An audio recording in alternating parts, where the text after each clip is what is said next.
half the frames. God damn it. Yeah, it's a new flat. It's a new day. It's a new world. It's a new...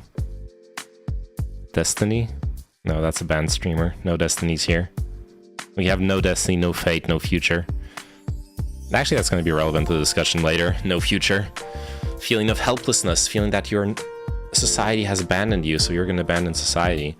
But that doesn't help me fix my... Oh! Seems to be doing a little bit better. Nah, we're still dropping half the frames.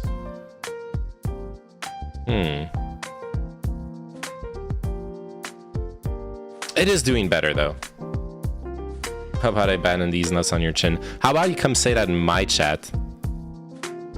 Instead of hiding in streams chat. Come into the real chat. My parents are visiting for the first time since my brother's graduation. First time I'm cooking for them too. People cook. Nice! What are you gonna cook? Yeah, I think I'm gonna... No, I feel safe in this chat. I was talking to Roser.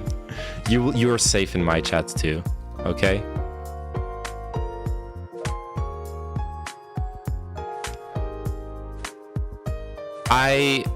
Yeah, I'm gonna leave it at this. It's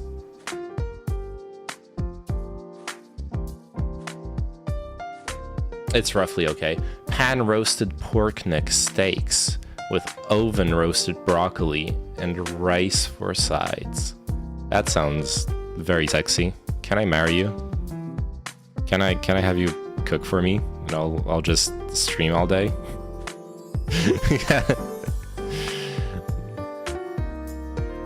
Nice copy pasta. I'm not gay, but I want to live in a log cabin in the woods with Neymanen. We won't ever have sex, but there will be a simmering erotic undercurrent as I stand in the kitchen window watching him tighten his ass as he chops wood, shirtless, sweat pouring off his body. I'll run upstairs and masturbate, the entire time forcing myself to think of women while my thoughts drift back to him. I won't be able to climax, and I'll eventually go back downstairs, angry. Sometimes we will look across the table and catch each other's eyes, and in that second, anything is possible. But we both deny ourselves and go back to what we were doing.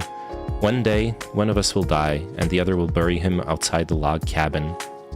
Then he'll go inside, pen a brief missive to his departed friend, and commit suicide, never able to deal with his life without his one true platonic love. I actually did chop wood recently. That's how this evokes in me. I wasn't shirtless though. I think... Nah, I wasn't shirtless. Dude, chopping wood, like, with an actual fucking axe is back-breaking work, okay? Don't do it. It sucks.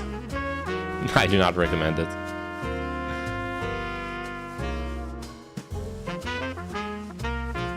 Beppo sleep? Are you gonna go to sleep, Paula? If I would do that, I'd find a way to fucking hit myself in the leg, guaranteed. Yeah, that's the one thing I was really worried about.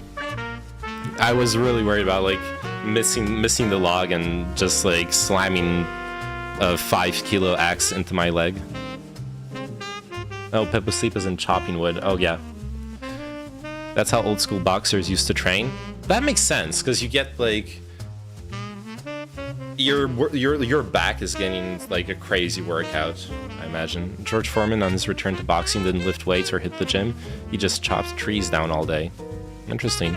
I thought he made grills. But we learn something new every day. Got him.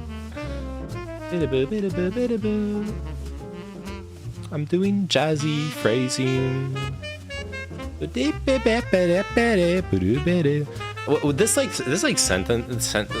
sentence in like jazz solos. To me, it always sounds like they're laughing. It's the saxophone players or trumpet players like, wah-ha-ha-ha-ha. I don't know, I like it. Is that not the expression? I have no clue. I don't know.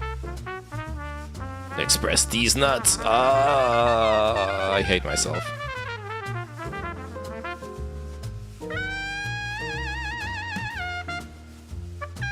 Okay, no new memes in Discord, apparently. All I got is this.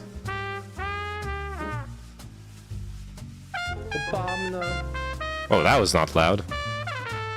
Well, you heard it. Soda! Nah, you sure heard that.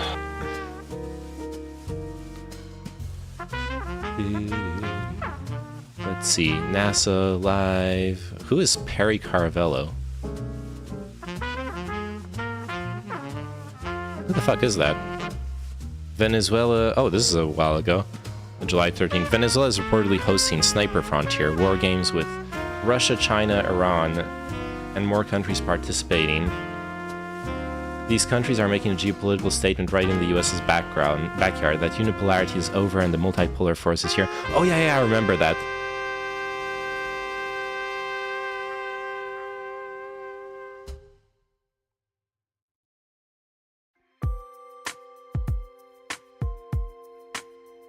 I had a dream I was in band class playing the trumpet and I was some musical genius, yet I couldn't play basic trumpet stuff. Nice.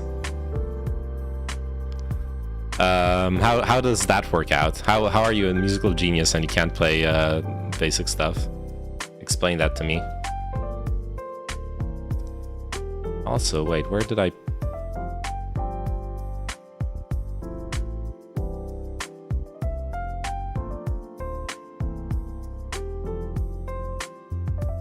Oh, yeah, wait. You know what? I have a good meme here. There's a Reddit post I wanted to go over. Especially nowadays, you know, people are complaining about historical accuracy in the Lord of the Rings, a new show on Amazon Prime, the Rings of Power. How, you know, there shouldn't ever have been black elves and stuff like that. Well, I would like you to consider something else when it comes to historical accuracy. Why didn't Gandalf own a shotgun? Nitpicking the economic history of Middle-earth. I put a much more readable post with embedded images and clickable footnotes here. Okay. Let's go there. Let's do it like this. Boom. Zoom in. Shut up, cookies. Why didn't Gandalf own a Colt 45? Damn, he changed the title. Disingenuous articles.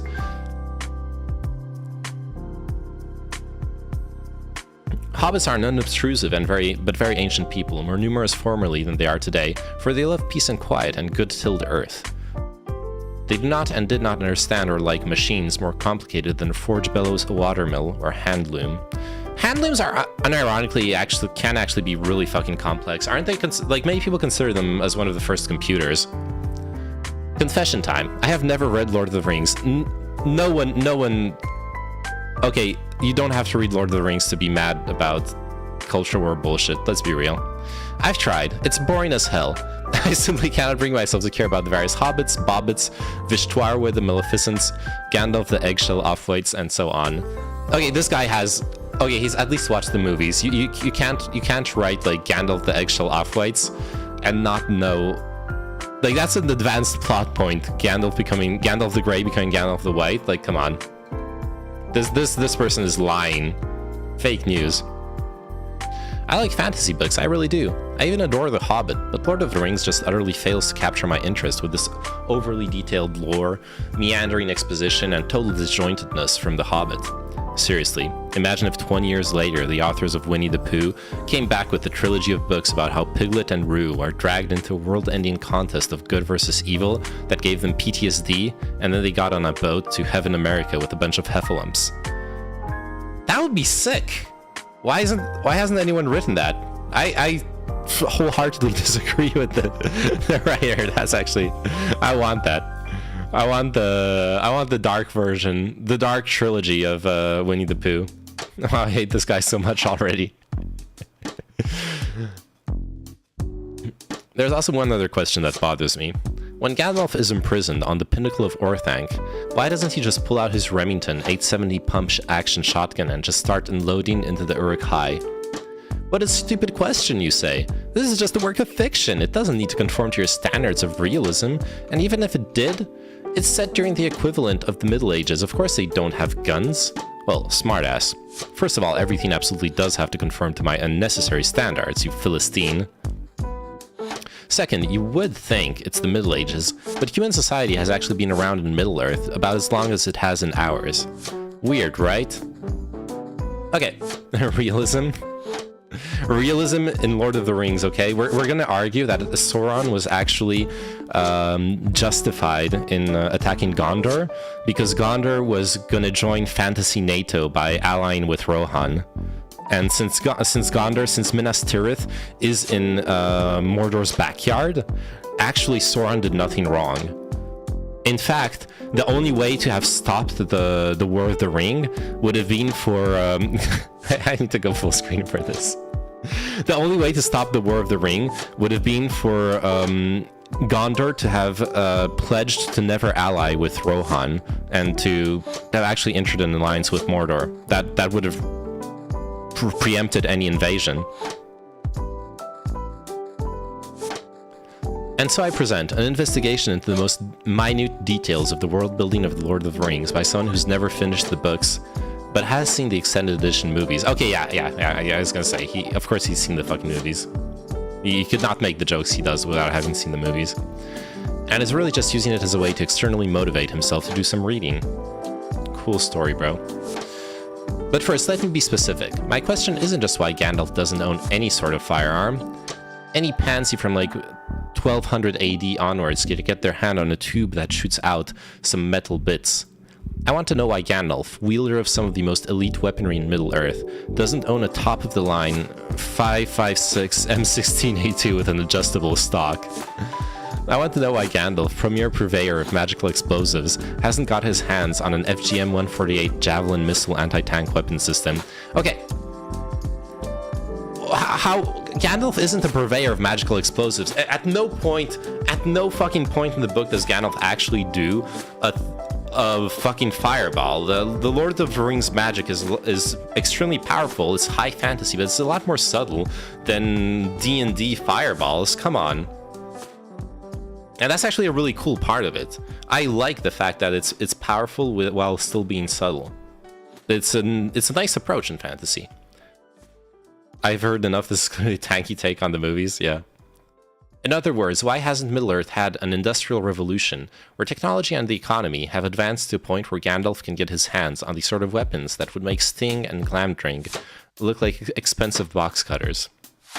He's not talking about the Sting, the musician. He's talking about Sting, the sword that... what's his name again? Not Bilbo.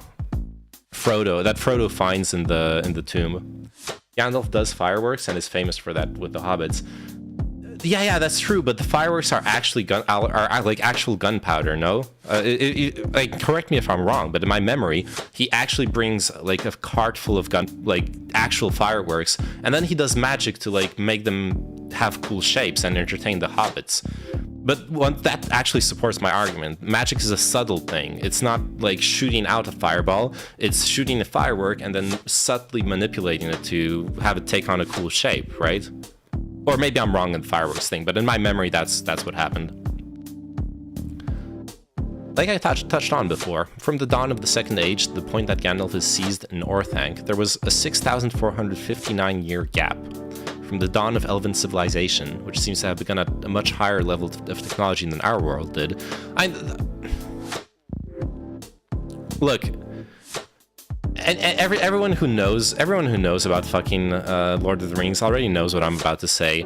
Of course, the whole point of the history kind of Lord of the Rings is that it's a decline. Everyone was more powerful the closer they were to Eru, to God. And the farther they are from God in time, from their creation, the more diluted the power becomes. Elves, like, it's the original elves who are really strong, and Sauron is this big bad guy who's invincible. No one in Lord of the Rings can actually defeat Sauron. The only way to defeat Sauron is to destroy the One Ring, is to destroy this, like... It's like his Achilles heel. He has this one weakness. No one can actually face Sauron in combat and win. Not even Gandalf. Not even Gandalf the White. But... you take a First Age elf... almost any single First Age elf would wipe their ass with Sauron. Unironically. Mod check. Why you checking for mods? There's only mods in my chat. Pratt, JB Pratt.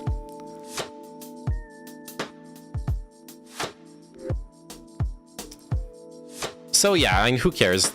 Like, this is obviously coming from someone... how the roles have reversed. This is obviously coming from someone who doesn't... Like he said, he hasn't read the books, he doesn't give a shit about the actual history of Middle-earth. I mean, that's a dumb argument. Just time passing by doesn't mean you have an industrial revolution. Just look at when the industrial revolution happened, like the state of other civilizations. But a bunch of civilizations didn't have the same technologies. Some civilizations still, well, not civilizations, or tribes, groups of people still don't have those developments. Also, I'm still dropping frames, am I not? Yeah. Fuck. Okay, what's going on with AWS?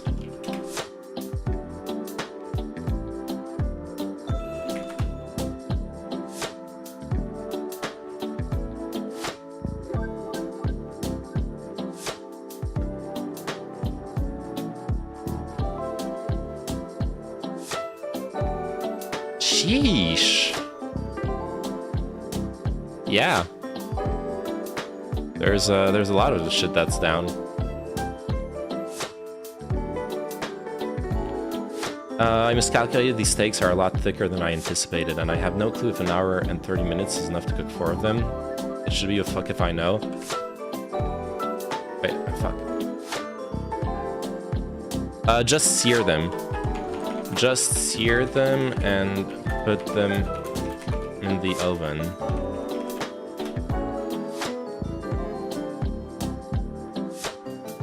My browser crashed a while ago. More dropped frames than picked up ones. Damn. Yeah, that's not good. And it seems to be stable again.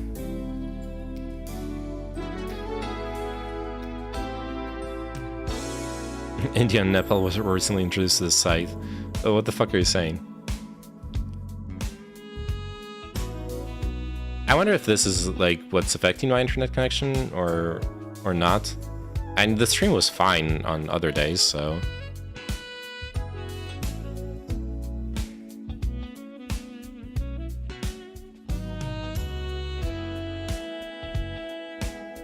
Look up a recipe for pork cutlets, steaks, check on them, and you want overcook them. I was agreeing that just because a group of people have been around for a long time doesn't mean that they'll be technologically advanced. Yeah, but you did it in like a wrong and racist way. In India, or wait, did they not have sites? Wait, wait, no, it's not a racist way. Actually, it doesn't fucking matter. Of course they don't have sites. They grow fucking rice. You don't use sites for rice. Like, yeah, now that we've introduced wheat to India, they need sites. Wait, what the fuck is this? But it makes sense. It actually makes sense. Why would they have sites when their main crop historically didn't need them?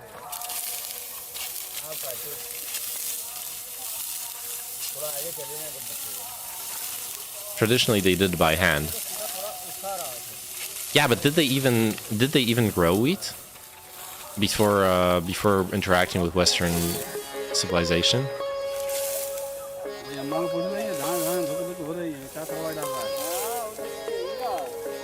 Man, sites are baller.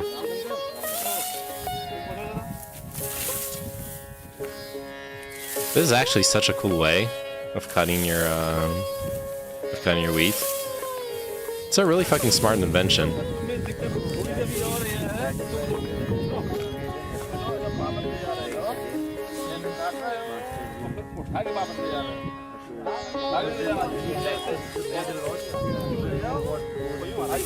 Interesting. Sup, bro? How are you? Are you dropping frames here and there? Yeah, there's some big internet problems right now. I don't know if it's related. There's been some like AWS server issues, so maybe it's related to that. Where like it could be that the Restream service I'm using, their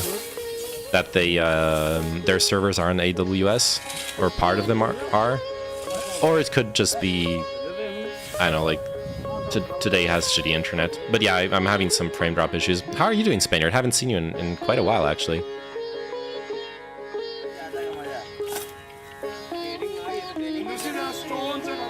We're learning. Apparently,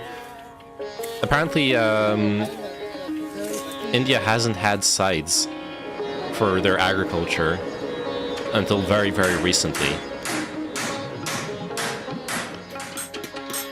What I've been up to, I moved, as you can tell from the background. It's no longer the same apartment. I've moved, I've changed my my streaming setup a bit. I have a new microphone here and a sound card, because my old sound card was, like, fucked up. Last time I saw you stream, you were walking around France doing a live stream. Oh, yeah, that was like, what, a week and a half, 2 weeks ago? I was walking through Paris. Yeah, I want to do more IRL streaming. I'm waiting. I've changed my phone service provider to like hopefully have better coverage in Paris, and I'm gonna try something. It might be a failed experiment, but I'm gonna try streaming. I was by myself. Yeah. I'm gonna try streaming on rollerblades. That's the one I did last weekend. Oh yeah, no, it was last weekend. It was like 5 days ago. Hey, this is actually really cool. Anyways, we are also learning about why, you know, everyone's talking about historical about how inaccurate it is that in Lord of the Rings there's black elves. Well, not Lord of the Rings, the Rings of Power, the new TV show by Amazon. That's it's woke writing destroying Tolkien's legacy or whatever. So I'm reading an article that has nothing to do with that, and yet everything to do with that. Someone being mad that they don't have firearms in Lord of the Rings. And Nepal has grown wheat, although not in quantities as large as rice. Wait, there are 3 black actresses. Yeah. So the main argument for the people who are against that, check yourself, you're the real racist. Yes. It's not bothering me at all. Yeah, I don't care at all. Like, what matters to me is whether the show is good, not the skin color of the characters. But supposedly people are supposedly getting mad because in the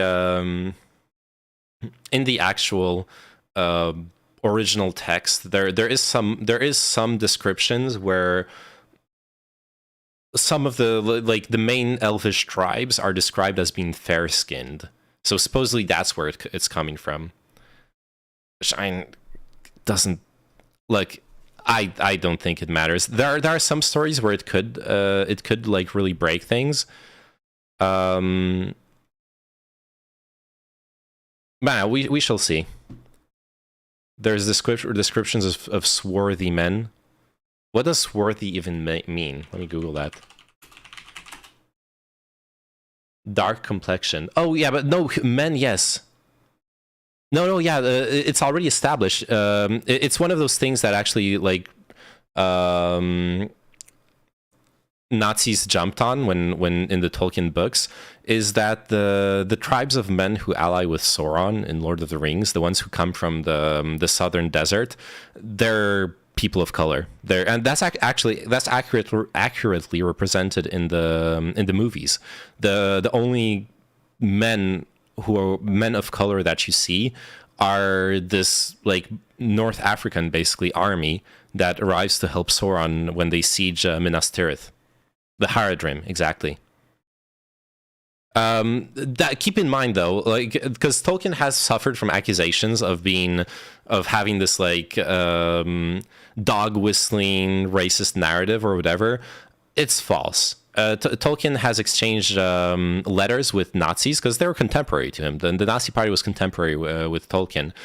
He's exchanged letters with Nazis who were writing to him and like, "Wow, dude, your story's inspiring. The Aryan elves, blah blah blah." And Tolkien responding to them, being like, "Shut the fuck up. That's not what I wrote. That's not the message. I'm just using mythology. He's just staying true to historically how humanity has spread out, and obviously the humans who live in deserts, who live in closer to the equator, they develop more melanin, and that's all that happens." In fact, if I recall correctly, the reason why the Haradrim ally with Sauron is not because they're inherently evil, the same way orcs are, like corrupted. It's because the Haradrim were oppressed by the like supremacist Numenorians. So I have read the Silmarillion a long time ago. I don't remember seeing that in the Silmarillion, but I've seen some people claim that. So maybe it's true. I don't know. Could be a bit of a like tortured reading of it, but well, nope. He writes that black people are easily corruptible. Wait, where does he write that? I don't remember that either. Neither in Lord of the Rings nor in the Silmarillion. Obviously, it still is fucked up if to represent the entire to have like the only black people unanimously support the forces of evil. The messaging there is you know a bit it's something. But I vaguely remember that it was just it wasn't supposed to show that they're easily corruptible. Haradrim were easily corruptible and swarthy. Aren't all humans easily corruptible though? Also, I feel like that's established in the lore itself. All humans in Lord of the Rings are easily corruptible. I even was on another person's streams talking about this yesterday. Now I've read 8 Tolkien books about Lord of the Rings. Tolkien in all of the literature or resource indicates about skin color plus its fantasy. Indicates nothing about skin color plus its fantasy. Yeah. In 2 books, they describe hobbits, elves, and dwarves. The description is just to give you more of an imaginary idea about the story. Well, he called them out especially. Do you know in which book that happens? I'm curious. Politics can suck my big toe. Keep it out of the movies and sports. Everything's political. Okay, I agree with your sentiment, but at the end of the day, everything's political. Googling, you know, I'll Google it too. Tolkien.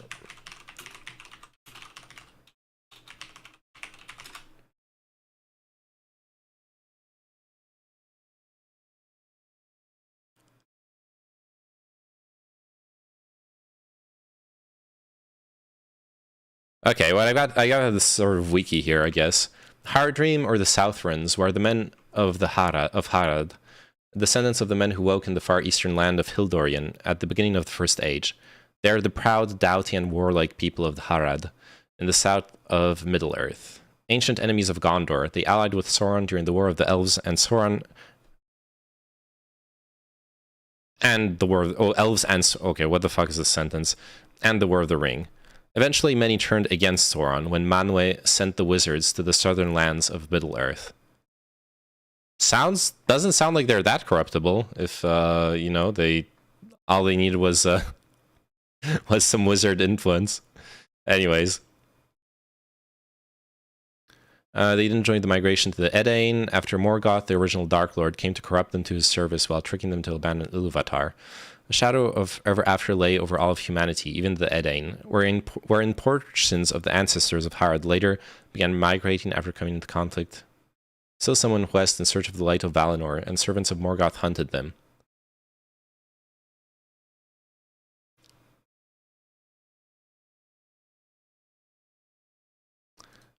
Oh, so the fact that they stayed in Harad bereft them of the enlightenment and crafts that the elves may have taught them, which made them vulnerable to their 2 later woes, Sauron and the Dunedain. Historians of Gondor believe that the Druedain came from lands south of Mordor, that he turned north into... Okay, I don't remember any of this shit.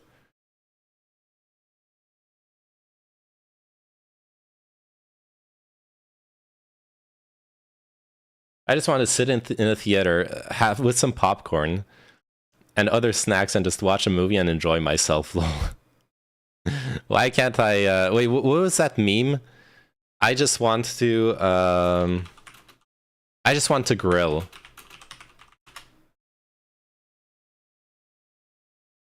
There it is. I just want to grill for God's sake. That's all I can think of right now.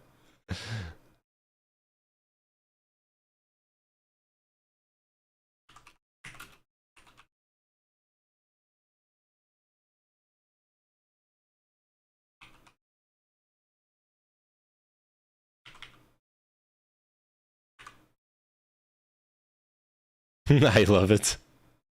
Yeah, I don't know, man. Yeah. The ascension of a political compass when you just start grilling. I just want to eat hot chip and lie. Yep, same.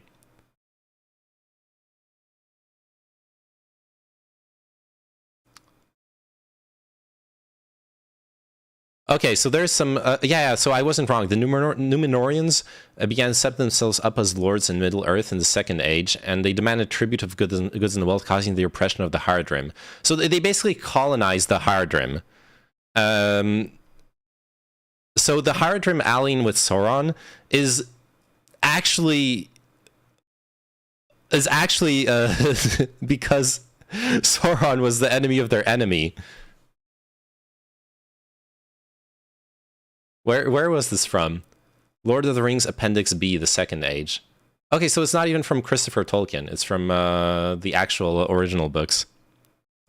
Interesting.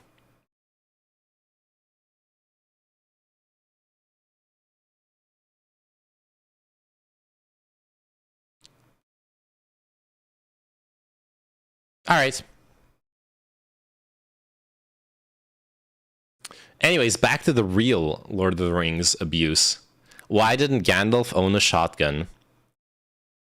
The new trailer for Lord of the Rings just got me excited when I jumped into Twitch yesterday. I was like, God dang, motherfuckers are already crying about something. Oh, there's a new trailer? Let's check it out while we're at it. Lord of the Rings trailer. Rings of Power. 6 days ago. I imagine that's the one you're talking about. We thought the war, at last, was ended. That's a lot of helmets. Today, our days of peace begin. We thought... Oh, wait, is the war they're referring to here the war against the Morgoth? This is supposed to happen in the First Age, right? Yeah, when the rings were being forged. Hey, the orcs were basically Nazis, to be frank. Yeah, Nazis interpreted the orcs to be, like, subhumans. That's...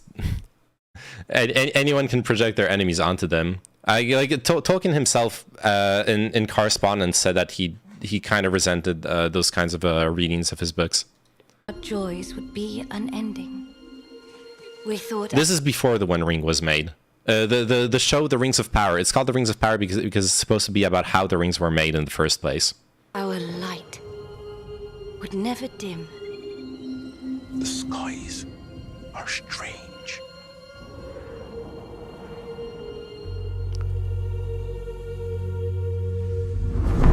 It is here, Galadriel. The moment we feared.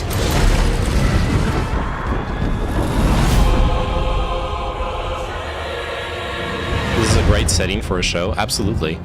Evil does not... It's basically the only interesting part of the Silmarillion. Like, reading the fucking Silmarillion is like trying to read a fucking history book appendix. It's like in 532, Tinweth, the son of Amweth, slaughtered Gorodreth. In 534, the city of Bubu fell to Baba, and it's like, fuck me, it was so fucking horrible. But this was like the actual cool part, like reading about how Sauron tricked, what's her name? Actually, wasn't it Galadriel? No, I think it was a different princess, into like helping him make the rings, stuff like that. That was really cool. Okay, never mind. You're just retired. What's wrong, Elysium? The songs. Oh my god, the songs. Now I gotta watch this, then rewatch all the other ones in sequential order, which I'm gonna love. Yeah, that'll be a cool thing, for sure. It waits. Beyond the darkness, tempting shadow, to bury us all beneath the mountain. He has not one name, but many.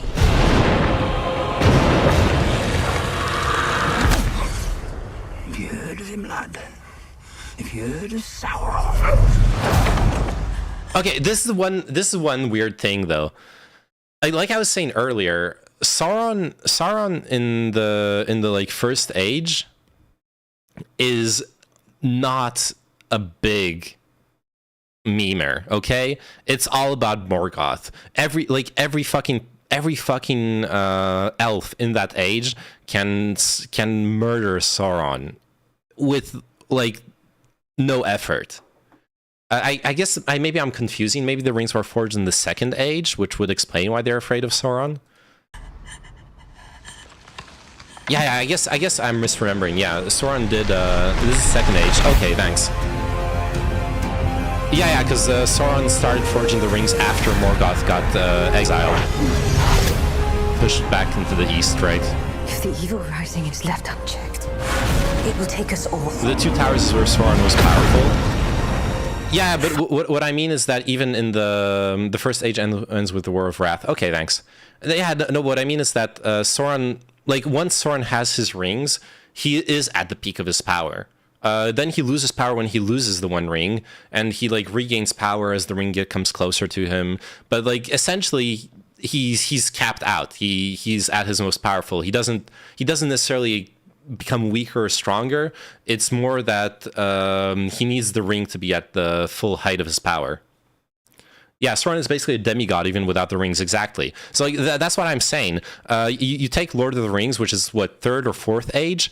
There's no one. You could like field an army of 10,000 people, the strongest fucking people, Galadriel, all the elves, all the humans, all the fucking hobbits, all the dwarves. Throw them at Sauron, and he would slaughter them. That's what it took to just cut Sauron's like finger and take the ring from him. Literally an alliance of all those people was, and they couldn't like actually beat Sauron in one-on-one combat. They could just take the ring, which should be equivalent to beating him, because then you can throw the ring at the volcano and shit. But obviously that didn't happen. But can he beat Batman? Yes, he can even beat the Hulk. The third age ends when the movies end, I believe. Okay. So when almost all elves leave Middle Earth. And the shadow will not find you. Together we can survive this! Fight with me. One thing I hope they Each will of not us go towards, must decide who we shall be. outside of the bullshit like can elves be black or whatever, I don't care about that.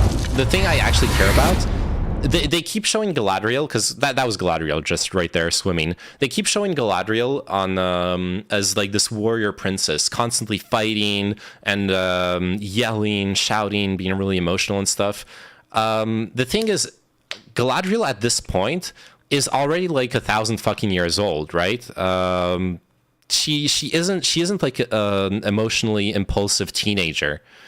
I really hope they don't take her in that direction, because I kind of get that feeling from the trailer. It reminds me of how they ruined Ghost in the Shell in the movie, like with Scarlett Johansson. Scarlett Johansson played not a mature adult military professional who is Major Kusanagi in the anime. She played a fucking teenager, and that pissed me off so much. They show her younger, yeah, but I like mentally, of course she's going to be younger, but she can't be that young mentally, is what I'm saying. Lord of the Rings power level comparison video on YouTube, wicked. Comparisons to DBZ characters, of course. That would be actually pretty funny.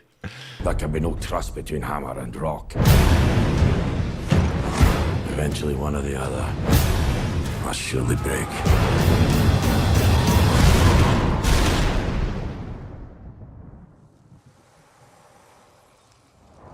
Okay.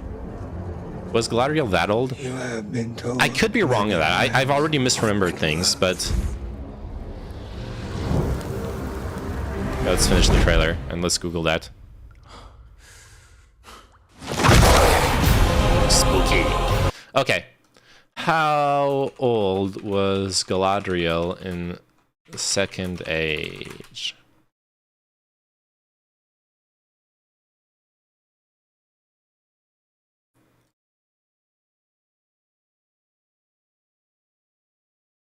Blah, blah, Galadriel is one of the most interesting reveals.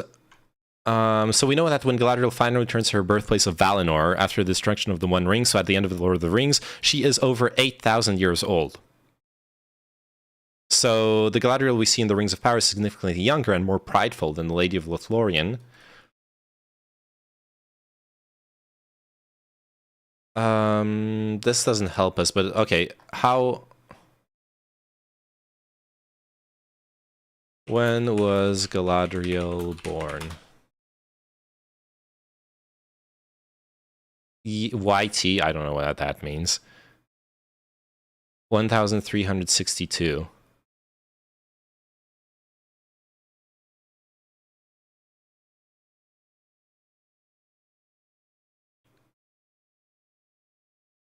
It looks good. I can't wait to watch it. Yeah, it'll be cool. I'm down for it. Not even over 9,000. She's from the Silmarillion timelines. Yeah, I know. I just want to see exactly how old she's. Like, what is a YT again? Is that the years of the trees? Noontide of Valinor, were the long years that lay between the founding of Valinor and its darkening. The years preceded, or at least overlapped, the First Age. Dude, she was born before or like during the First Age. Okay? Yeah, the Third Age lasted 3,000 years. So yeah, she's at least 1,000 years old in the Rings of Power, if not like 2,000, 3,000 years old. She was born before dirt was invented, kind of, yeah. Her rule started. Oh, this is the Third Age.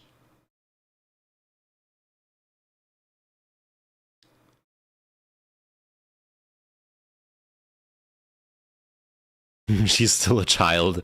You're still a child. Yeah, like the First Age, the creation of the races, blah, blah, blah, Ainur, Angband, all that Silmarillion bullshit. Timeline.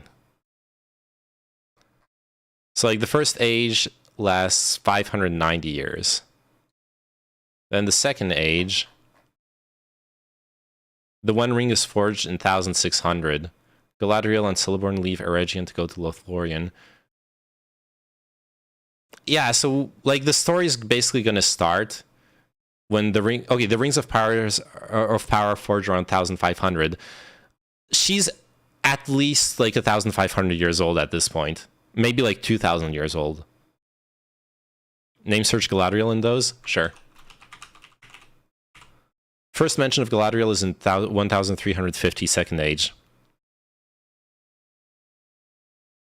Tolkien's fantasy writings have often been accused of embodying outmoded attitudes to race. However, scholars have noted that he was influenced by Victorian attitudes to race and to a literary tradition of monsters, and that he was anti-racist both in peacetime and during the two world wars. Absolutely. And there's a lot of correspondence to support that. Do it on the First Age page? Oh yeah, sure. Galadriel. Thingol learns of the Silmarils from Galadriel in 66.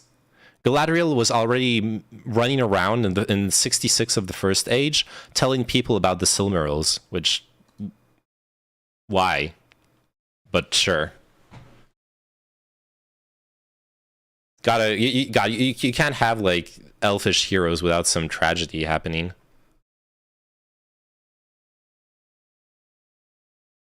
She's literally older than the moon and the sun. The moon first rises, followed by the sun.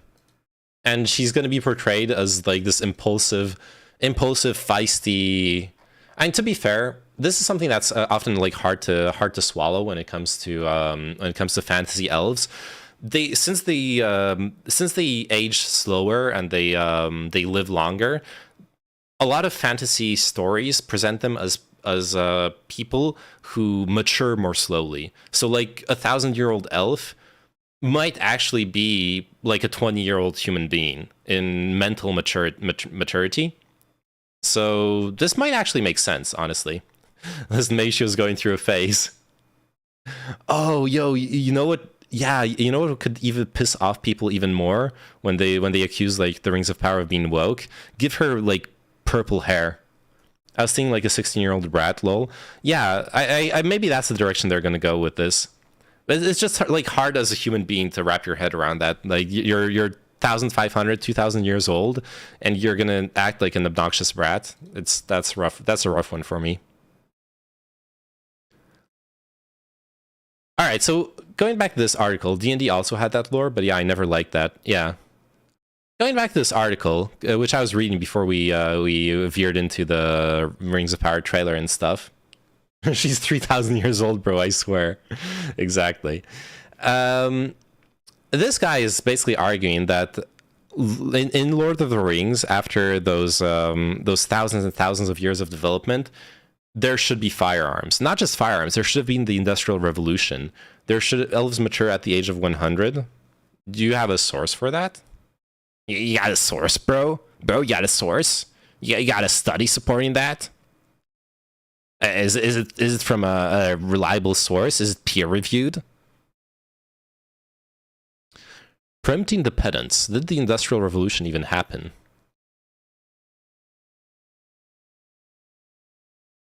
Blah, blah, blah. I mean, this guy's basically saying the Industrial Revolution should have happened, but I don't know. It's fucking dumb. It's obviously a shitpost. It's a huge fucking shitpost.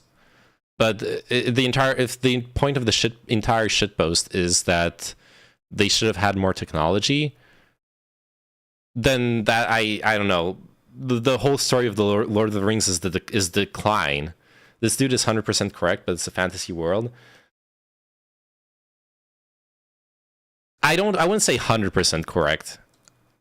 But like, first off, it's obviously going against the basic theme of decline of the world and like how power gets lower and lower. It's a world created by a fucking god, okay? Is it not possible electrically conducting material doesn't exist, nor gunpowder? Well, we already know gunpowder exists. They have fireworks. They have fireworks. They actually have bombs. Do you remember the bombs they used to break the fortress in Gondor? I forgot its name. Fuck, I don't remember the name. Here's your source, bro. Don't doubt me. I will nerd all over you. Nice. I like that. Elven life cycle. In their 20s, they might still appear physically 7 years old. There we go. There we go. All the pedos. This is where this just started. Though the elf child would have mature language and skill. Physical puberty is generally complete by their 50th year, but they are not considered full-grown until 100 years have passed. Isengard rises. Helm's Deep. Yeah, Helm's Deep. It's magic fireworks, bro. They fly with magic. They clearly aren't using magic when they blow up the Helm's Deep walls. Where's the lamb sauce? Now, Elysium, I disagree. So the thing with history is it doesn't advance normally. We literally just learned 30 minutes ago, India and Nepal didn't have scythes. Like, wrap your head around that.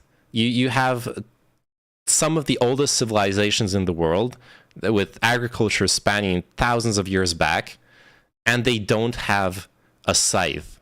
Like, one of the simplest inventions you can make. They now have them, obviously, but they didn't have them for a very, very long time. So this idea that just because time passes, technology has to improve in the way you imagine it to improve is just not true. Isengard was the center of technological innovation in Middle-earth. But that is true. Isengard was the closest thing to an industrial revolution, and they fucking destroyed it. Saruman, hashtag Saruman did nothing wrong. Lord of the Rings lowly isekai series next, concerned Doge. Please no. I do not want that.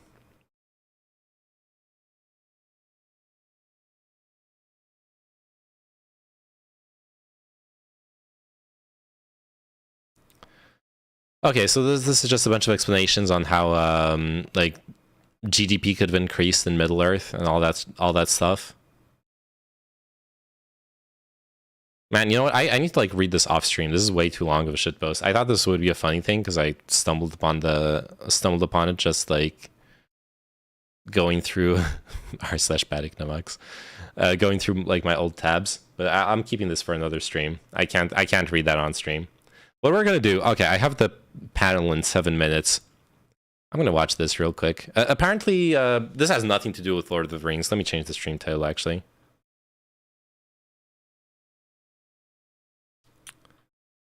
I just leave the Praxis title.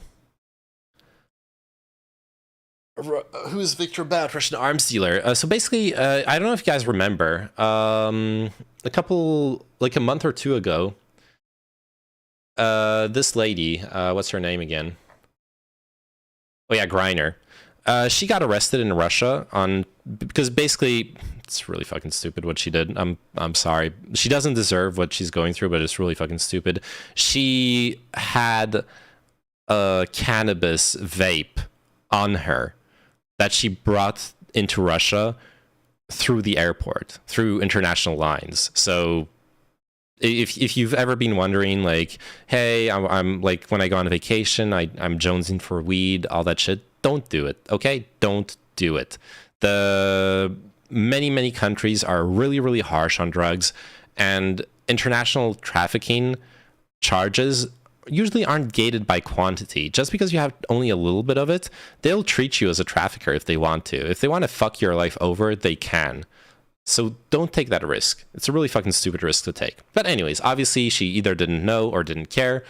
So what the Biden's government is proposing right now is they're proposing to trade a guy called Bout for Whelan and Greiner. Whelan is someone who got charged for espionage a while back. And I was wondering who the fuck was Bout, so I wanted to watch this like short video on stream. This is the man nicknamed the Merchant of Death. Convicted arms trafficker Victor Bout, currently serving a 25-year sentence in the United States. When arrested, he oversaw operations capable of delivering enough weapons to launch rebellions, fuel revolutions, and slaughter untold thousands of people. He was an accessory to violence on a scale that is beyond comprehension. And now, according to sources briefed on the matter, the Biden administration has offered to return him as part of a proposed deal for 2 Americans the United States says are wrongfully detained in Russia, Brittany Griner and Paul Whelan. Secretary of State Antony Blinken saying they've offered a deal to Russia, but not confirming the details. We put a substantial proposal on the table weeks ago to facilitate their release. Our governments have communicated repeatedly and directly on that proposal. Though the administration has been loath to engage in prisoner swaps to free American citizens, concerned that countries like Russia could be incentivized to try and hold more Americans, it's one of the few tools that actually work. And now, sources say President Biden supports the swap, especially after the last swap between the United States and Russia earlier this year received bipartisan support. Bout is a former Soviet military officer who's been accused of using front companies to funnel Soviet-era weapons into conflict zones like Afghanistan, Liberia, and Sierra Leone. Yeah, I get the argument that it's bad to funnel the. Give like they're saying, incentivize arresting people just so you have more fodder for prisoner swaps.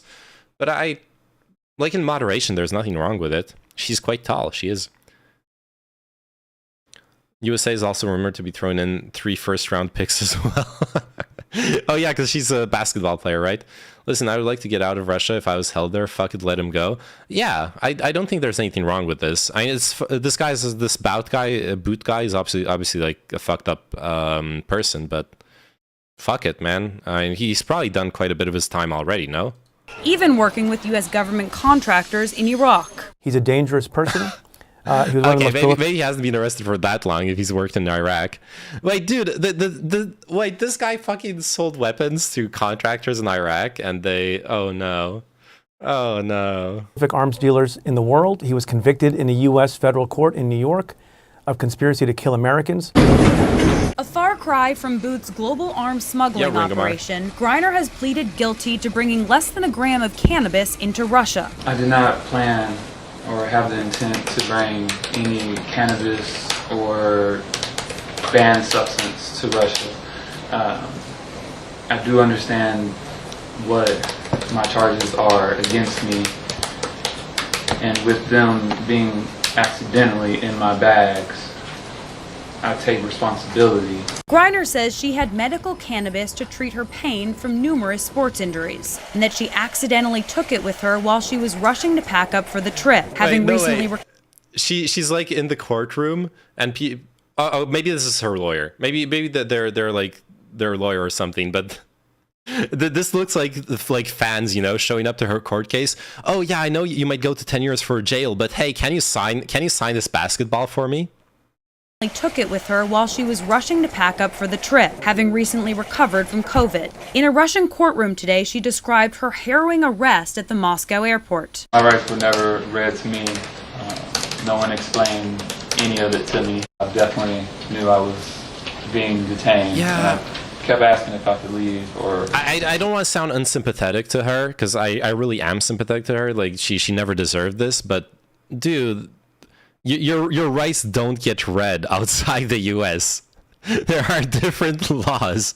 There are different laws outside the US. Come on, man. What's next? But it just was. What did you expect? Wait for results. But with Russia's invasion of Ukraine still raging and U.S. sanctions still pressuring... Like, if you're traveling to despotic countries, be grateful if you get an actual, like, proper justice court case, you know? Your Miranda rights don't mean shit. So yo, nam wasn't good enough. Yeah, hey, Bong and stuff, how are you doing?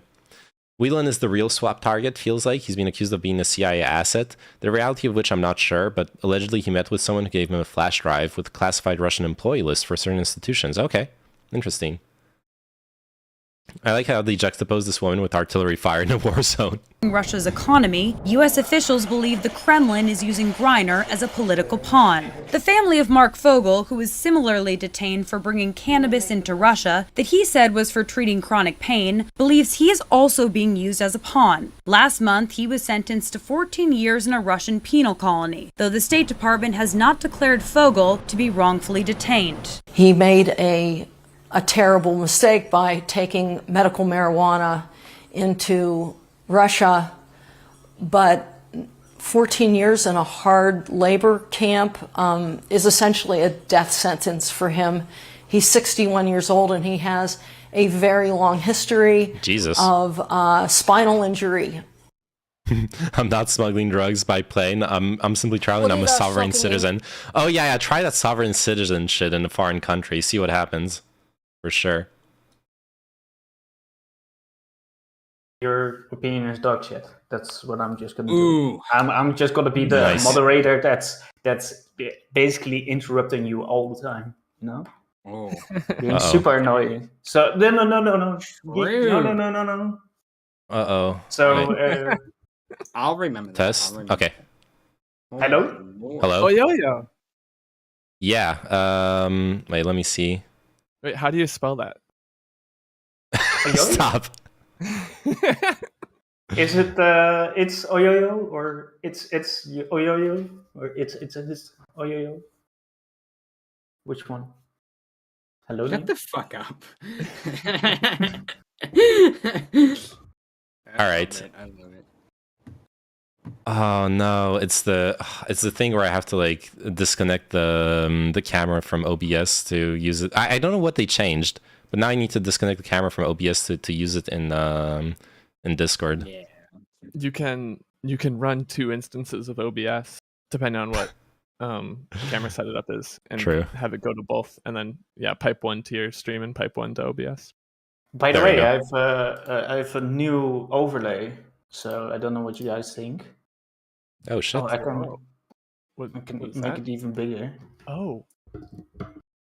Well, yeah. So, Why were we supposed to be in the other voice? where am I? Yeah, I haven't done that just yet. I'm gonna do that when it's like Oh, just real quick, Spanner. You can't prevent someone who got arrested from reaching out to the States. Like if we do that, then we don't have like guests and like you have to let them. You have to allow them to reach out to the embassy or stuff, or maybe they didn't even reach out. They just learned about it happening. Yeah, on Fiverr or whatever.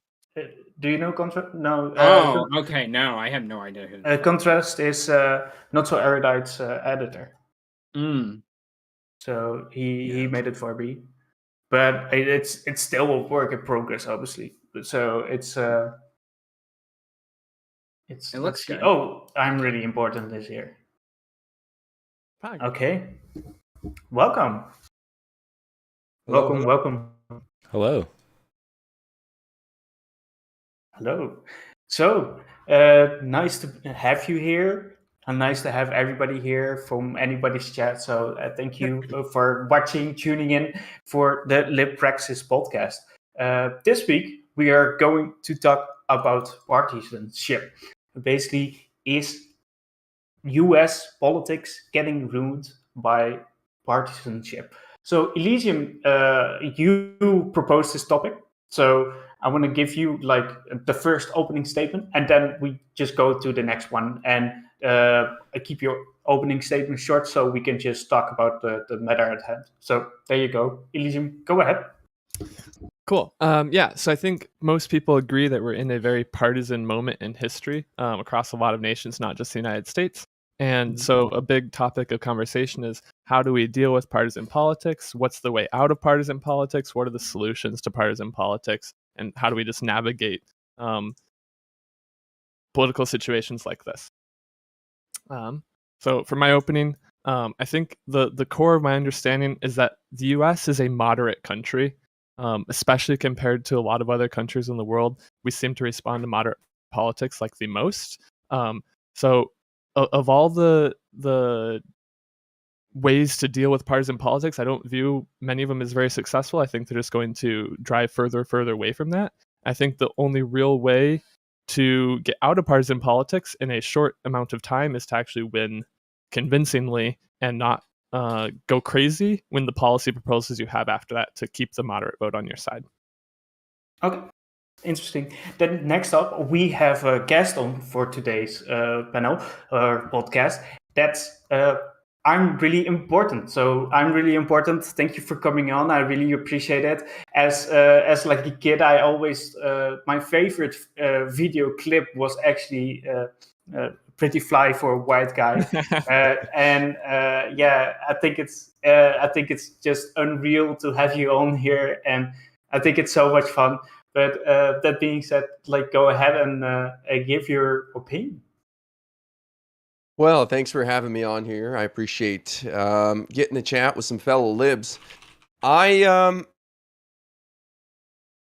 partisan than the world realizes. I think if all you do is go on Twitter and social media and watch the news, you would think we're at each other's throats. But I think when it comes down to it, we get along pretty well. Some very loud minor voices, minority voices. I don't know how to phrase it, but there's a vocal minority that causes a lot of problems. And I think in general, we get along. And we're even seeing in these like difficult partisan times, legislation still passing, whether it's the bipartisan infrastructure bill not too long ago, or just yesterday with the CHIPS Act with 15 Republicans joining their Democratic colleagues and probably a bunch of Republicans in the House joining Democrats as well to pass it. So I think this idea of partisanship is something that is not necessarily steeped in reality. A lot of people think it's like, how can we ever recover? We're at each other's throats. And I just think we actually get along pretty well once we start talking about the real issues and get out of the nonsense. So I'm pretty optimistic. I think we've got a great guy in charge right now, Joe Biden, who's focused on bipartisanship in a lot of ways. And I think that we're just kind of at a low point right now, and hopefully things get better soon. Okay, and then next up, somebody with a new name. He has a name change. He used to be called Neymanen, but now it's Oyoyo. So welcome, a new person, basically. So Yeah. welcome. So yeah, go ahead. I think we are currently undergoing a bit of a time of crisis. You guys may have noticed a couple pandemics, a couple economic crashes, an impending sense of doom in general because of global climate change. A lot of people feel like the institutions aren't working for them. And I think that is one of the most dividing things. You have people on the right looking at institutions allowing what they would consider, for example, murder. You have people on the left seeing institutions allowing what they would consider letting the world die, to take like two very dividing examples. IRI is right. There actually is a lot of agreement across political camps, but unfortunately, once you start putting the labels on the policies that you want to pass, things like that, people will vote for their camp. People will support their camp. So I do think there are problems that need to be solved when it comes to messaging, when it comes to how politicians canvass, particularly, and perhaps how we as individuals approach social media and political commentary. Okay, and then next up, our favorite firefighter from West Virginia, Geek with Glasses TV. Go ahead. Yeah, so I guess I don't want to sound like a broken record, but I think ultimately, yes, we do have very much of a divide. I think some of the issues we see is because of fake news or the propagated issues on Facebook and these things people are reading, right, that aren't the truth.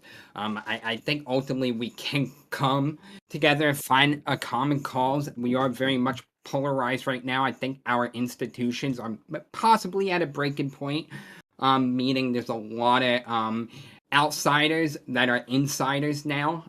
People like Marjorie Taylor Greene, the other knuckleheads in there. I think these people are worrisome.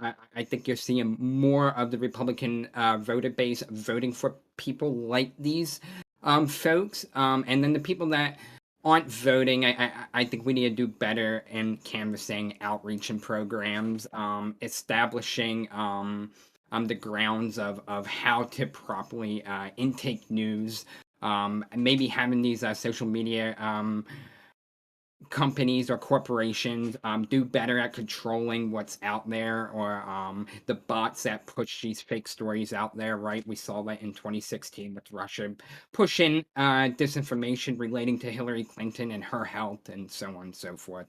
But yeah, I'll end it there. Okay, open for anybody who wants to go. Yeah. So well, no, go ahead. I guess I want to. It seems like my friend Geek with Glasses is the most pessimistic out of the bunch here. Do you see things changing in the future, or where do you see things headed? I think we could come. I think we just need to better communicate with our divide, or the people on the other side. There's a better word for it. I just don't know how we come to that. There's a lot of people. I think we can see that when speaking about climate change and wide ranging of other topics. January 6th. I think we need to better communicate to the other side why it's important issues. And find just a common cause, a common ground on these things. And I ultimately think we can do that, right? We see that with Joe Manchin, how he's voting, or how we're getting him to vote on different bills that otherwise would have never happened if we didn't push him to do so, right? Yeah. Yeah, I worry about the people who say it's a messaging problem, because it seems very dismissive to me. And we have the heavy lift on our side, because it's very easy to just dismiss and criticize like they do on the right when we're trying to change stuff. But when you're trying to convince people that, hey, I know you're comfortable, I know things are bad, but we have an idea to change things for the better, it's a lot harder to get people to take chances on stuff. So I just hear a lot of this, and I'm not accusing you of it, but I hear a lot of people be like, well, the Dems suck at messaging. And I just like, well, what do you want us to do? I mean, it's so easy when the guy next to you is saying that you're going to die if you do that, and it's going to be the end of America. How do you compete with that crap? So I think a good way to compete with that crap is something like we're doing with January 6th, the commission, the committee we set up, right? Getting the truth out there.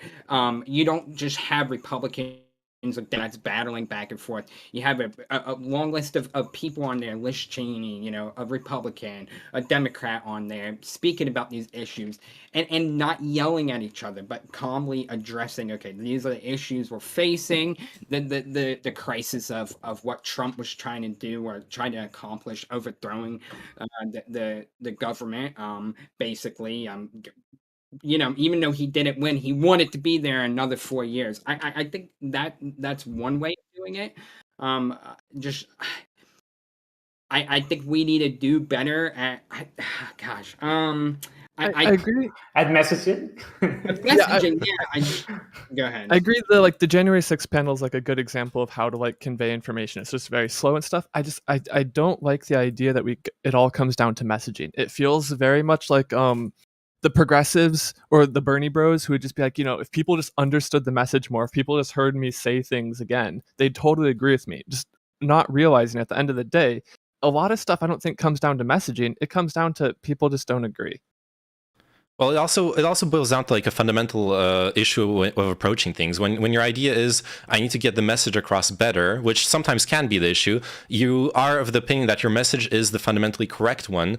When I think when it comes to building bridges across political divides, you have to start off understanding the other person's perspective. You don't start trying to convey your perspective. You put yourself in their shoes. You listen to what they have to say, and understand why they think what they think. Once you arrive at that, then you can start finding a middle ground. Maybe the reason why they think something is the same reason you think something different. So then you can go from that starting point that you have in common and work towards similar conclusions, or understand why they want a different policy prescription further down the way. If all you want to just hammer something into people's heads, you're not actually communicating. You're talking at them, not with them. Yeah, for sure. Oh, yeah. I wanted to ask RI, because we basically come back to this messaging thing again. I think it's kind of pedantic towards voters overall. I think it's like saying, well, you just don't understand. You should understand this. So I like my politics boring, to be honest, and I think that U.S. politics is overall very hyped up, very show. That's all cool, but it feels almost like watching a drama show. And I think that maybe you can have some improvements when it comes to making your basically it's not necessarily constitution, but basically the whole machine, making that somewhat more relaxed. So let's say in Germany, if you get an issue and it's getting heated, instead of having to filibuster where people talk for hours, they say well, at 10 p.m. we are going home and tomorrow we're coming back. But yeah, that's kind of how I feel about it. Making politics boring again, because that's what's supposed to be politics, honestly. But what do you think about that? Well, I think it's wishful thinking, but the news media needs to make money, and so they're always going to focus on the drama. And sadly, they can do that. America is full of a lot of uneducated people who otherwise won't pay attention unless you grab them and you titillate them. But I think you guys kind of touched on some of what I think is the right approach. So I think what I've realized after Joe Biden's been president for a year and a half is people just want somebody in power who understands what they're going through. I don't think you have to necessarily propose solutions, but they really, really like someone who says, yeah, I get it, man. Gas sucks. It costs $120 to fill up my F-150, and that means I can't do this. For example, John Fetterman, who's running for U.S. Senate on the Democratic ticket in Pennsylvania, his entire campaign on social media is just bugging Dr. Oz, his Republican opponent, that he doesn't actually live in Pennsylvania. That's it. He's just needling him nonstop. Like, dude, you're from New Jersey. You don't know anything about the stuff we do here, the restaurants we like. You're such a tourist. And people love it. And he's ahead in the polls. And I feel like it's just this idea of like, yeah, man, we get shit being from Pennsylvania from these jerks in New Jersey, and they think they're going to come here and run it. So I just think that the Democrats need a little more of that, of showing the average person, hey, I get it, man. I get what you're going through right now. I like that. I think it's important. I want to pick a fight over this, though. I feel like people characterize voters as just stupid. And there's certainly a bunch of stupid people out there. But when you get down into polling on issues, Americans have incredibly nuanced positions when it comes to healthcare, when it comes to climate change, when it comes to abortion. I think that was the biggest thing missed in the abortion debate is like the average American actually has an incredibly nuanced position on what they think about abortion. And most of them agree with like a in between, not an all or nothing on either side. Those are the least popular options. Either all abortions or no abortions have the least amount of support by the general public. But you hear the people that are yelling for them the most. So I think we can actually have a lot more faith in the ability of people to make to have good political positions on policies.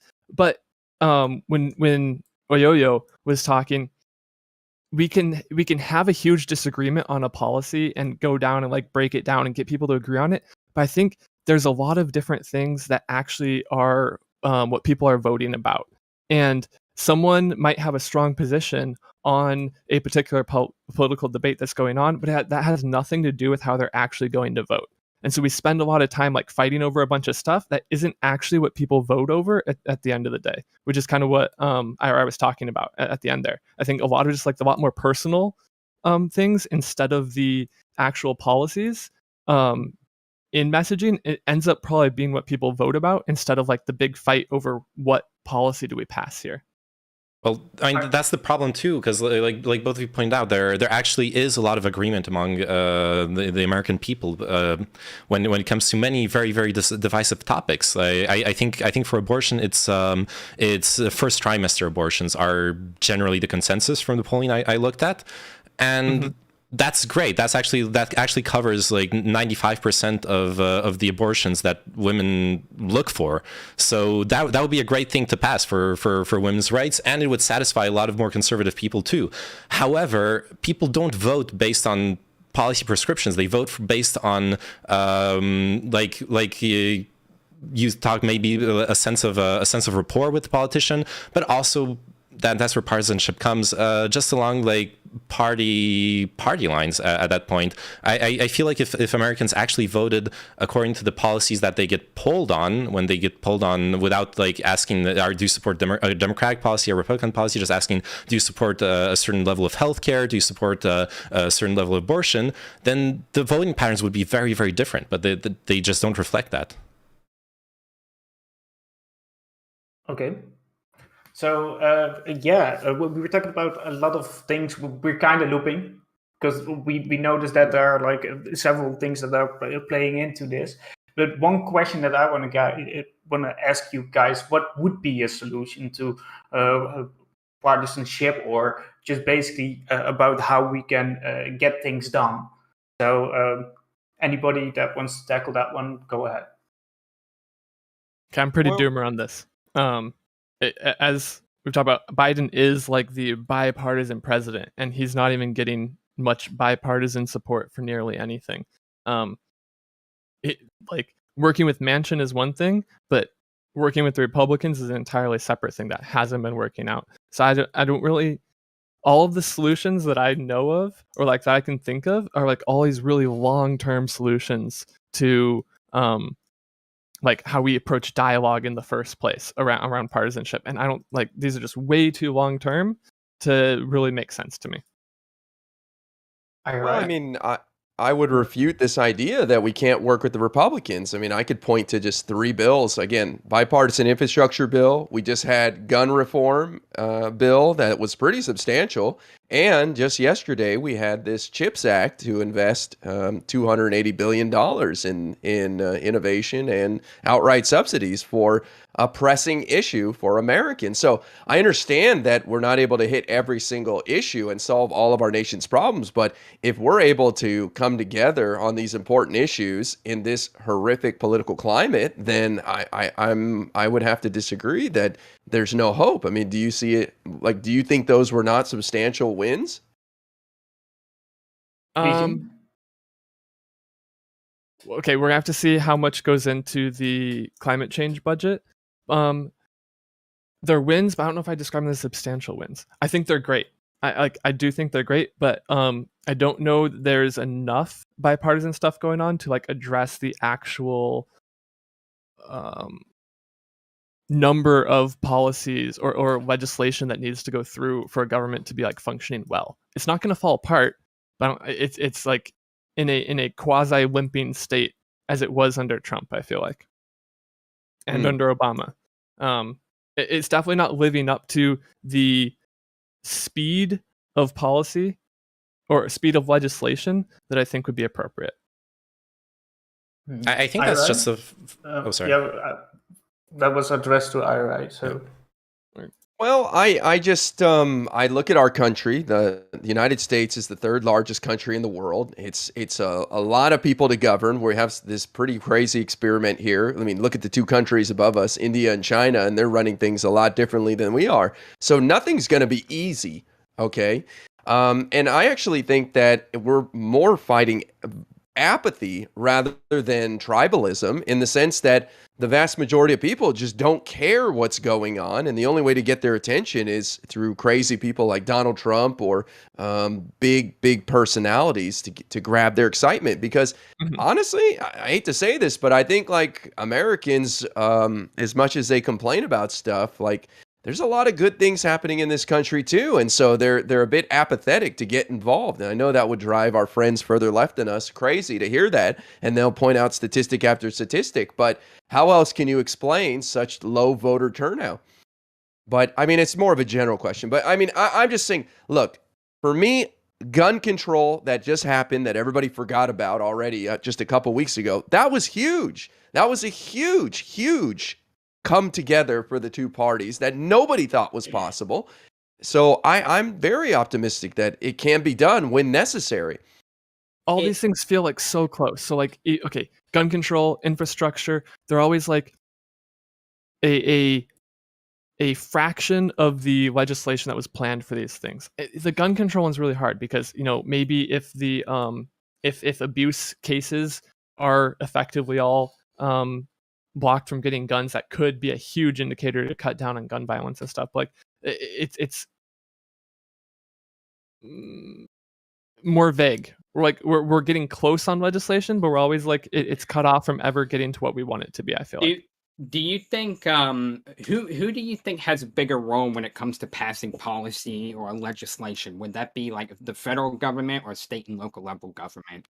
Because I feel like, given the circumstance surrounding everything the last couple of years, the fact that we have a 50-50 Senate right now and we're able to pass these massive reforms like the gun reform, like again, and we have more internet being installed for people.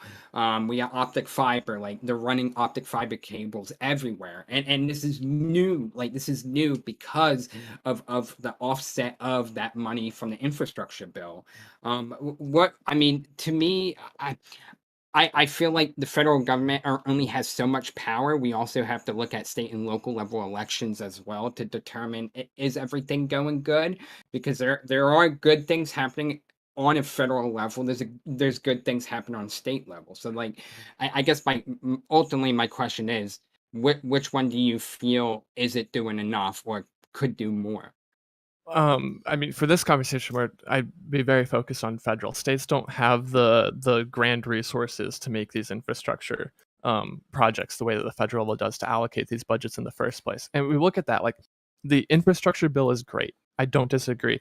But when it was planned as just one part of Build Back Better for everything, and the majority of Build Back Better did not come through, I do think it represents a failure to actually be able to get agendas done. So, like, Biden is not going to be remembered for a massive Build Back Better program that he could be remembered for if we were able to have a more functional political climate. Well, I mean, I just read an article saying he might be remembered for this climate portion, the $369 billion, because it's the largest investment in combating climate change ever. Now, I understand that's not $6 trillion like Bernie proposed, but when you look at it as relative, this is the largest investment ever, and the goal is to get us reduce carbon emissions by 40%, not 50% like Biden wanted by the end of the decade. But still, I mean, these are substantial investments, and investing in innovation. I guarantee somebody's going to come up with something in the next few years to help speed up this repairing of our climate.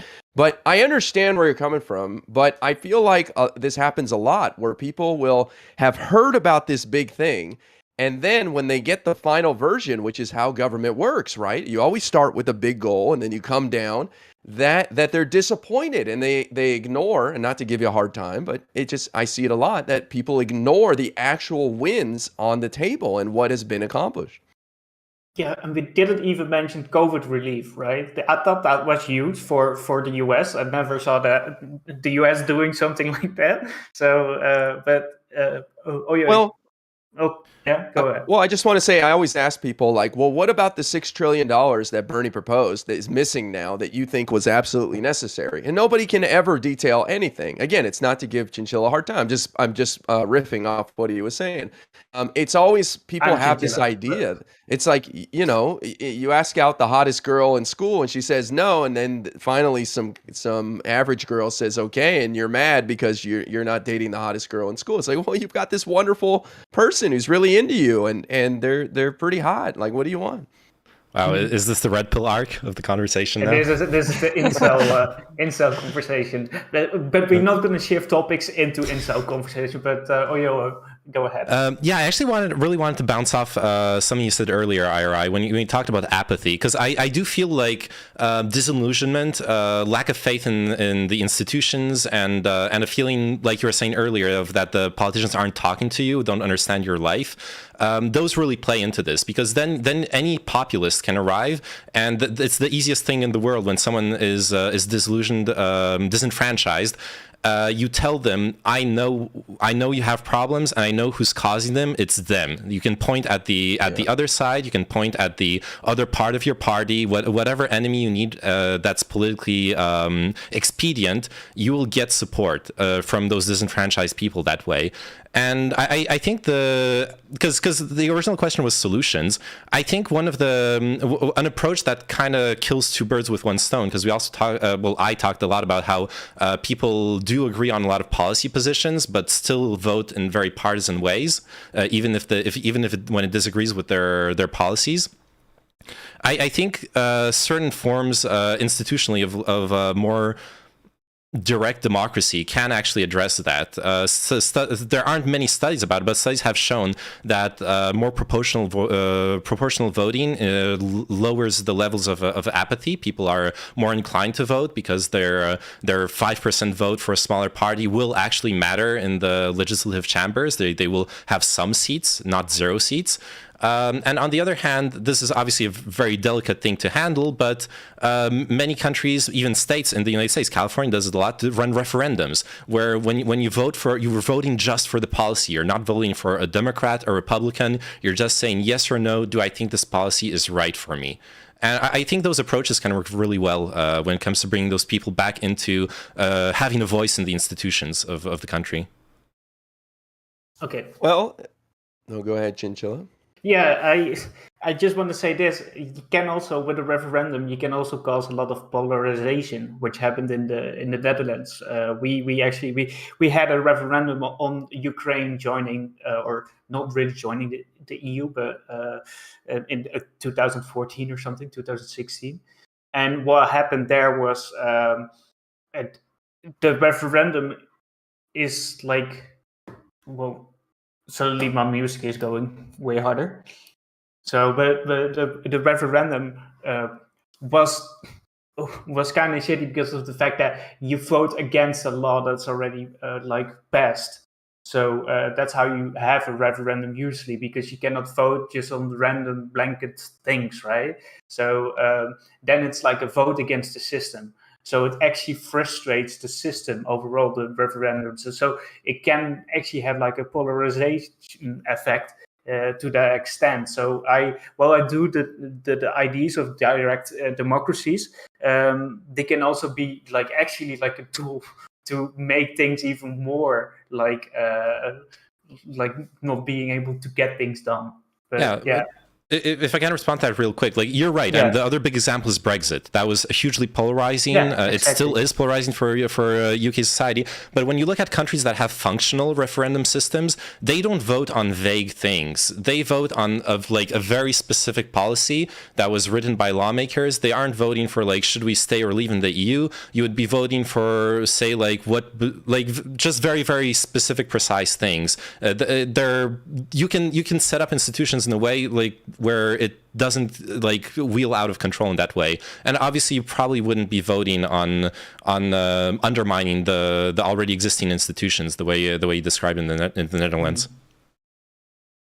Well, listen, I think the propositions have pros and cons. Here in California, we had one for gig workers that was pushed heavily by Uber and all these companies, and it passed. And in the end, it was struck down as unconstitutional because of one of the clauses required like 80% of the state legislature to overturn it in the future. And that was just deemed impossible. But on the other hand, you have a more positive situation like in Florida where they passed $15 minimum wage when they put it to the people. Whereas if one political group wanted that, they probably wouldn't have gotten it. So I like the idea of going straight to the people, but it can be overwhelming too when you have like 12 propositions and you got to figure out where you stand on all of them. And it can almost overwhelm the people quite a bit.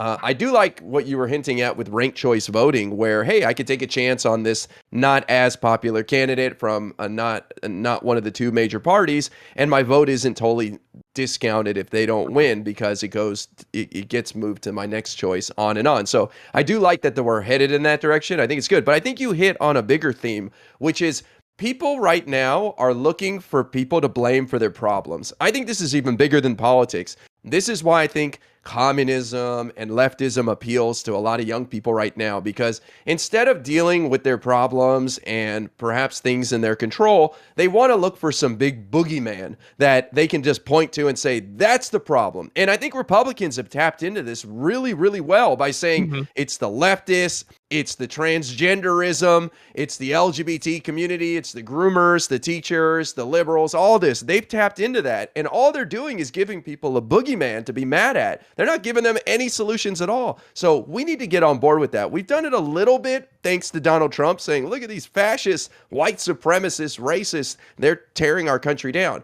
But I think we can be way smarter about it on the left, and we can really tap into that more. Elysium? I feel like we could tap into more negative cycles like that, and get people focused on more enemies to put their problems on. I feel like we do that a lot though, even on the left. Like we have our Mitch McConnell is the target of all of our legislative frustrations and stuff, and Lindsey Graham, and we can point out people. I don't know. Do we really want to? I mean, I guess it is our way through to feed the negative side of things, to have these people be the enemy, and we need to beat them, and then find a new enemy to beat, so we have something to come together on. Well, I would say it's human nature. It doesn't have to be our fellow Americans that we set up as the bad guy. I would argue that we've got nothing on the right. I mean, they've got CRT. We don't have anything getting parents to school board meetings and getting mad. You know what I mean? We don't have a libs of TikTok on our side.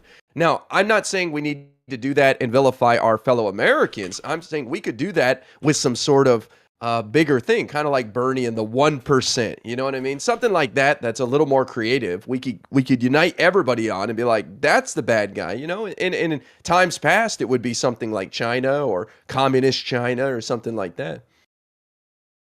Yeah, I always visualize Geek with glasses. So Geek, go ahead. Nah, again, this is where I'm going to touch back on its messaging, right? At the end of the day, I think messaging is key. I don't think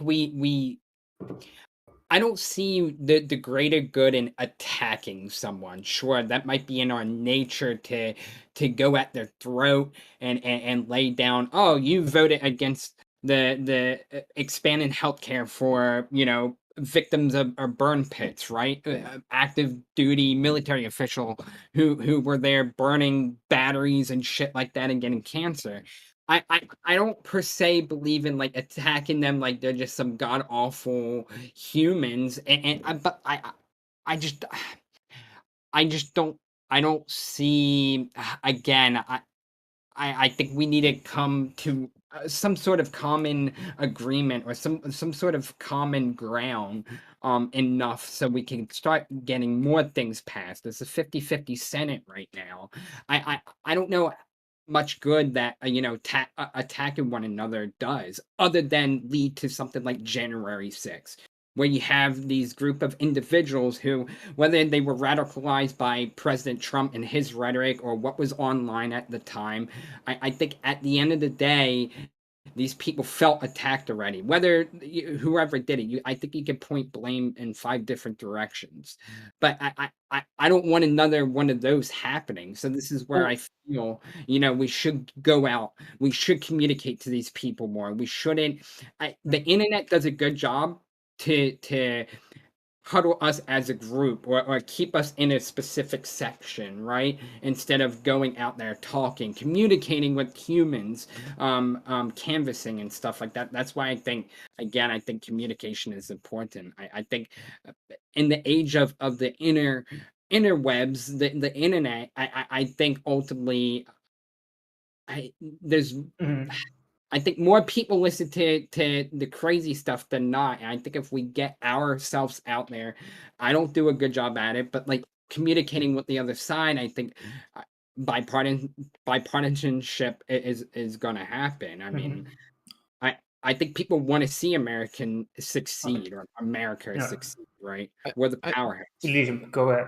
I think on top of that, what gets interesting to me is like, what do you even target as the enemy? Or like, what do we focus against if everything's going well? So like most people's lives are actually going pretty well. What do you tell them is so wrong that they need to be riled up again? You just make shit up. Make shit up or like, go ahead. Sorry.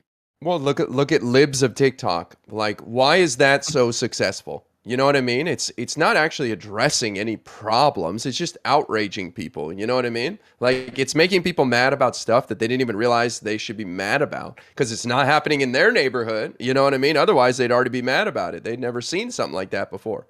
So I think it's just kind of tapping into something where people want to blame someone for whatever's wrong in the world, and they just want to feel better than someone else. And we just need to find a more productive way to tap into that because I don't see that going away anytime soon. I want to speak real quickly to Geek's point that we need to be out there more. And I agree. I think that the internet has less of a sting if you have real world experience. So if you know some liberals, then what you see on libs of TikTok isn't going to impact you, right? If you're involved in your kid's school, you're not going to be like, you know what? Come on, this must be an extreme example. I never seen anything like this, right? You're not going to be as impacted by that. And I would argue that the pandemic kind of kept us away from that face-to-face interaction. So we're kind of recovering a bit from that. And the internet is winning right now because we were kept at a distance from each other. But things are starting to open up. And I think that it'll have less sting and less bite moving forward because we will have more interactions. We will have more real world experience with each other.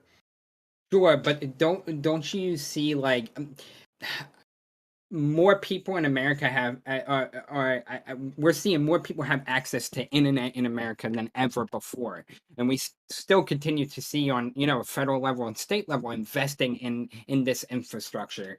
Do you see the people that haven't had access to the internet now having access to the internet being radicalized on some kind of forum board and or some kind of 4chan website or Facebook and stuff? More and more people are going to be there online now than ever before. Don't you see that as a problem? How could we combat that issue? Would there be something? Geek, are you Emperor or something? No, just kidding. All right, go ahead. Well, I do see us combating that. It's a brand new problem. It's something that we've never dealt with before. We've got all these boomers out of control on Facebook and such. But I do see tools being implemented to try to give people, number one, the critical thinking skills. They're teaching this stuff now to kids in school. Hey, it's not just about memorizing stuff, but how do you navigate the internet? How do you navigate what's the truth and what's not the truth? So that's something new. And also just regulating social media. I think in the next 5 years, we're going to see massive regulation for social media. The spread of misinformation, disinformation is dangerous. And we've realized that. And we're kind of still dealing with it with Donald Trump. He's not going to be around forever. But I do think that there is energy behind regulating it, like flagging certain posts, banning people for life. I mean, these are new things that are happening now to combat a lot of the bad parts of the internet. I always say the internet's the Wild West right now. The fact that you can be anonymous on the internet is insane to me. Absolutely insane. I don't see any value in that. I get in fights with my chat all the time about this. I understand there's this idea you can share secrets like Reality Winner or whatever, and I respect that. But the fact that you and I can come on the internet, be completely anonymous, and start all the shit in the world is insane. It's so damaging to humanity. And as someone who grew up with like 4chan and worked in IT with cybersecurity and stuff like that, I have to say I really, really enjoy anonymity. It does lead to huge excesses, though. You're right on that. But I don't know if I'd want to abandon it. But what I really wanted to bounce off of, though, was this discussion of because Elise, it sounded like you were saying that we should, or like what you understood was that we should adopt the same Machiavellian approach of having a common of like dressing up enemies or playing outrage politics. Obviously, that's what was most effective. Like you said, Ira, that's human nature. You can look at all the most popular political shows. Tucker Carlson, all about outrage. The Young Turks, all about outrage. All big Twitch political streamers, usually most of their content is reacting to outrageous stuff. But I think that, I think that hurts. No name dropping.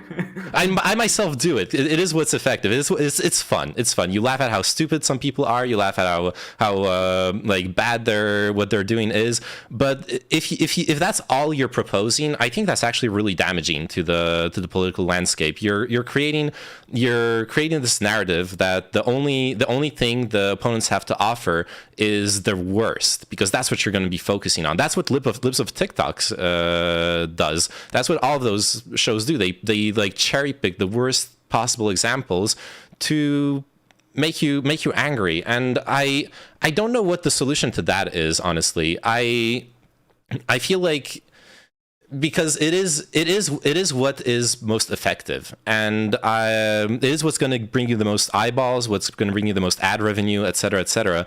It's just disgusting. I think it's really damaging to political discourse in general. I don't know if anyone has a solution for that outside of maybe some like abstract regulation, but I don't know. I really think anonymity plays a large role in this. I don't mean to sidetrack the conversation to this, but I understand that you said there's value in being anonymous. I don't know if that value outweighs all the detrimental things that come from it. I mean, where else in society can you just walk around anonymous and do anything? I mean, and it's not people like you and I. I mean, there are bot accounts out there that have tens of thousands of followers that amplify messages And by the time it gets to you and I, we don't even know where it came from or who started it. So everybody's like, we need freedom of speech and we need this like level playing field, but we don't have that right now because of this anonymity. Yeah, the botting thing is definitely a problem. It's one of those couple things that like everyone was memeing on Elon Musk buying Twitter, but that was actually a really good proposal to like regulate the botting issue on Twitter. I think most social media platforms should do that. Yeah, I mean, I think if we all had to deal with each other on the internet like we dealt with each other face to face, the world would be a better place. As a Elysium, I feel you're kind of being attacked here because you're the one that's anonymous, right? So because I've seen Elysium in real life. He doesn't look like an anime in real life. But Elysium, what are your thoughts on this? I don't know if I have super well developed thoughts about anonymity argument. The one thing that was said that I do like, well, okay, I guess what I have been thinking about is I don't think outrage culture is new, like we've been pointing out. So even if everyone didn't have to be anonymous, I don't know how much that would actually change about online interactions. Bots and stuff is a whole other thing for misinformation that could probably be addressed much easier. The one thing that I heard that does sound like a cool solution, but also falls into this like don't understand a timeline for this that makes sense, but like the rebuilding the interconnectedness of society. That's like how you buffer people seeing crazy things online and going, oh, that's an exception, not the norm, and moving on if they've interacted with people before in real life. But I don't think anyone has like a good solution about how to like rebuild communities. So I mean, at the end of the day, I still feel like we just have to commit to winning the partisan level before anything can move forward effectively. I'm gonna say one thing. Say one thing, Elysium. I don't agree with you that if you're not anonymous on the internet, have you ever seen a Facebook chat? You can see the pictures, you can see who they are and shit like that, and it's just that way. It's like, oh, it makes it totally different. But wait, do you think Facebook comments are any different than YouTube comments or anything like that? I feel like they're all the same. They're all crazy. I think there is some level to it, but if you're not anonymous anymore and you have like some dude in your chat and he's like shitting on you, and then you can just look him up, and then it's like, yeah, what about you then, right? So I think that it makes different. I don't think that the dynamic is the same. But IRI, you as the biggest streamer here, do you agree with that assessment, or do you think I'm wrong? What, that if you can confront your critics, then things would be easier? Like if they were under the guise that, hey, I could be exposed if I were to start some problems, like then that would bring the temperature down? Yeah. Well, I definitely think it would make people think twice about what they're going to say to somebody, which I think we do in person, right? And we don't have that filter on the internet. So I definitely think people, when they're anonymous, they tend to get nastier, and it bleeds into it affects everybody. And we do have an outrage culture right now, but I think that's because I would disagree, and I would say I think it's because of that anonymity is kind of baked into our day-to-day lives. I do think that we have to connect more, and we will. I think that the internet is in its infancy, and people will look back at this time and say, how the hell did people even live back then? That was insane. I can't believe you could do this and that, and these people, this would happen and nobody would do anything. So I think we just don't have the tools to handle the speed of technology right now. And I worry that people blame us for it as humans and say, well, we're like failing as humans because of that. I just think technology is just flying, and we're trying to keep up with it. You see it when it comes to things in society like sexual norms or gender identity, right? These things are moving at a lightning clip because of the internet. Whereas if the internet didn't exist, they would happen much more slowly, and people would be more accepting, I think. I'd like to push back a bit. I don't know if it's as much anonymity as much as it's the... obviously, it correlates with anonymity, but the idea that the person you're talking to online isn't a human being. I feel like when you look at YouTube comments, when you look at all those like decent places on the internet where people are having a really, really poor discourse and insulting each other, kind of radicalizing each other by showing off like the worst aspects of whatever political stance they have, they are treating the other person not like a human being they would they would pass in the street, or like someone they would meet in a bar and have a debate with. And I feel like the main disconnect between the IRL interactions and those online interactions is just this perception of this understanding that the other person actually is a human being behind a screen, that you can't hurt their feelings, that they also care about things, they have a family, all those like small things that just having a human face in front of you on like a basic psychological level brings back to mind. And obviously, removing anonymity, having names might help that. But I think like stuff like what Twitter did a while back, where if you post a message and you detect that it's really vitriolic, there's just this pop-up showing up asking, "Are you sure you want to post this?" Small stuff like that, I think actually helps a lot. I've caught myself a couple times where I wanted to post something and I was like, well, you know what? No, maybe this isn't what I want to put out into the world. Or other stuff that really gave me a bit of hope. I don't know if you guys saw the Congress hearings from the Facebook whistleblower when she talked about the Facebook algorithms who incentivize engagement at all costs, even if it's just negative engagement. She was saying that it is possible to have algorithms that incentivize positive engagement, that rather than incentivizing outrage, you could have the social media algorithms incentivize content that creates positive feelings and brings people together rather than just dividing people. Yeah, that's a great point. But yeah, we went a little bit on a tangent, to be fair. But yeah, I kind of want to bring it back. But before I do that, like Elysium, like maybe you want to still respond to that as the VTuber here, or... I think a good case study would be like how Twitch streamers interact with other Twitch streamers, because they're both like, everyone is there as a public facing person who has like an identity and a personhood to them, and we still like have people talk crazy shit at each other. So I don't know, I don't know, maybe we've seen different Facebook communities, but like I still think Facebook comments are just as bad as YouTube comments, even if it's tied to a more person. I just think the idea of always not being face to face with someone when you're communicating with them is always going to have these effects, anonymous or not. We could probably improve it for sure, but I don't see that aspect ever going away. Okay, we are now on the 1 hour mark. First of all, I want to say for anybody that's watching right now, thank you for watching. I appreciate you.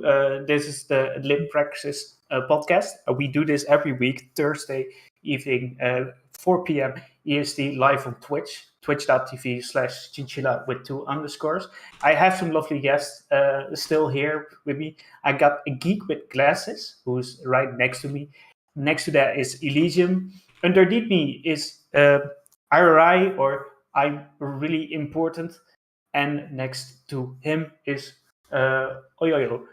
IRI, you told me that you had to leave at the 1 hour mark.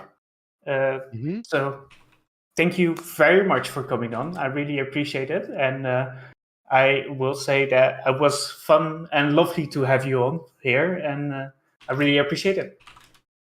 Yeah, thanks for having me. I think it's great to have a group like this of people talking, and it was nice to hear everyone's thoughts on this stuff.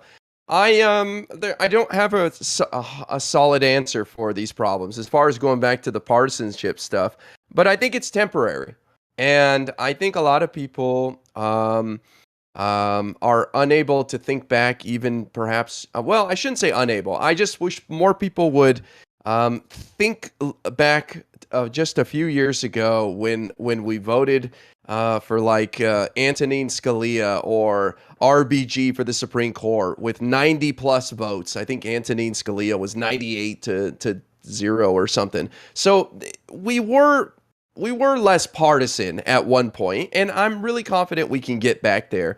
So I wish, I hope people can just be a little more optimistic about that, and it sounds like people here are to some degree.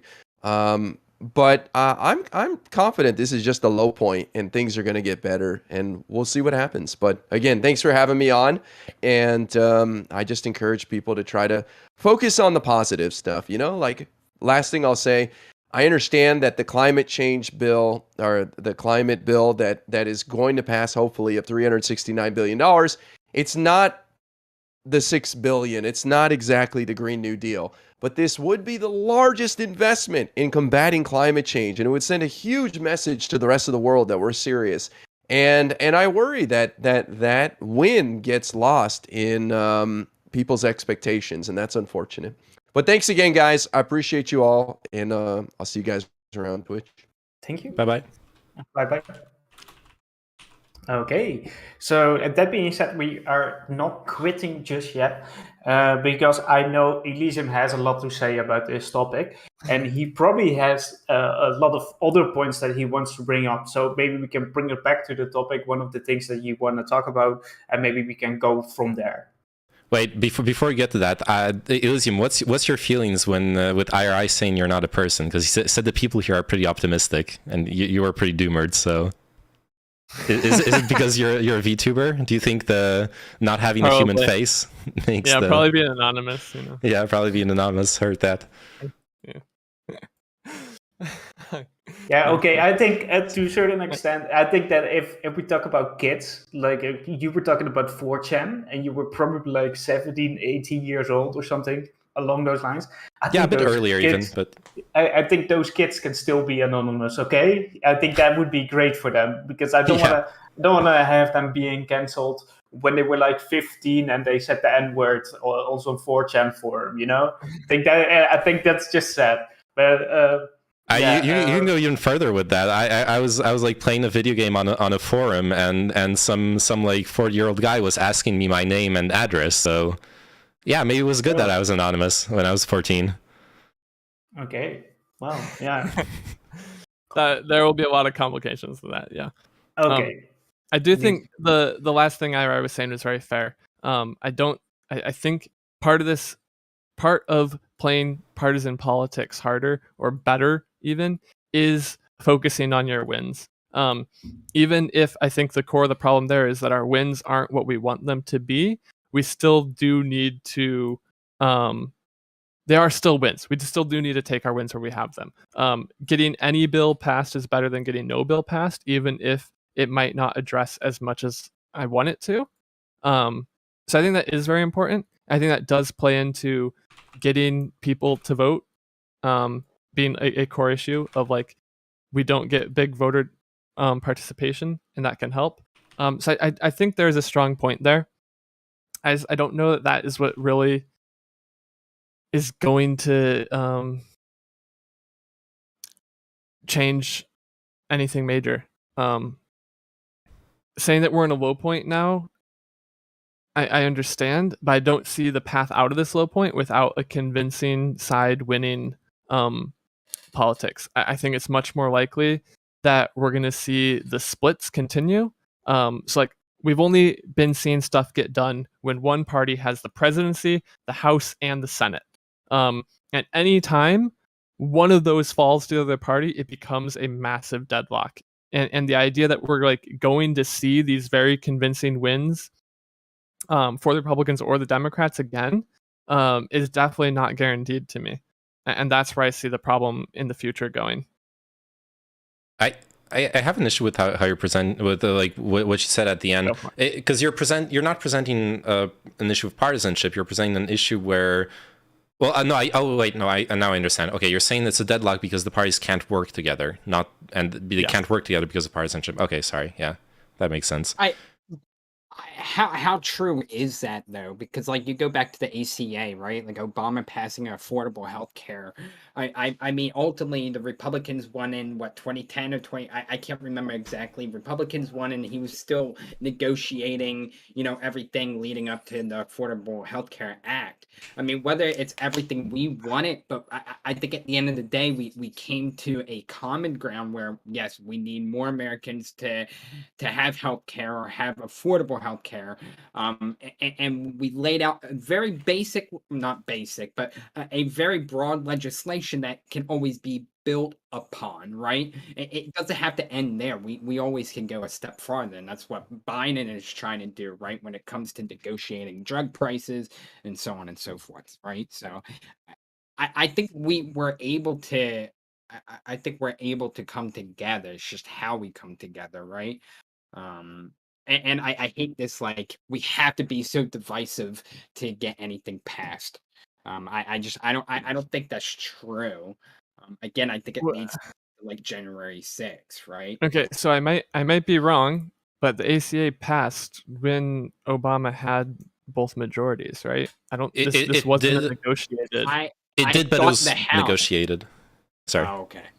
Go ahead. But your point still stands in the like bipartisan approach. Obama actually did concede a lot of stuff. He wanted to pass an actual bipartisan bill. He didn't want to shove it down the houses just because he had the majority, which is something that a lot of like people further left criticize him for.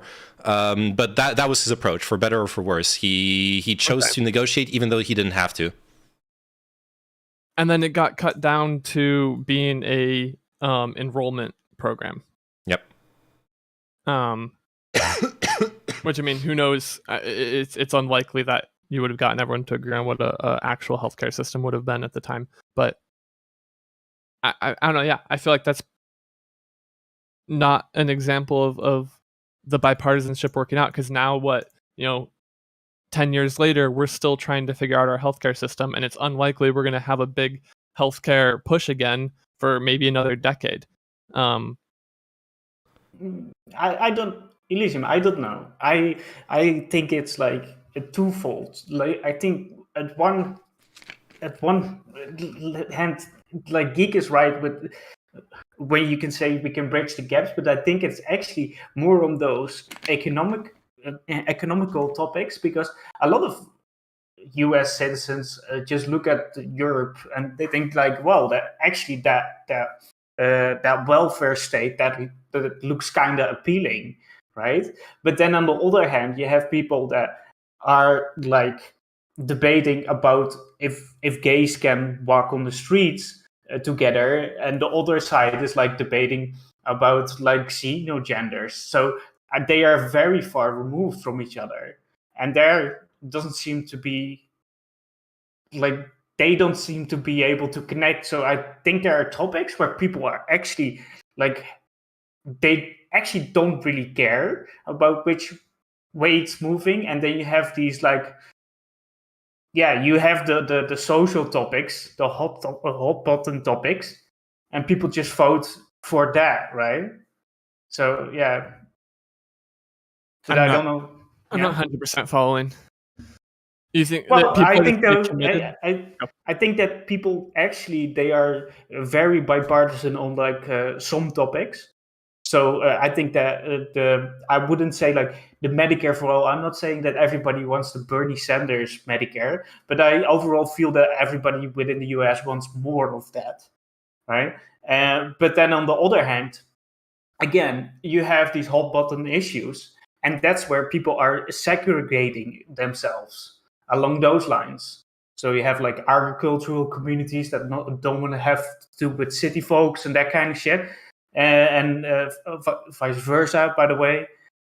So I think that's pretty much like, there is an issue there, but on the economical stuff, I think that people actually don't necessarily disagree that much. I think we disagree.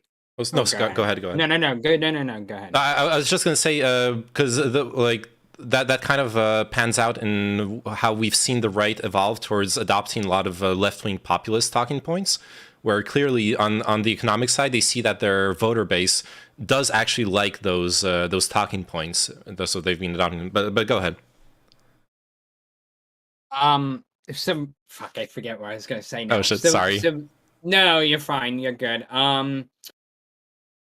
My God, I forget what I was gonna say. Go ahead, Chinchilla, if you got something else. Or, I don't know how much there are these extreme views that are in super conflict with each other. There's definitely some cultural differences. But like I feel like again the vast majority of people are pretty moderate and pretty libertarian when it comes to culture stuff of like at the end of the day, I do my thing, you guys do your thing, and it all is fine. And unless there's some crazy extremes pushing either side, of like transitioning children when they're like 6 years old, or like preventing gay people from being able to hold hands on the sidewalk, people aren't like up in arms against other people. I feel like those are the abnormalities, not the majority. I don't think that's not what I understand from what like Chinchilla was describing to me. That there is a real problem with like single issue voters, where they'll be like for healthcare, they'll be for say, I don't know, like even gun control, other things, but hey, they feel really, really strongly about abortion and like Christian values and gay marriage, and because of that, they're gonna throw away all those other things that they agree with, but this one ideological axis that is like essential to them, for example. Sure. Or yeah. Like those people are a pretty large voter base in the U.S. They have a lot of power. They are basically the core of the Republican Party, as far as I can tell. Yeah. So I want to say to that, yeah, and that's where your point comes in. Like maybe having like referendums is like a interesting way to deal with those issues, right? That's basically what you want to do. But then, yeah, I already brought it up. If they're voting against the law that's in place and it's just against the system, and okay, we touched on this in the beginning. And like, but yeah, I really need to look into that. Like, I would be open for some sort of way, obviously, but I wouldn't know which way, because a lot of ways kind of suck. But yeah, Elysium, you wanted to say something. Oh yeah, we touched on this in the beginning too, of like, we can have a bunch of policy conversations, but if that's not what someone's actually basing their vote on, it's essentially wasted not political power, but well, another word there. I'm not talking about selling something. I'm talking about like improving the system so that the system in itself is better. So yeah, but you can't improve a system that's in combat. You don't have enough of a majority of anything to change the system you're in until you win the fight for the system. I can understand that, but we can do the boring stuff in the background, but we also do the hot button issues and fight those out, right? Yeah, I'm talking about implementing good policies, but I'm not saying that that's the only thing you need to talk about, or just talk boring policies. That's not what I'm saying. I'm not talking about strategy about winning. I'm talking about like how to improve the system, because referendums overall wouldn't be like an interesting topic to try to win an election with. So like, okay, when we look at New York, and New York has very liberal abortion laws, to the point that not many people actually agree with them. They're like much further left than most people actually agree with. Then I feel like that is what gives extremists any sort of legitimacy. If we do win, where we have our wins, if we pass the normal moderate thing, that, or maybe it's a little bit more, because we are more on one side of things than the other.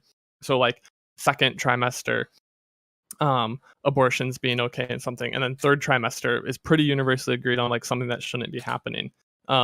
If we do reasonable things so that we ensure that we win the partisan era, and then in the future, once we've convincingly won, you can move it on into these more extreme things or have the more extreme conversations. I feel like that's the path forward. Does that make sense? So that even those people that are the single issue voters, if they don't see a million, okay, you always can't combat some misinformation, but if they don't see actual legislation that is in third trimester abortions and stuff, they're not going to, I don't think that's going to be their single issue vote anymore. I think they're going to, most people are pretty okay with at least first trimester abortions, if not second trimester. So I think because you can't control, like, okay, we're libs here. I think if we're going to make prescriptions, we should make prescriptions for like the Democratic Party. We can't make prescriptions for the Republican Party to like stop demonizing Democrats and riling the people up, culture war, all that stuff. We can't control that. What we can control is how we speak to those things.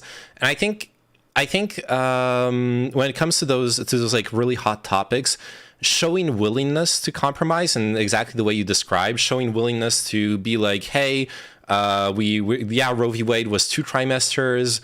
You guys are right. Let's scale it back to 1 trimester.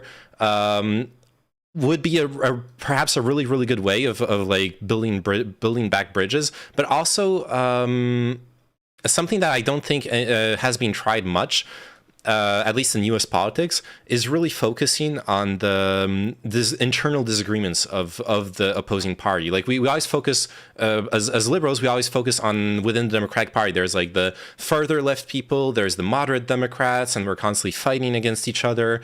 And then when it comes to Republicans, it feels like it's presented as this monolithic force. Like everyone agrees with Tucker Carlson, everyone agrees with Trump.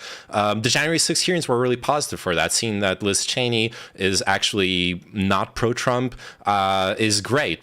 And I think we need more of that. I think we need more of seeing that there can be moderate people on the other side that we can actually work with, that we can have functional compromises on, and actually communicating that in politics as well, not demonizing everyone who's on the same list, but maybe like, hey, that person could be okay. Though obviously that's not the Democratic strategy as well. I saw there was a lot of controversy around funding going to supporting more extreme candidates because the Dems would have better chances of winning against them.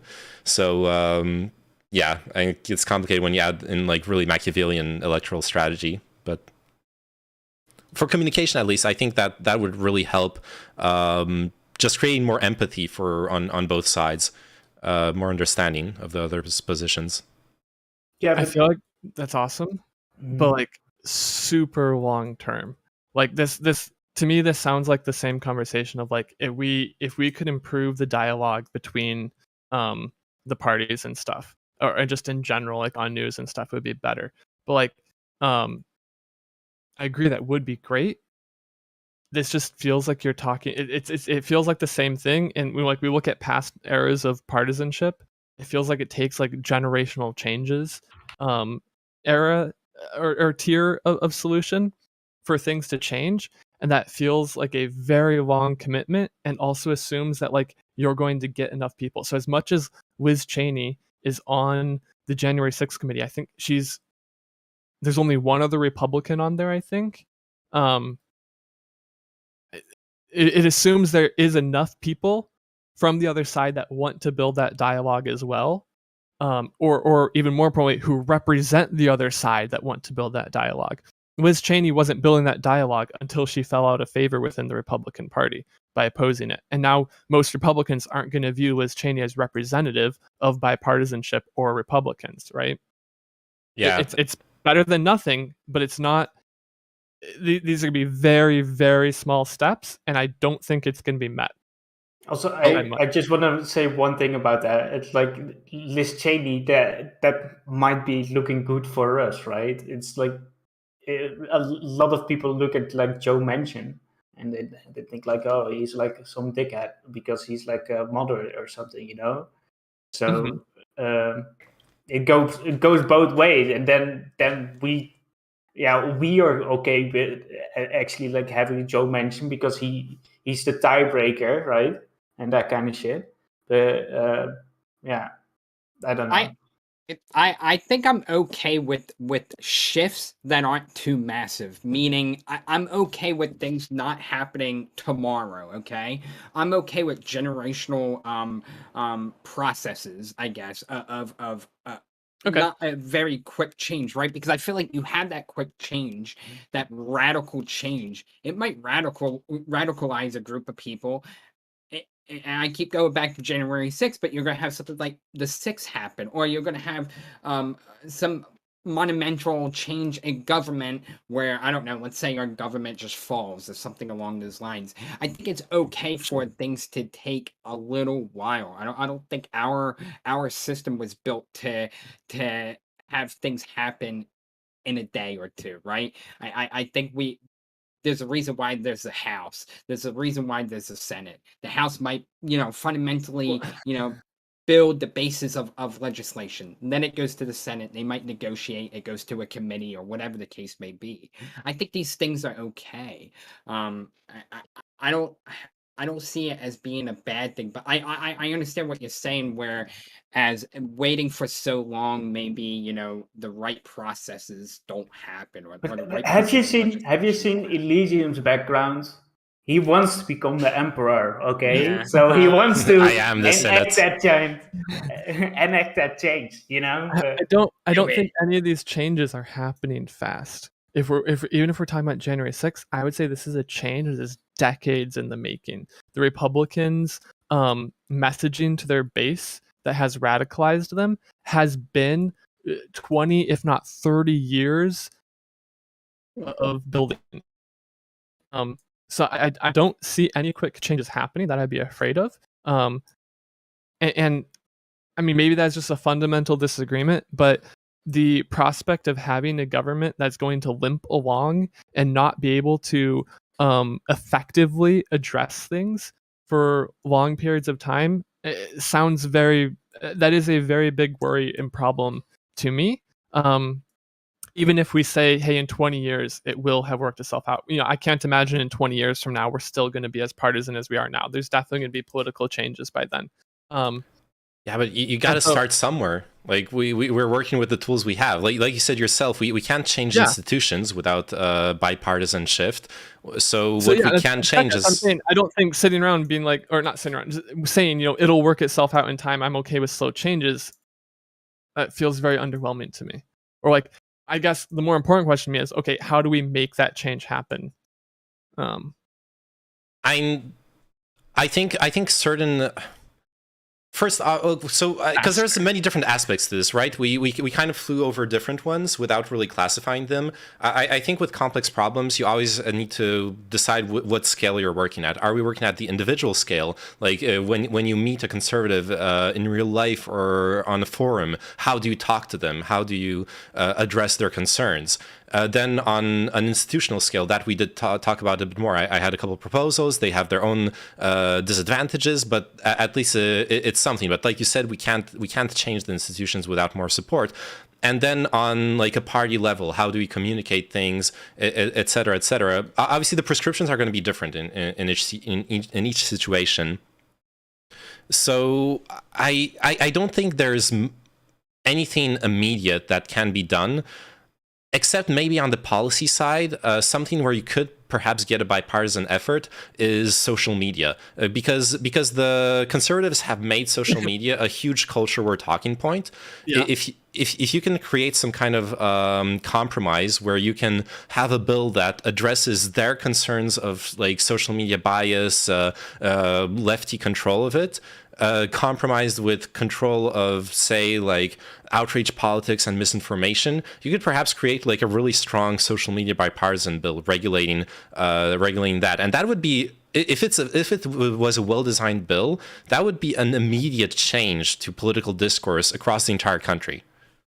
I think that also one thing you gotta keep in mind is that you can do actually like things for the institution that is like bipartisan. Like if you look at like a lot of like local levels or how the politics is over there, some cultures in local politics are extremely toxic while others aren't. And why is that? And it's not because Democrats or Republicans. It's usually because of the fact that they set up like a system. They have an inner culture, and that works in a certain way, and that makes it so it functions or not. And I think with like this was like one of the proposals that I was saying earlier. Like Germany has like a really relaxed kind of culture, right? Because of their history and shit, right? So they actually have like things in there. Well, it's not. It's different than the constitution because it's easier to change. But it's just that they put things in there without saying like, oh, we need to remove the filibuster, or we need to keep that. So okay, if we look at lower level politics in America, I think as like a microcosm overall, I feel like they're getting worse. That should be our canary. Yeah, so you could implement like laws about like how not to frustrate the system, right? You can actually do that, and I think that like it's not always that the person that is the biggest one who doesn't want to have those laws. I don't. This is hard. If people wanted a better culture and dialogue, we would have those laws. By the fact of these things like getting worse instead of getting better, getting more partisan instead of getting less partisan, I feel like it already indicates that like that is not a desire that people have. How are you? That's not true though. Like, the nature. Otherwise, we would have anarchy, right? Yeah, I mean, oh, sorry. No, go ahead. I sorry for cutting in, but I have to say, like, the nature of the institutions we are in is that we address problems after they arrive. It's very, very rare that we actually have managed to anticipate problems. We have checks and balances, and they work great. They actually slow everything down, and that's just the nature of like a Western democracy. The U.S. probably has more checks and balances compared to other democracies, perhaps too much. We've argued about that in the past. We can argue about it again, but the like, of course, it's like the fact that things haven't addressed it doesn't mean that people don't want them to be addressed. Is what I'm wanting to say. Yeah, and just because they have one thing, like it can become even way worse, and people don't necessarily want that. I think that if you ask a person that does something in its life, he wouldn't say like that he does everything because he wants to, right? Or something along those lines. Like some things. Yeah. Okay. I'm just trying. So, if that was a priority, if people perceived that the institutions were failing to the degree that partisanship was a problem, or if people didn't want to win more than they wanted a functional government, then people would be addressing these things. I don't necessarily think that the government is failing, but I'm always saying that there is ways to improve, right? I think I'm sorry to cut you off. I think there is ways to improve. I also don't think the government is failing. Sure, it might be quote unquote limping along, but I don't think at the end of the day that it's collapsing tomorrow, yes, right? For sure. Until like no one is incentivized to have the government fail, so it's just going to limp along. I didn't mean to. Sorry if I gave the impression I'm saying. No, you're fine. Until the government's failing, no one's going to do anything, and everyone's incentivized to just get as close to failure as possible without failing.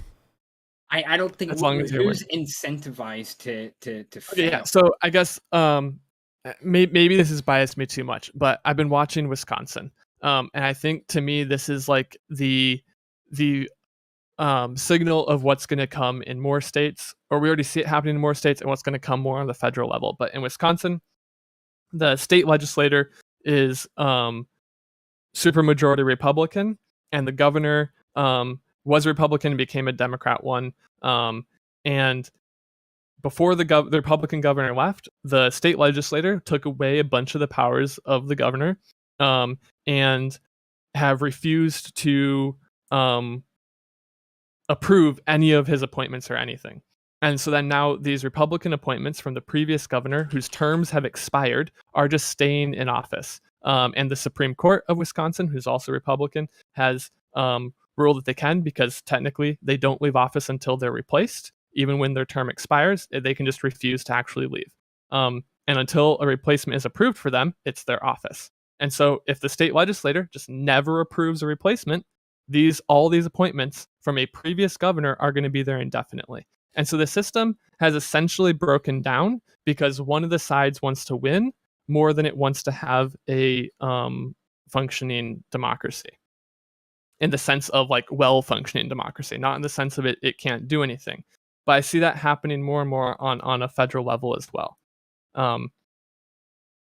That is a kind of a unique problem to the U.S. institutions, though. There's a lot of things that in the U.S. seem to work only on good faith. Like the institutional processes aren't codified in a way where they to like ensure operational security and transition power. It just relies on.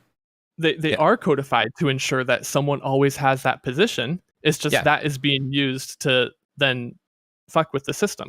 Yeah, that's what I mean. Like you have those loopholes showing up. Like even the filibuster, right? If you look at the history of the filibuster, it technically existed since the start of the U.S., but it's only at some point that that politicians realized, hey, actually, we can interpret this like procedure in this way, and now we can filibuster things. So I feel like there's a lot of that in the U.S. democracy in general, which is really fucking weird. You know, I would expand that and say I think there's a lot of that in all democracies. It's just they don't get to typically to tipping points where it comes into play, where people break norms. But I don't have faith in our norms if we're going to be partisan, and I see it becoming more partisan.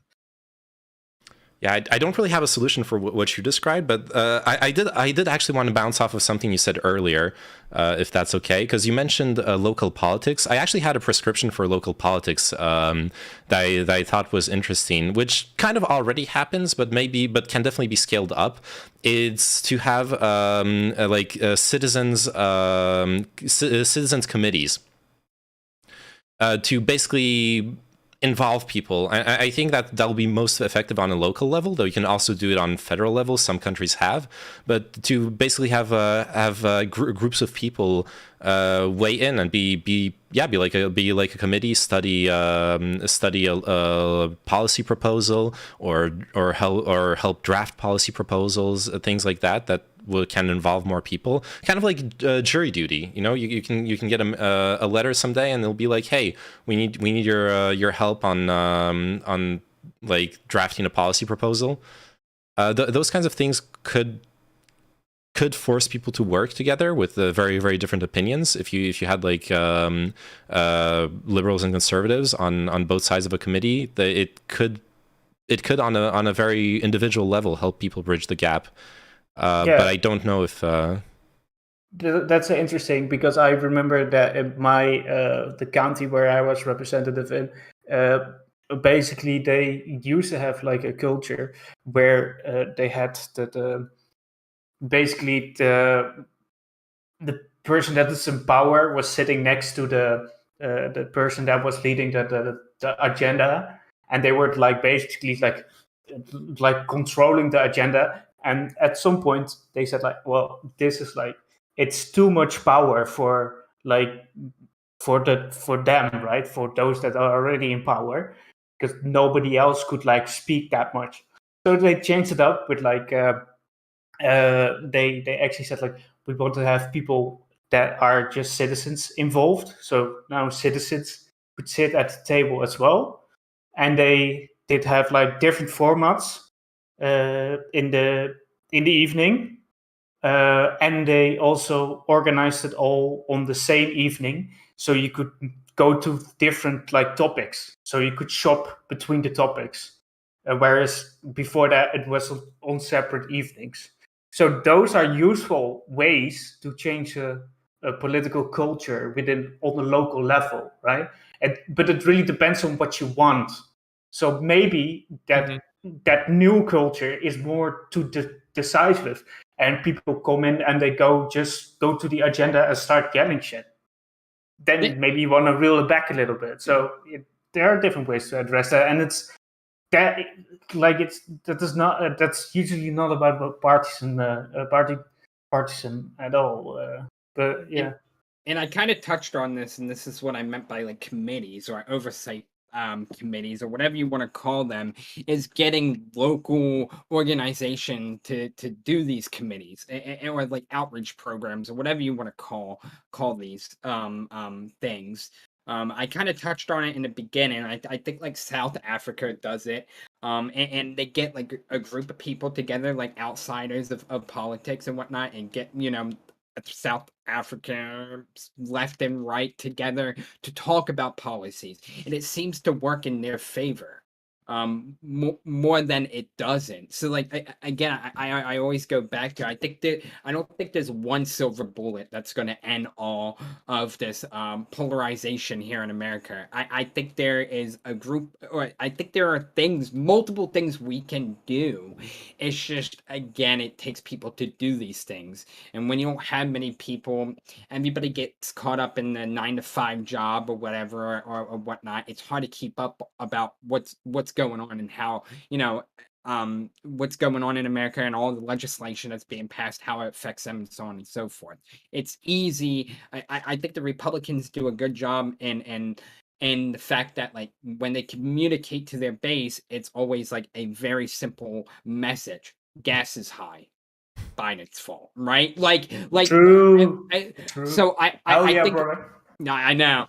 And I love seeing those stickers at the gas pump, like Biden did this or whatever. It's hilarious. But anyway, like at the end of the day, I think it shows in our politics like what we need to fix, but it takes people to fix that stuff. So we just need what I'm trying to say is, like, we just need people to go out and do these things, right? We need incentives to do these things. And I just don't think we're all the way there yet. I think eventually, I mean, I try to be optimistic as much as possible, but I think at the end of the day, like, we could get there. And this is why having these conversations are good. Again, I don't think it's going to be one thing that nails everything and everything is said and done. I think it's just going to be multiple things, maybe committees, outreach programs, understanding the other side, why climate change policies are so important, not only to the left and right, but as a whole, like how it affects everything, businesses, so on and so forth, right? I think there's just a lot there. I think it's not going to be one thing that solves it. I hate the doomer side of it, where I just don't think government is just limping along. I don't think it's limping along. I kind of said, quote unquote, it's limping along, but like at the end of the day, like I don't think our government was built to pass things tomorrow or the next day, right? I think there's a lot of committees, legislations go through, and I think there's a lot to be talked about, right? Like if we go back to the 50s and way back to 1864 and up, like racial injustice was a big thing driving politics during these times. I'm not going to say one by one, but like at the end of the day, like we can see the political divide then. And we still can see a political divide today, but like we've overcame these things. It doesn't happen in a day. I think it takes generations to change different policies. Yeah, so I don't want to loop too much. I know. That being said, like I want to give Elysium the chance to, if there was something that we forgot in this conversation. Do you think we covered everything? I'm curious. What you guys are both just talking about here is, like, it sounds like you're saying we need to like improve civic engagement.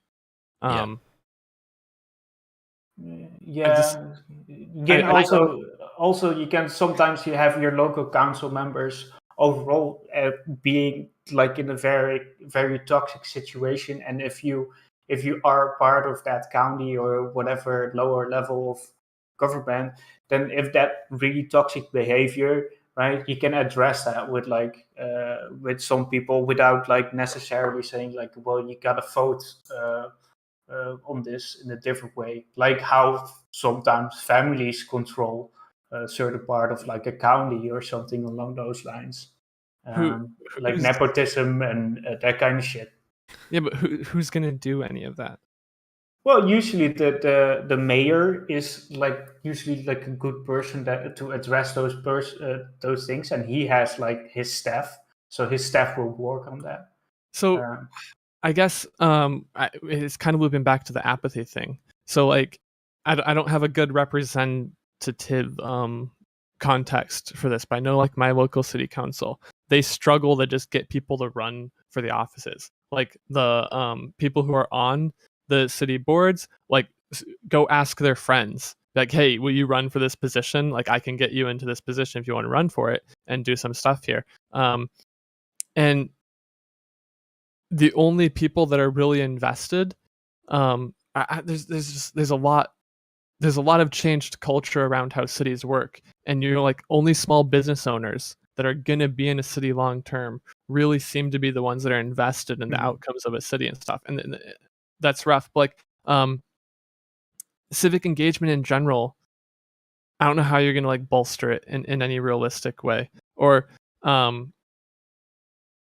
even Biden versus Trump election, we got 65% voter turnout for one of the biggest elections of the 21st century for our country. Overall, I understand where you're coming from, but I'm saying that it's possible. It's really possible because I've seen it with my own eyes, and maybe America is different in that sense, certainly, than every other country in the world. But you can change if you change up how the county works. You will see another way of having an engagement. Doesn't mean that now people come in droves to city hall, right? But yeah, there are things to do. You have. How do we end in a situation where people are both more partisan than, or at least politicians are more partisan, but people also don't want to engage with the system? Yeah, well, it means that if you look at the example that I gave you earlier, it doesn't mean that it necessarily has to be more sensationalized. In their case, it needed to be, but you could also just have all those topics on the evening together without having all the new structures, if you think that's better. So there are different ways to approach it overall. And with what you just said, Lise, and that's one of the first things we addressed earlier. It was that there is a definite pipeline from being politically disenfranchised towards partisanship and extremism. All those three things are directly correlated with each other. I think a lot of populism directly preys on that, and then populism, by its nature, you'll do anything to gain more support. You will dress up anyone who has different opinions as the enemy, and then you create partisanship. Those things really play into each other. And then get people, saying that creating doubt about the institutions, whether it's Trump saying that the election was stolen, whether it's lefties saying that your vote doesn't matter, and those things will make people even more disenfranchised. It's a feedback loop.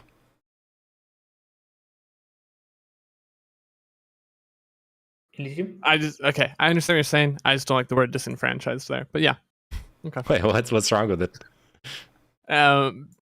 Because it implies there's a real disenfranchisement going on instead of what? Disenfranchisement is a feeling. Of course, it's as long as people feel it, it's real. What do you mean there's not a real disenfranchisement? I guess when I use the word, I don't consider. Yeah, I'm trying to describe it as a feeling instead of an actual thing being opposed on people. So yes, if you're meaning as a, I agree. But you're right. Not how I understand it. Yeah, it's not like people's votes are being taken away. Though I would tend to point towards stuff like the studies on the Electoral College or where you do see people like some people's votes mattering less than other people's votes in a different state, stuff like that. That definitely disenfranchises people in a very literal way. But yeah, I'm more talking about the feeling created by like media and politicians than like actual legal disenfranchisement. Okay, I think we have beaten this horse to that, honestly. But yeah, I just want to know if you have like another like topic around this, Elysium, because that was my general question. Because otherwise, we're gonna move on. No, it's okay. I think we covered Okay. a lot of ground. Yeah. Then in that case, guys, for anybody that's watching, following, and thank you very much. And also do that with these other people. So we got it's Yoyo, and we got a geek with a glasses TV, and you got me, Chinchilla, with 2 underscores. So that being said, we do this every week. Every Thursday. Listen, you know what I'm watching? Oh, I'm so sorry. holy I'm shit. muted. Hold on, I'm muted. Hey, Wait. let me do my shill. Hold on. Yeah, go shill. I'm sorry. Okay. No, but anyways, we do this every week, 4 p.m. EST. Next week's topic, we're gonna have Chat Logical, and let's see, Chris Speaks is coming as well, and I think somebody online. So we're gonna have like a banger of a topic, right? We're gonna talk about immigration. So that's a thing. That being said, like, is there anything that I missed out before we're gonna go? So before, like, oh yeah, I want to thank special thanks to our guest, Geek with Glasses TV, for coming on with short notice. So thank you for that. And yeah, man. Anything for you, okay? Yes. Daddy Chinchilla. Thank you very much. And yeah, I will send you guys off probably because I think this is the end. No, yeah, go ahead. I have a closing statement I want to do, if that's okay. Yeah, if it's not like just to answer on whatever Elysium is saying. No. It's something we haven't really discussed. Oh, it's just we can still, okay. Yeah, go ahead. It's just like because earlier I talked about like looking at problems in different scales. Obviously, we were talking about systems, about media, about political parties, institutions. But if people are going to take away one thing from this discussion, for me, it would be how to address those issues on an individual level. Because that's in your day-to-day life, when you're going to be shitposting on Twitter, when you're going to be shitposting on Reddit or YouTube comments or whatever, please remember that the other person somewhere is a real human being with like a real family, loved ones, etc. Don't dehumanize them. Don't treat them like shit. Try to understand them, even if their opinions are dog shit. Try to create understanding. That would be my prescription for people, like on an individual level. Create understanding, be kinder, and like you'll be leaving the place a better world if you do that. No, fuck that shit. Okay, let's go to Elysium. Wait, what? A closing statement. Oh, I did not prepare a closing statement. Okay. I'm sorry. No, well, then we only have one closing statement from it's Oyoyo. Wait, so, no, Geek with Glasses? Do you want to? No, he doesn't have any statements. You know what? I never do a closing statement, but I guess I will today. Maybe you can tell us about, like, because you mentioned January 6th, about what happened that day, because you are a firefighter and because you knew you had some around that area. You live around that area. So I guess to touch on, I think it's okay to point out people being hypocrites, right? We always go. There's a very political divide when speaking about first responders, and I hate that so much. I think there are good cops. I think there are bad cops. Oh God, I'm gonna get probably slack for that. I also think there's good firefighters and bad firefighters. But back to January 6th. There's that day we clearly can see the divide in American politics. We can see what these people have done. We can also call out the bullshit from maybe political opponents that are basically brushing it off like it was a normal day in America or something like that. Meanwhile, multiple officers, later on committed suicide or died by a heart attack, or you had, sadly, a demonstrator get shot, right? I mean, ultimately, she wasn't doing the correct thing. And, again, there was a lot of things that went wrong that day. But, like, I think, like, I think there is multiple areas we can look at and we can try to fix and come up with solutions, but I don't think there's going to be a silver bullet that ends it all, right? I think we've repeated this over and over again. I just sadly think we are in a weird state right now, but I think we're going to get out of this slump. I don't think the government is, going to die tomorrow and, the history, right? But like I ultimately believe like there's a lot more good happening in the world than bad per se, right? Like I think there's a lot of good legislation being passed. I think there's a lot of good commitments or negotiation relating to, I don't know, foreign policy happening right now. There's a lot that's going on in the world, and it's hard for a normal person to just intake that information daily, right? So that's my closing statement. I think there's multiple solutions to the issue, and to each their own, I guess. I think one thing we need to do better is talking. I think ultimately talking, discussing, and not yelling at each other. I think that will better the humankind. Yeah, but I like yelling.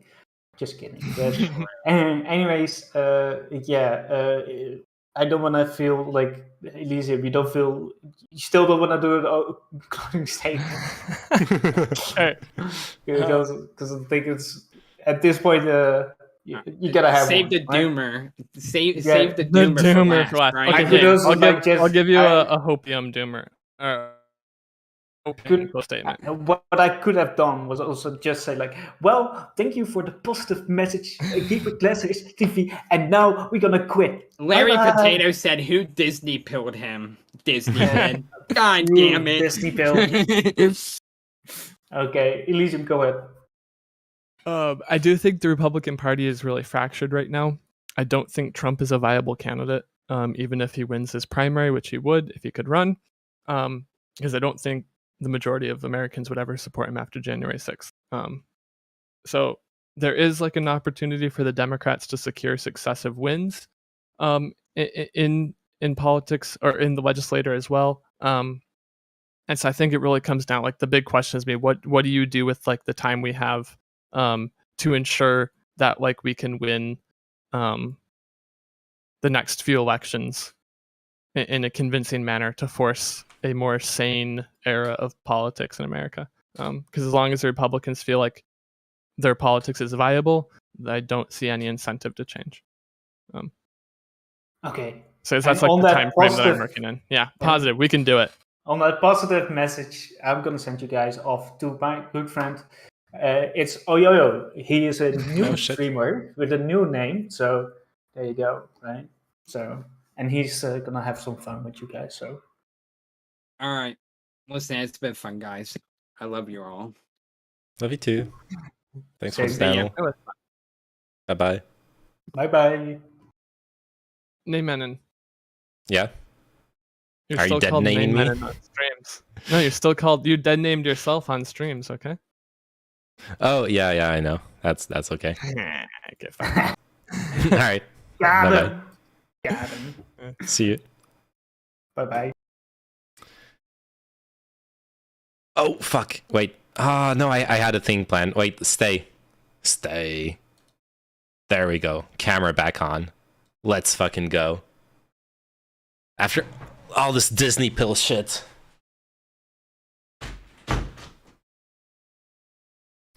You want to know? You want to know what's actually going to happen? The government is going to die. We're all going to die. It's the end of the world. It's all good. It's fucked up. There. That's my take. I should have closed with EU politics is worse. What the fuck? No, actually, I really, really wanted to do a derail at some point about French politics, because holy shit, how fucking hard it was for Macron to win against Marine Le Pen is fucking depressing. When it comes to like what we're talking about, with the polarization, partisanship, all that stuff. It's rough here. You have a multi-party system. You have all those things that some people say will fix things for the U.S., and it just doesn't. It's going in a really dangerous direction here. I don't know what the solution for that is. So what I'm going to do right now is do a shake title, and I'm going to pour myself a glass. Of what? Of your mom. No, but seriously though. Oh yeah, people sometimes say multi-party system like some silver bullet solution. Yeah, it's yo mama. Hey Thrasha, how you doing? No, it's actually just that. It's they see a system that's different from what they're used to, and they think like, oh, okay, cool, like it's gonna fix everything, and you know they have healthcare, they have all those other things we want. So obviously we need to. If we copy their system, everything's gonna work. And no, that's not actually what happened. At least for France, I don't know that much about other some like other European countries, but the reason France has such a strong social security net is because like unions and socialist parties had huge amounts of political power in the early 20th century. That's when a lot of those things got created. Honestly, multi-party is inherently less partisan. It feels. It is, but it doesn't. So what I was trying to get at is multi-party. Of course, it's going to be less partisan because you're. If you're going to be partisan, you're going to be partisan about a party that actually fits your political prescriptions closer, because you have like different choices, especially in a system that's proportional. Because then, if the system is proportional, you don't need to vote for the lesser evil. You can actually just vote for what fits your opinion. But it has weaknesses. So, for example, a multi-party system is, in my opinion, much more susceptible to extremism. Extremism has it can much more easily gain a foothold in a multi-party system, appear as a legitimate party. That's kind of what we're seeing here in France. Like the centrist party, which is Macron's party, has eaten huge blows, and before that, the centrist. Like the centrist party, I guess center-left party, was the Socialist Party. It was it got gutted. And there's different versions. If you're like more of a lefty, your opinion will be that the Socialist Party got gutted because they compromised too much with like actual centrists and the moderates. They didn't stay true to their political prescriptions. But yeah, well, it's not my cup of tea, but that's just democracy working, right? It is. But the reasons why people are disillusioned with Macron's party aren't necessarily legitimate. So some parts of it are legitimate. He is a politician who has been very, very polarizing on topics. Whereas for conservatives, he's a very progressive politician. But most importantly, and I think this is where he lost a lot of popularity, he is a very elitist politician. He makes it seem like he makes it seem like he's in politics to lord it over people and to use them as a workforce. Basically, he's had multiple statements that have been considered very condescending towards people. For example, when it came to peak unemployment a couple of years ago, what Macron had to say was, well, that's bullshit. All you need to do is cross the street to find a job. If you're someone who's been struggling to find a job, who, you know, maybe you have like a couple of years in employment, you're struggling to find your next job, you maybe don't have a great degree, things like that, and you hear your president saying that, you're like, well, fuck, this guy doesn't give a shit about my life. He He doesn't understand what it is like to actually look for a job. He has a couple other statements. I don't remember them, the other ones off the top of my head. But that is like so easy to attack from a populist perspective, whether it's left populism or right-wing populism, which at this point have a huge amount in common. I touched upon that in the panel, but right-wing populism more and more is embracing what the Nazi Party did. I'm not saying they're because they're fascists. I'm saying it just because it's a political strategy of embracing socialist policies and then combining them with nationalism, national socialism, to take away the voter base from the left, basically, and so that the economically disenfranchised people can identify with your ideology better. I prefer a multi-party system, but we are pretty polarized here. Like 35% different parties never want to govern unless they have total control and do not engage with anybody, pretty much. If that percentage becomes higher, you cannot form a government anymore. That's really problematic. That's the one positive thing in the French multi-party system, is that from what I've seen, deputies, which is the Congress people, are actually really good at voting for policies, not for parties. So if like recently, for example, obviously if you're depending on your political inclination, this might seem like a bad example, like a bad thing happening, but it shows non-partisanship. Macron's party wanted to extend. There was two policies that were where Macron's party had kind of like lost in the vote recently. One of them was in extending the lockdown, the sanitary like exceptional laws. And both the far right parties and the left coalition shot it down. They agreed, hey, we need to stop with the sanitary emergency state. The government no longer has the right to impose vaccination passes. That you can only impose negative COVID tests, and no government mandates. It's like up to private businesses to choose like what kind of mandates they want. There's still some limited powers in case of an outbreak, where you can impose like the negative tests, stuff like that. But they've scaled down the whole thing. Now, if you think that's a bad policy, then that's one thing. But at least it shows that two like very, very opposite groups can actually work together in French politics, which is kind of positive. Another example was recently there was a bit of an outrage over scaling up retirement pay to inflation. So the Macron's party proposed a 5.1% increase. Hey, Yusuf King, proposed a 5.1% increase in retirement pay. You're not a cat, bye. I will be a cat in a little bit, don't worry. It's coming. They proposed a 5.1% increase in what's it called? In retirement funds. But the actual inflation is 5.5%. So what happened is it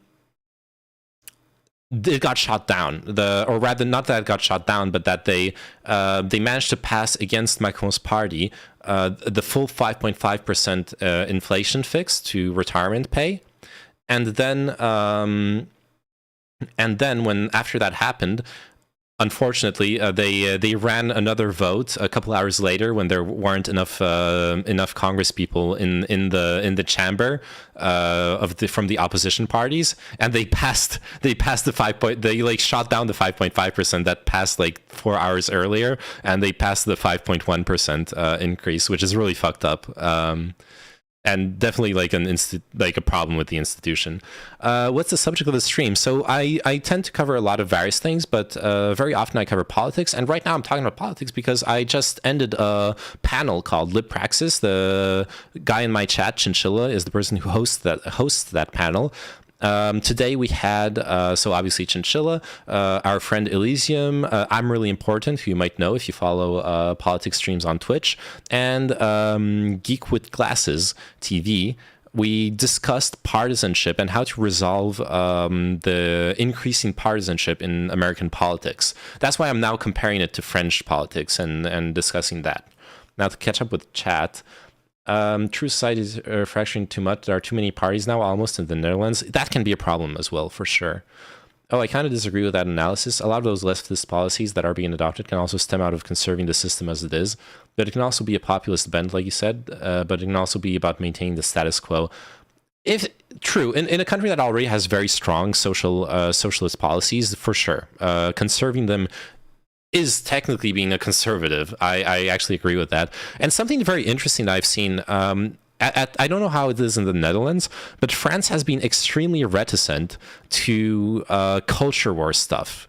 More specifically, like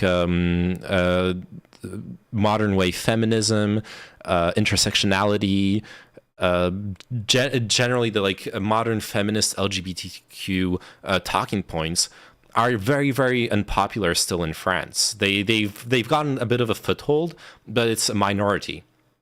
In my opinion, it comes from a very specific political culture in France, which is the culture of universalism. You know what, Youssef, you're right. I'm going to change my stream title for a bit, just so I don't lie. Talking about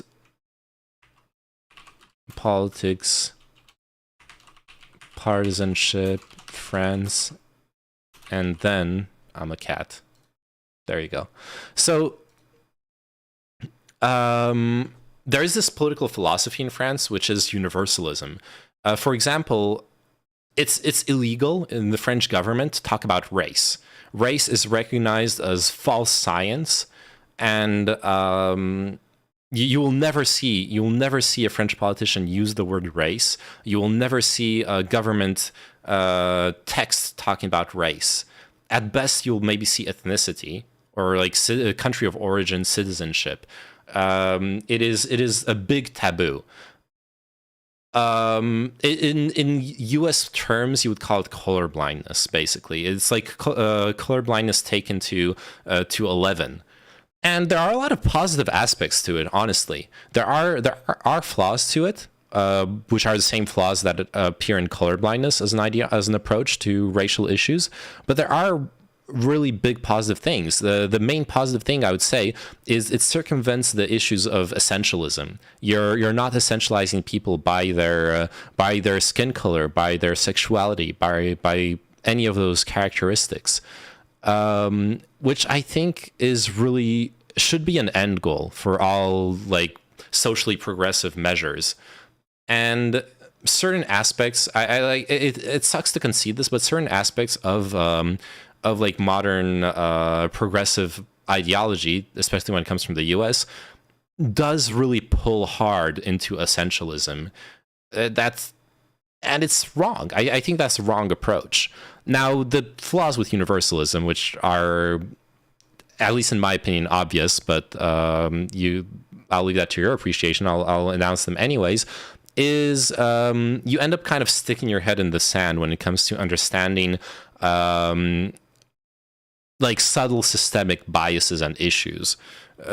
It can be a very, very painful debate in when you're talking with someone who's more like classically liberal or conservative in France, to make them understand what is systemic racism. You have a lot less tools to address it because there's no such thing as racial statistics. You don't have arrest statistics. You don't have at best for crime statistics, you have nationality. You don't have skin color. So it becomes you don't have the tools to argue those important topics in either direction, really. You have to basically look at other countries, and then there's the silver bullet that often comes up is like, oh, but France is different. We have a different culture, we have a different approach. What you're saying just doesn't apply to us, which I think is just false. We're still all fucking human beings, and we share a lot of culture. Obviously, things are different, but some things stay the same. And discrimination, biases, those usually stay pretty darn similar from country to country, from culture to culture.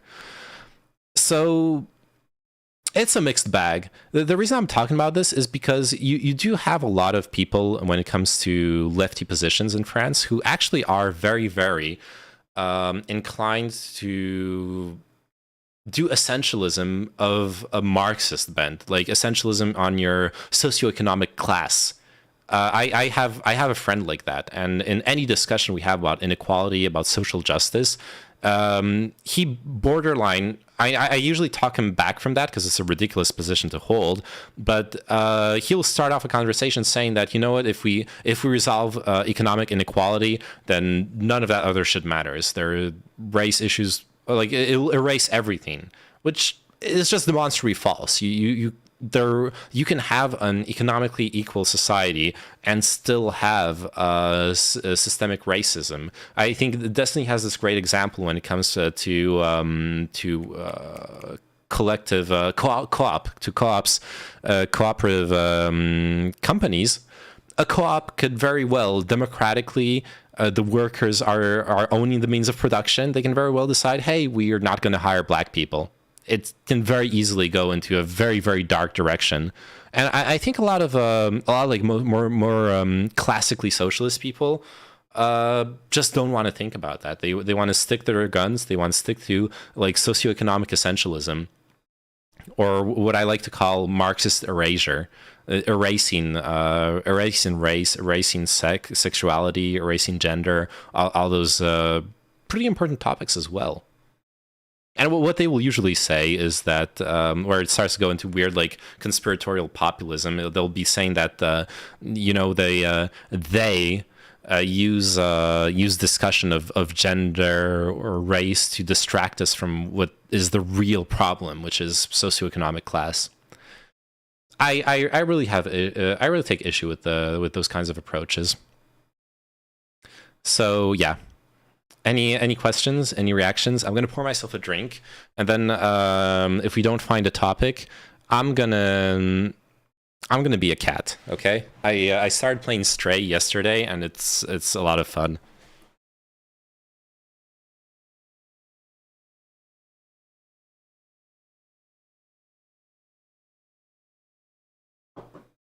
Oh yeah, let's play some nice haircut. Thank you, Halalfa. I like your name, by the way, Halalfa. Yeah, I need to fuck. I have this product that makes my hair a bit more curly that I need to throw it into. Oh shit, I'm viewbinding myself. Let's close that tab. Thank you. What is this Halal M? Oh shit, you're a streamer. Oh yeah, let's go check out your content. 2015 account created. How long have you been streaming? You got emotes and shit. 125 followers. Halal advice streams every week. Quran. Oh, that's your Quran.com, Sunnah.com. So do you talk mostly about Islam? I rebranded recently. Okay.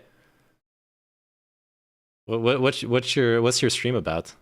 Is it just halal advice? Who the fuck is this identity thief? Your mom. Okay, music, and I'm gonna pour myself a drink, and then we're gonna dive deep into your channel, okay? The same way I dove deep into Decoy's mom last night.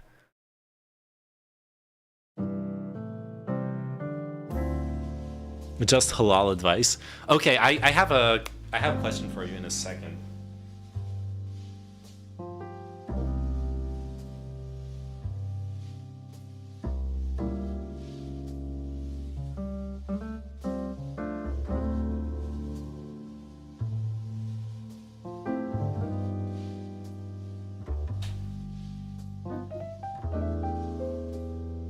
So Marxism dissolves gender for an equity-based workforce?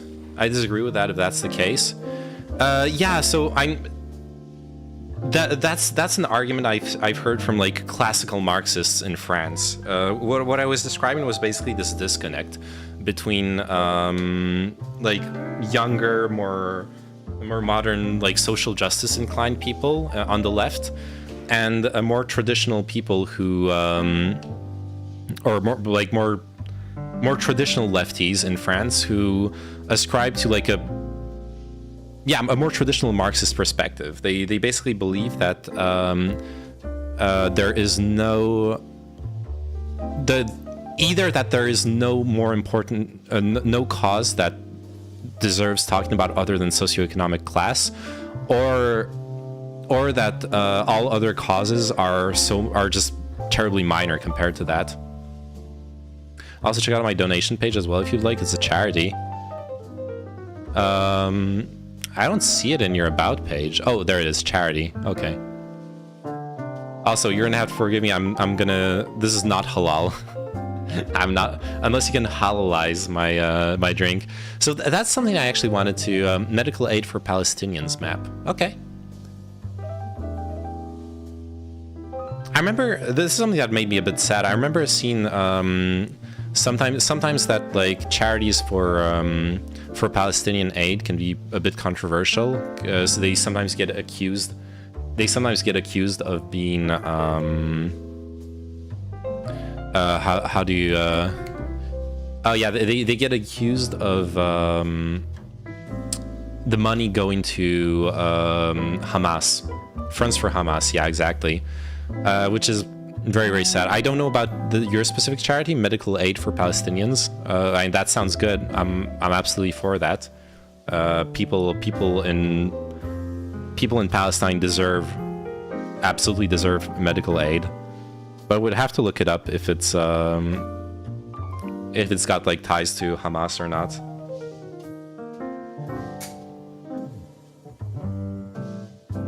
Speaking of halal, there is this hilarious video in France that went viral a couple of years ago.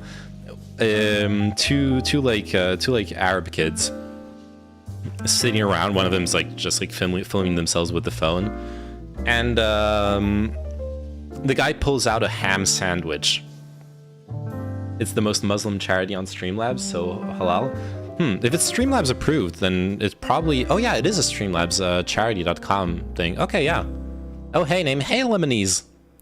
Oh shit, a literal lemon. So, yeah, what was I gonna say? Yeah, so this guy pulls out a ham sandwich and starts eating it. And his like friend next to him, his brother, he's like, "What the fuck, dude?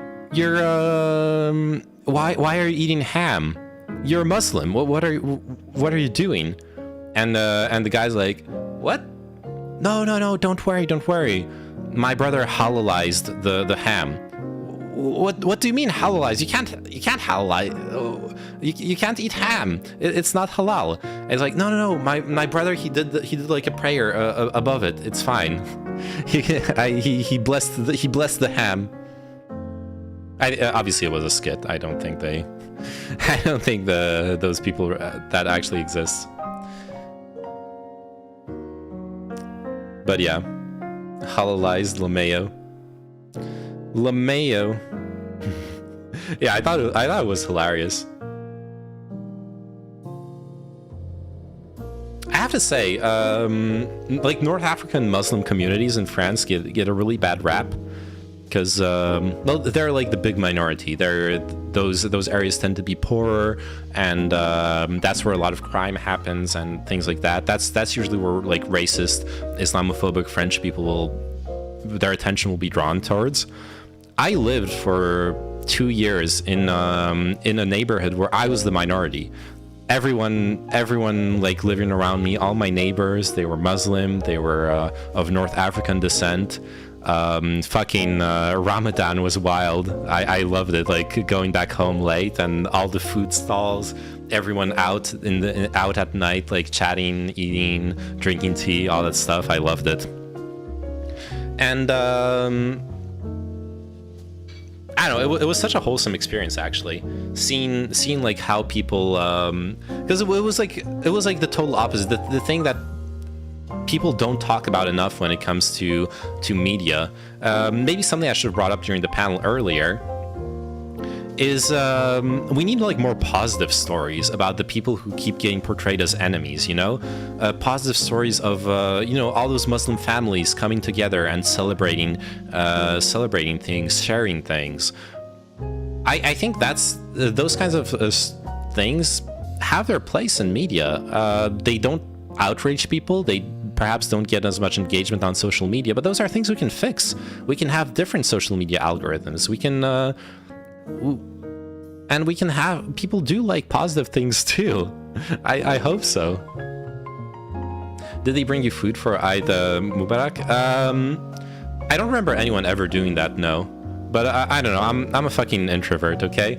As much as I did enjoy like getting to know my neighbors to a certain extent, to be fair, the two people who I got to know the best in the neighborhood were the shopkeeper that I would like go to at midnight because it was the only shop open to like buy emergency groceries, and the kebab right across the street. I was constantly fucking eating kebab. The guy that guy knew me, and I knew him. It was nice. I think we'll see a shift in the next generation, seeing less conflict in the Middle East. I'm really hopeful for that as well, honestly. Something that unfortunately Trump undid. I'd be curious about what your opinion on that is.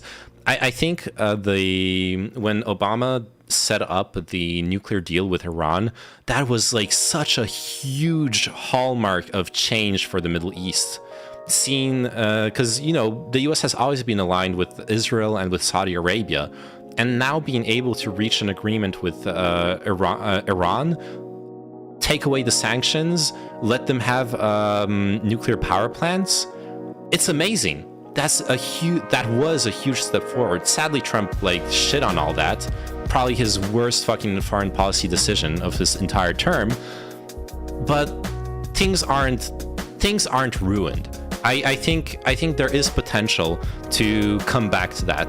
The trust has been destroyed, but hopefully we can restore trust. And if we can restore trust, then we can build towards peace in the Middle East.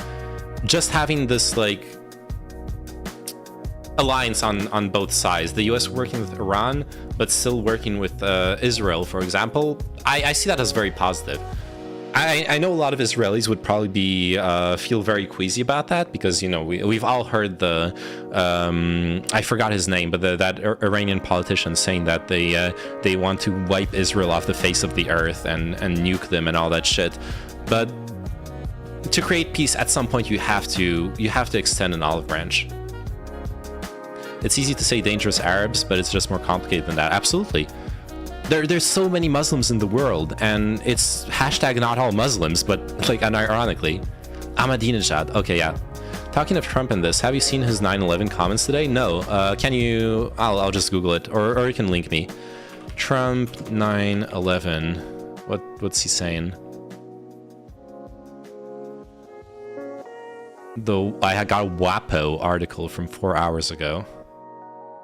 WAPO. Okay, I got the full article here. Iran peace window closed.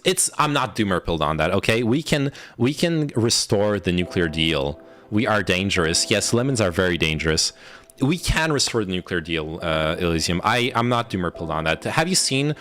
obviously, it's not going as well as it went under Obama, but the Biden administration has reached out to Iran. Biden has... obviously, it's a more forceful approach now, sadly, which isn't good. But he has been trying to negotiate a new deal. He has been putting the sanctions on the table, like, hey, if you accept the deal, we take away all the sanctions again, and like restarting the whole process. And it's not easy. Look, nothing good in life is easy. That's something that actually I wanted to say earlier to you on the panel, but didn't really get the chance to like say it in context.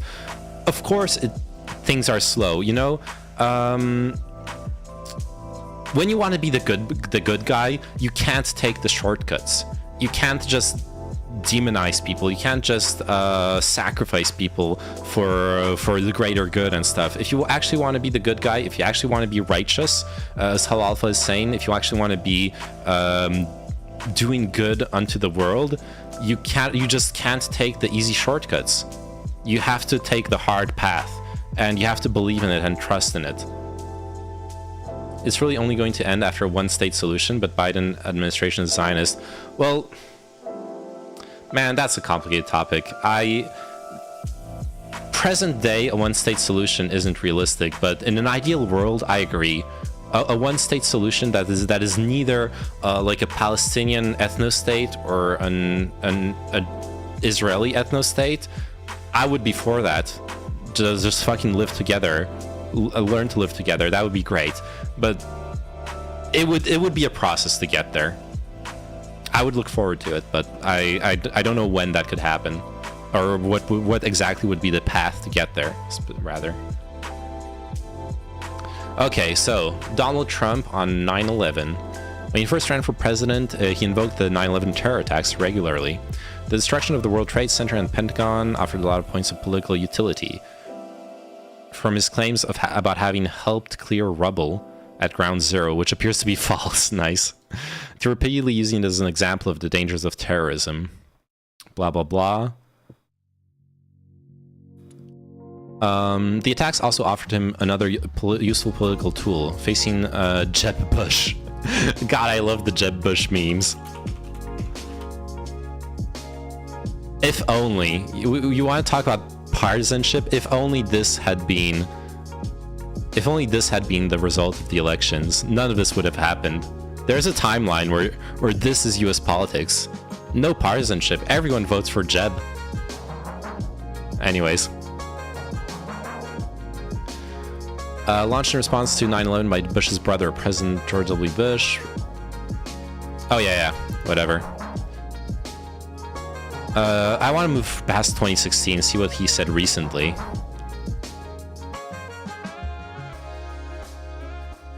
But they do mention Iran here, so I wonder if this article does talk about what we just discussed. Jeb.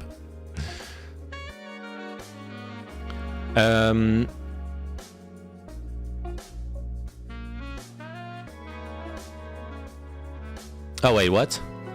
The PGA of America had scheduled the PGA Championship with PGA Tour players at Bedminster this year, pulling the tournament in the days after the Capitol riot. PGA of America is not as enthusiastic about... What?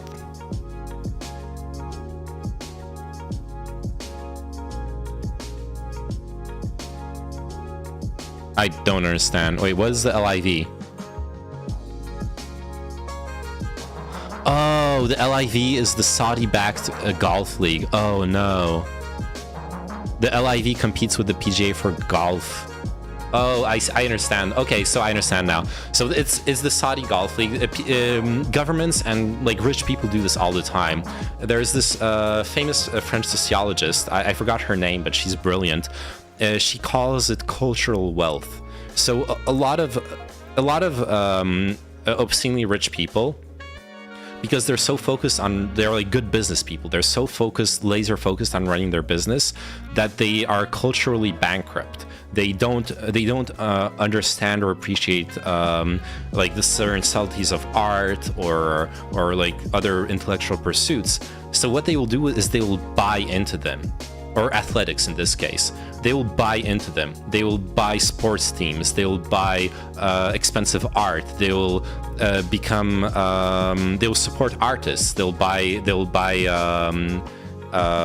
host artists at like a dinner meeting where there'll be like fellow other big business leaders. They'll also invite a bunch of actors and famous painters, stuff like that, to give themselves this cultural wealth that you can't just measure in dollars. That is something that is measured in the relations you have, the art you have on your wall, and all that kind of stuff. How tasteful your apartment is, like the way the Chinese copycat market.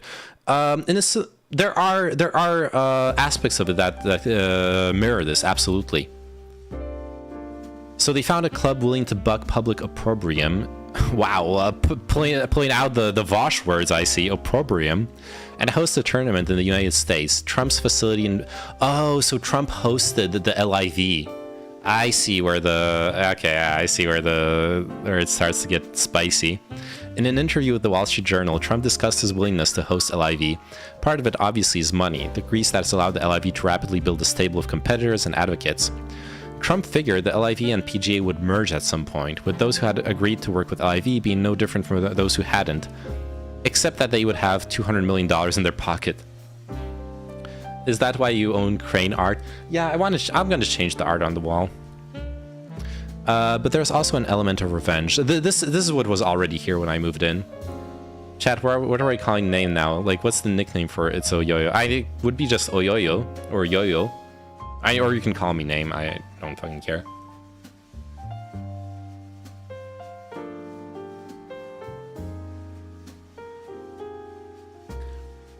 Oi. There's a lot of... Oi, bruv. There's a lot of controversy over the tournament. Players got offered insane amounts of money, then the official golf tournament kicked them out. I see. Imagine when that happens in esports. And where does it end? Oyoyo or Oyo? No, the question is, how do you spell it? How do you spell Oyoyo? How do you spell words? I don't know. No one will ever know. Is that a yo-yo reference? Exactly. Do you want me to yell at you in voice chat again? Yeah. I actually felt bad. No, don't feel bad about it. No, Lemonies. It was good memes. It was good content. I appreciate it. Okay, we need more drama on my stream. That's gonna be my new thing. Okay, more drama, more entertainment bullshit. Okay. Let's have a fucking fist fight on Discord. Okay. You'll destroy me, by the way. When are we getting an apartment tour? Let's see that small kitchen. Let's see the bathroom. Wood floors. Pause champ. Wood floors. Yes. Not right now. China is the future of the world. Hey, bro. Yeah. All right. Oh yeah. Okay. Yeah. No. Oh, yeah. Cut the music. Sorry. Also, what the fuck is with the sound in this? No, I mean, I know what you're talking about, but yeah, whatever. I mean, it's just, yeah, man. Yeah. I know about that, but okay. 你好。 Okay, bro. Wait a minute. What? 这里是公共场合，你可以小声一点吗？ Can you speak English? 你打扰到我工作了。 I can't understand you. 听不懂是吧？好。Can you keep? 听不懂 is like the one thing the one most important sentence I learned in China when I was working there. 听不懂 means I don't understand. 100% essential thing to know if you're ever traveling to China. 听不懂. Your voice down because I'm working. Wow, you can speak English? Your English is good. Are you American? Je ne suis pas américain. French? Also, dude, a lot of Chinese people actually learn French. I don't understand why. Why the fuck would you learn French in 2020? Like, what the fuck are you doing? But they do. They actually learn French. I dated, when I was working there, I dated a Chinese girl who actually spoke French but not English. Like, we talked in French and she also spoke Chinese and like a little bit of English, but she was way more fluent in French than in Chinese, which was mind-boggling to me. That was a trip for business reasons. Yes, for business reasons. Though I got to appreciate the country a bit as well. 제 영어를 잘하지 않지만 열심히 배워하겠습니다. 김이가 중국어 만화부탁이다. 不是因为 you live and work in China, because China is the future. Damn. Hey, look, I could show this to a bunch of people I met there. Like the expats I hung out there were all entrepreneurs, and yeah, to them, China is the future. It's where they moved. They created businesses there. They have good lives there. Now, I wouldn't go. I wouldn't, like, you know, abandon the West. It's not like our countries are gonna fucking die and crash and burn the way some people are claiming. But yeah, China's doing well. What's there to say? The YouTube Shorts propaganda is going hard lately. I've been getting Putin fan cams. Damn, that's crazy. I need to look for that. That could be like good React content for the stream. Like, I'm no tanky, okay? Just for disclaimer, for the people who don't follow me that much, I'm not a tanky. I don't support like how authoritarian the Chinese government is. There are a lot of abuses and evil things happening there. But as someone who's lived there and worked there, people in the West have no fucking clue like what actually is happening there. It's mind-boggling. I once had this discussion with a friend. Let me go full screen for this. I once had this discussion with a friend where I was explaining, like, so I met this, I had this Chinese friend, and I was able to debate him a bit in like a friendly manner. I wasn't going like full internet debate lord, but I was asking him like about the annexation of Hong Kong because that had recently happened.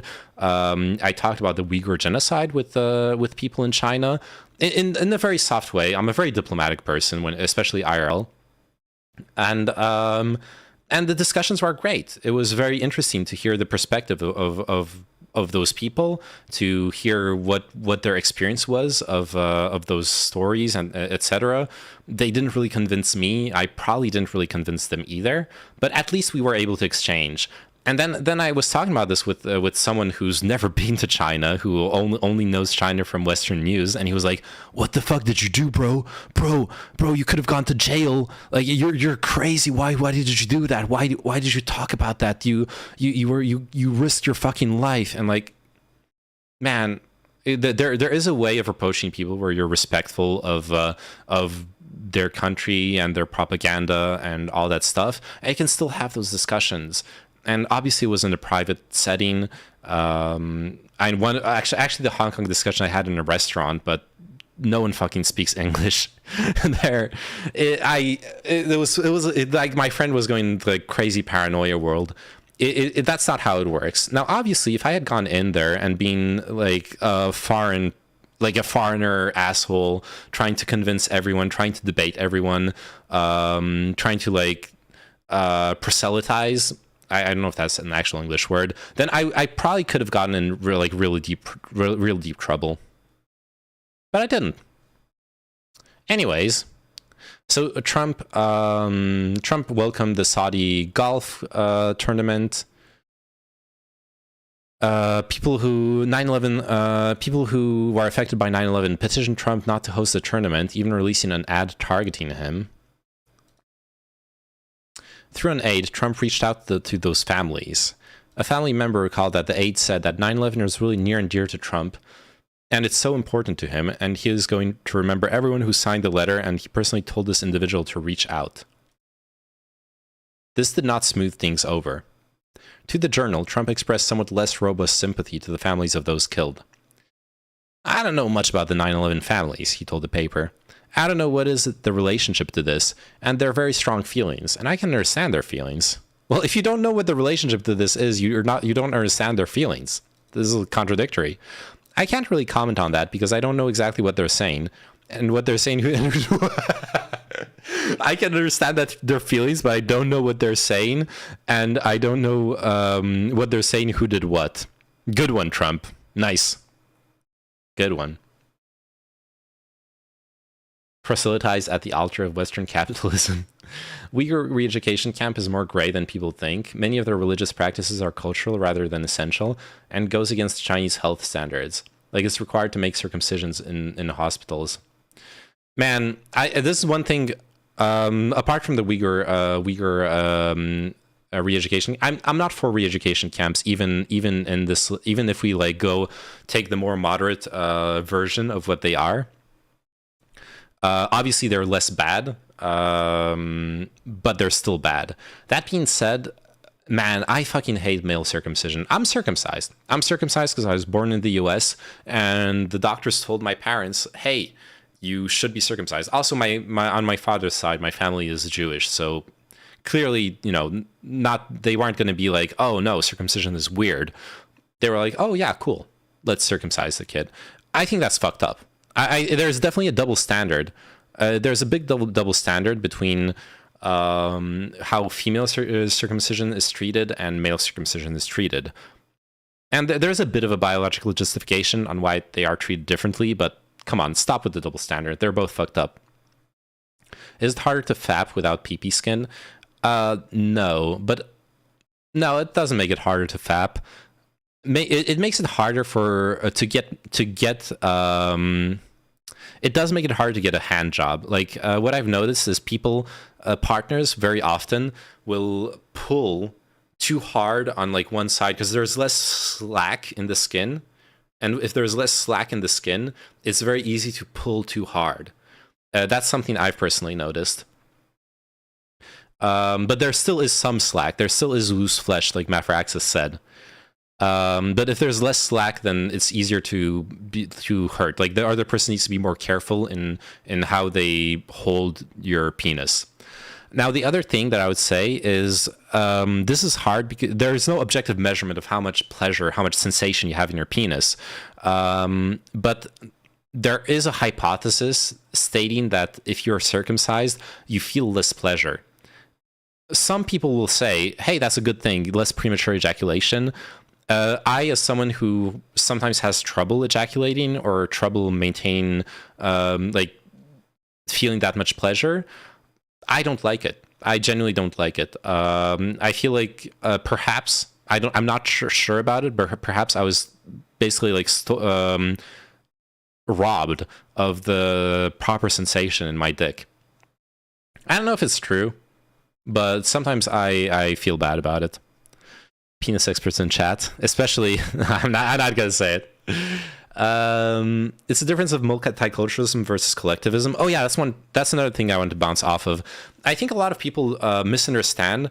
You know how on the left people are for more collective societies, but also more multicultural societies, and that is possible. You can have the proper cohabitation of multiculturalism and collectivism, but they don't understand that there is a point where it's at odds. Having a collective society does actually create imperatives of having everyone work together and live together and having the same values to create this collective effort. If people, it's at odds with individualism, basically. And I think a lot of people on the left don't understand that there's this fundamental philosophical disagreement that when you want to bring things into practice, you have to resolve. You have to compromise on it, basically. I wasn't born Muslim and I think while it is required by the faith, it should still be a choice one makes at home at some point in their life, not exactly at birth. I would like the operation, though, for hygienic reasons. I'm 100% for that. If as an adult you feel like circumcision is the right thing for you, you're an adult, it's your body, do whatever the fuck you want.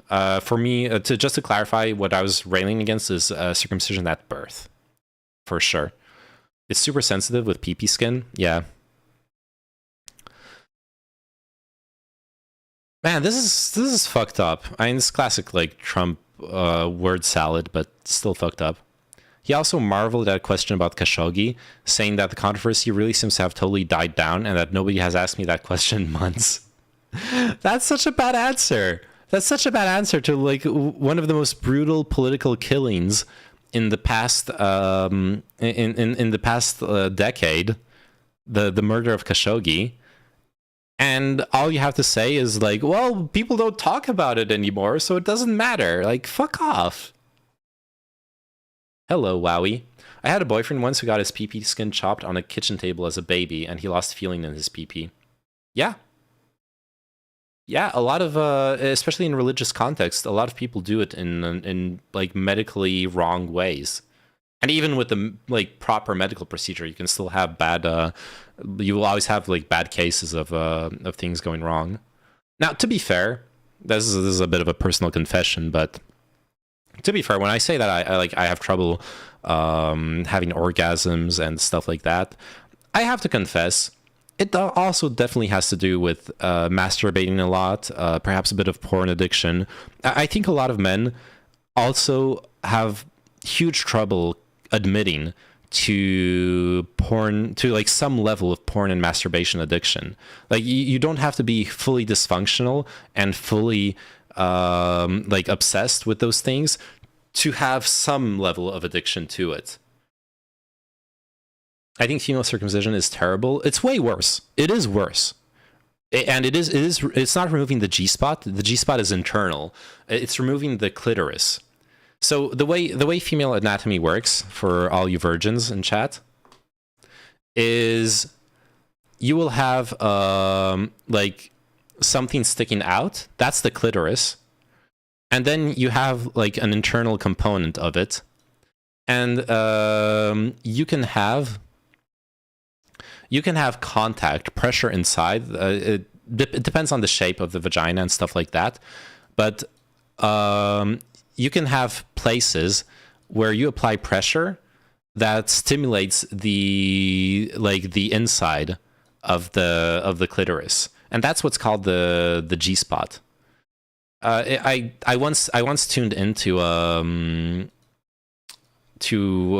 scuffed podcast with where it was train wrecks, obviously, and there was that porn actor, I forgot his name, this famous French male porn actor, who explained that the way he does it is he says when you finger a woman, try hooking your fingers and try playing with instead of just going back and forth, try playing with upwards pressure, and then you might find this point where this G spot, by pressing upwards, you might find the point where you're actually stimulating the clitoris from the inside, or the clitoridal Manuel Ferrara, yes, exactly. You might actually stimulate the clitoris from inside, and that apparently is amazing for women, as far as sensation goes. Proper female circumcision is removing the clitoral hood. All else is wrong and un-Islamic. Well, First off, I don't know if that would be okay. I would still be against, even if that allowed the woman to retain sensation. I would still be against that, because I'm against mutilating babies. I would go the same way you said earlier. You know what? Let an adult woman make that choice. Okay, if she wants to fit the pure word to word Quran Islamic approach, or whatever her beliefs are, then okay, but not as a baby. And then sadly, in a lot of countries, the reality is they do actually chop off the clitoris, or they mutilate it. They mutilate it in ways that you don't have to chop it off to make it to harm it. Sadly, in Africa, for example, where this is a big problem, if you see a documentary about it, and I'm sorry for the sensitive people listening to this, you will see someone have a fucking rusty razor and go at a baby with that. Obviously, you're not going with surgical precision, just removing the hood around the clitoris. You know what I mean? So, yeah. No, don't, I'm against it. Poor Khashoggi. Trump doesn't care about Khashoggi anymore. Waving away the concerns of families of those killed on 9/11, including first responders whom Trump has often invoked at political events, in favor of taking money from a regime he once criticized, would seem fraught for a normal politician. Trump, though, is unlikely to pay any political price. Yeah. Yeah, Trump is immune to a lot of that shit, honestly. It's pretty crazy, the consequence of his actions. To prepare for today's panel and today's debate, I actually was... wait, what the fuck is Aiden Ross doing? Oh, never mind. Stupid drama. I was actually I was reading up on some studies, some political science studies. Dude, even though Democrats, Dems, and liberals and conservatives will judge people's bad moral, politicians' moral transgressions in a biased manner. So Dems will be less will be less condemning of a Dem politician than a Republican politician, and vice versa. But conservatives are just way less condemning all across the board, which seems to confirm what we observe. They just seem to care less, at least according to that study. I only looked at one study. They seem to be far less condemning of moral breaches than progressives, or liberals rather, which is kind of depressing, honestly. But it does fit this narrative or this intuitive thing you see, where it's why do we have to take the moral high ground? And whenever the conservatives take shortcuts, they don't get punished for it, even though they're supposedly Christian voter base and all that shit.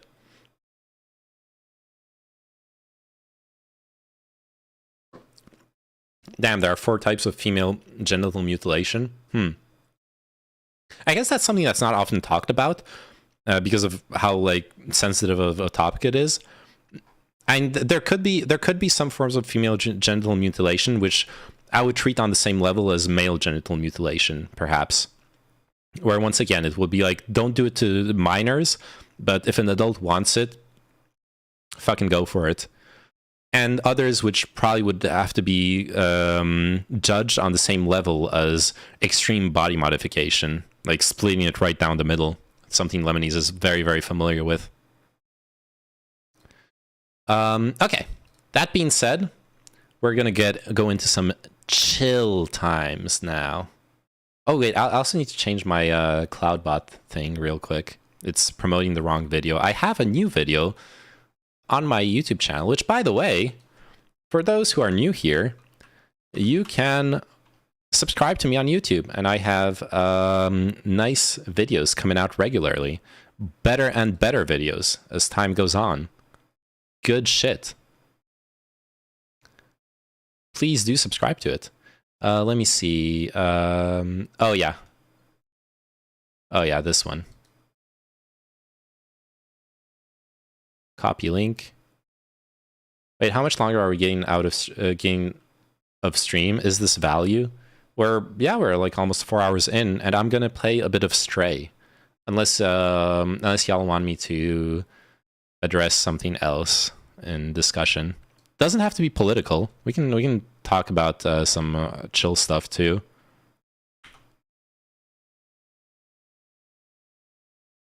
All right.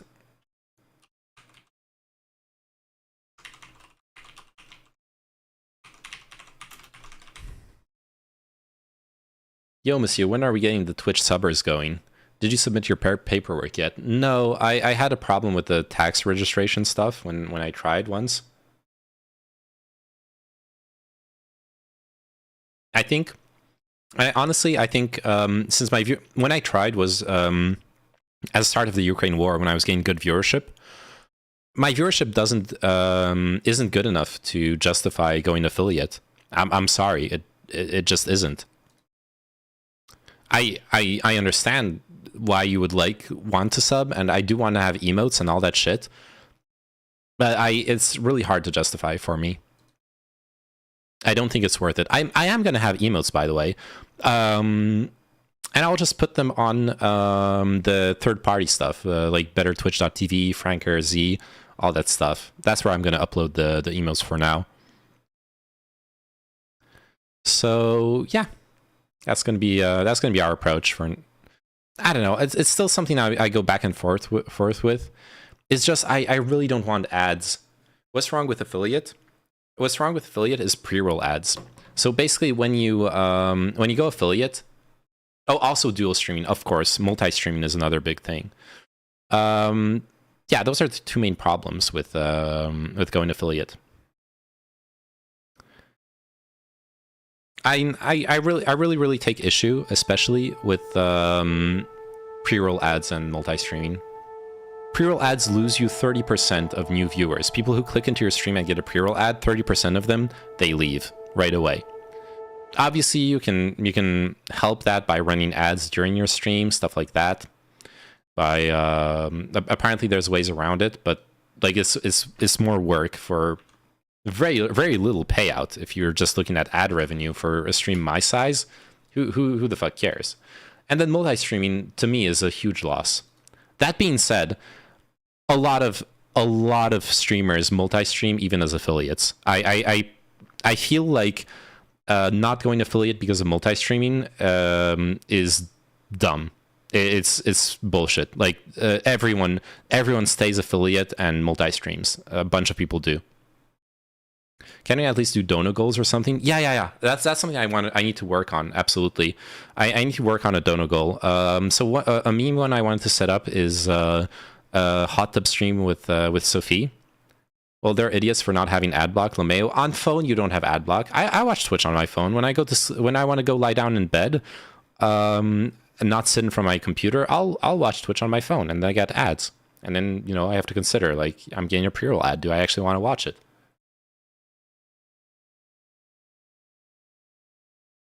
But yeah, and obviously on PC, a lot of people are going to run ad block.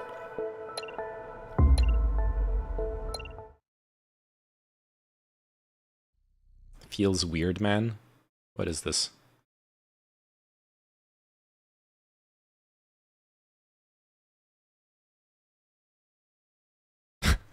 Oh no. Toilet Paper USA is now a Nazi hunter organization. We are on a mission to find and unmask the Nazis, aka paid leftists, who tried to ruin the lives of 5,000 patriotic young American students. More soon. If you come to a TPUSA conference to harm students, we will destroy your life. What the fuck? Business is a booming. Oh man, the whole like labeling,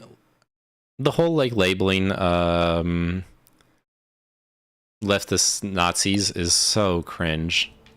I have to say it. I fucking hate it. Okay, big question. Anyone who watched this yesterday, where is the vending machine that I missed? Because I know I missed a vending machine, but I don't know where it is. Do I have to like,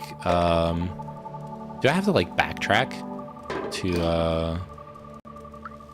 I'm afraid I might have to backtrack to the, whatchamacallit. Let's go back up here.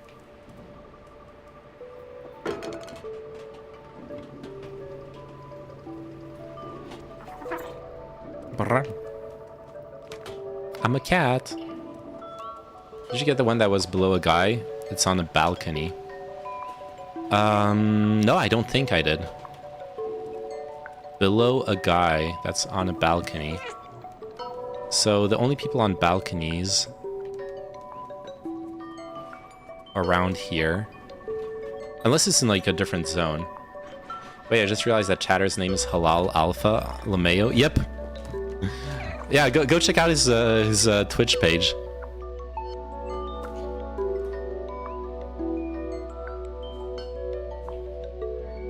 What zone is this? Yalla. Yalla. Shukran.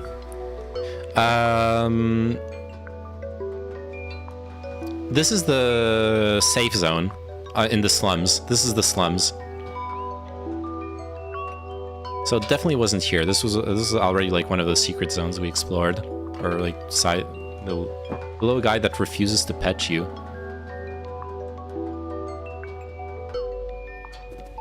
I don't remember a guy refusing to pet me. But I'm just wondering if I have to backtrack all the way to where we put up the transmitter, because you know, you kind of have to rush through a lot of those areas because you're being chased by the little alien blobs. Never mind, I know which it is. Tell me. I actually want help on this one.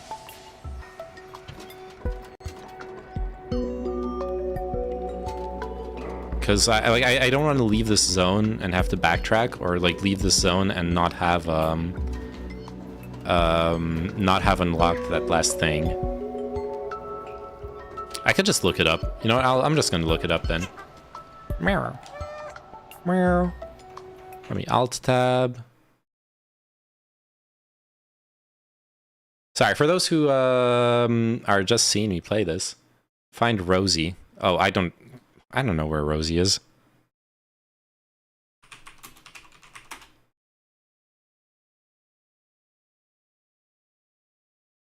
Oh, I have already talked to Rosie. Wait.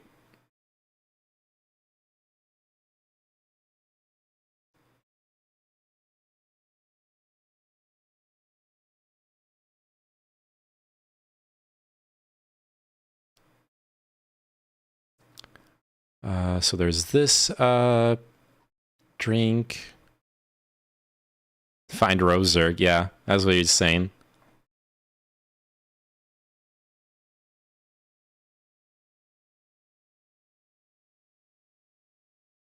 Oh, okay, so there's yeah, there's wooden crates, jump to the balcony to the right. There's a vending machine near Grandma. Okay, I see where that is. Let's go there. Grandma is down here. She's over there, so there should be a balcony in the vicinity.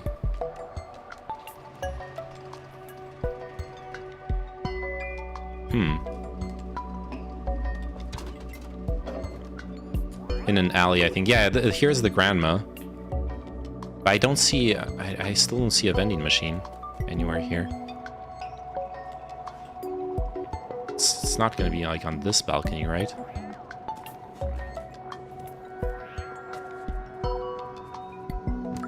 That's Hector. So I'm surprised I remember this. Oh, there it is. Oh, no, I already have this one, I think. Right? Yeah, I already have this one. That's not the one I'm missing. Okay, I'm alt-tabbing again. I'm sorry. I'm cheating. Energy drink 2K number 3. Jump down the balcony, look in the direction you came from Grandma, enter the alley on the right. This leads you to another drink vending machine and a memory.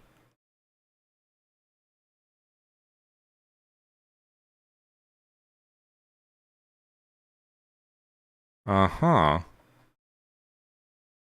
And number 4, cross over to the other side of the rooftops. You'll find a sleeping robot on a mattress. Turn to his left and jump down. There's a red vending machine on the rooftop. Okay, it's one of those two. I think the sleeping guys I already have, because it was like up here. Like this is where the guy was sleeping. So to his left would be down here. Wait, no, that's the one. No, wait, what? That's the one I just took, or I just checked. Wait, so I don't have Grandma's one. You found the wrong one. You'll have to drop down, and it's on a little balcony that's surrounded by rails. Oh, yeah. Okay. This one. This balcony, right? Or the other one.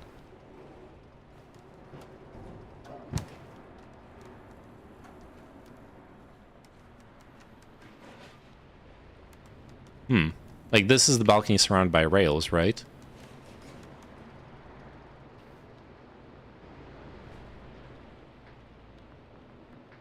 Where... Is there something I'm missing?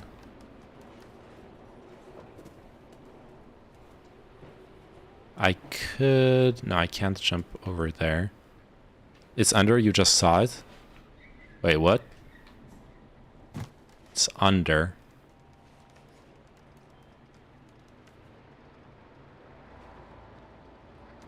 I just saw it. What?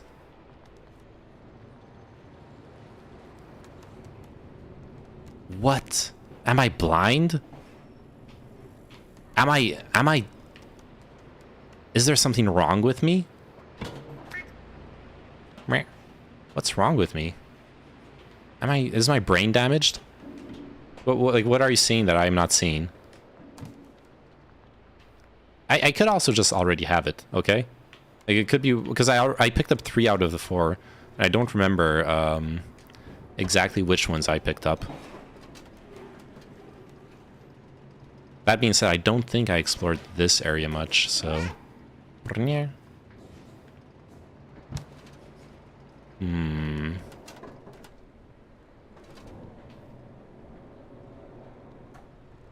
Wait, never mind. Yeah, I'm alt-tabbing again.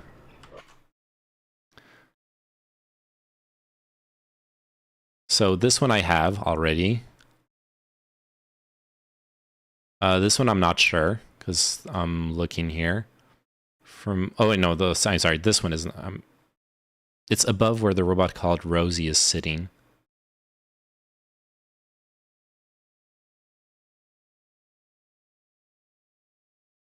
Go down the alley to her right. Climb the wooden crates and jump the balcony to the right. On the small balcony is a vending machine. Grab the energy drink from it. It's above where the robot... Okay, let's go find Rosie. Go to the narrow alley. I'm going. So we're at Grandma. Going from Grandma to the right.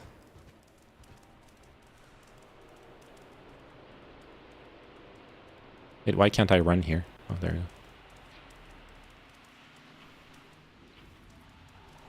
Wait, I don't think this is the right alley. Never mind.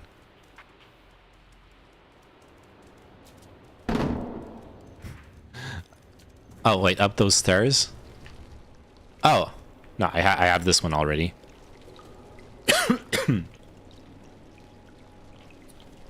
Okay, so I have this vending machine already.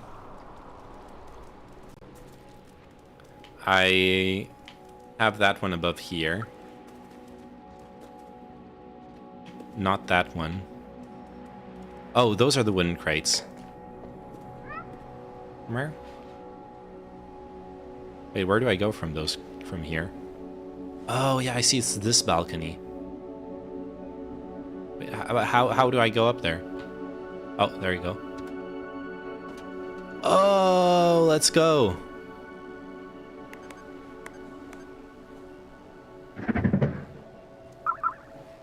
Nice. Perfect. Amazing. Teamwork makes the dream work.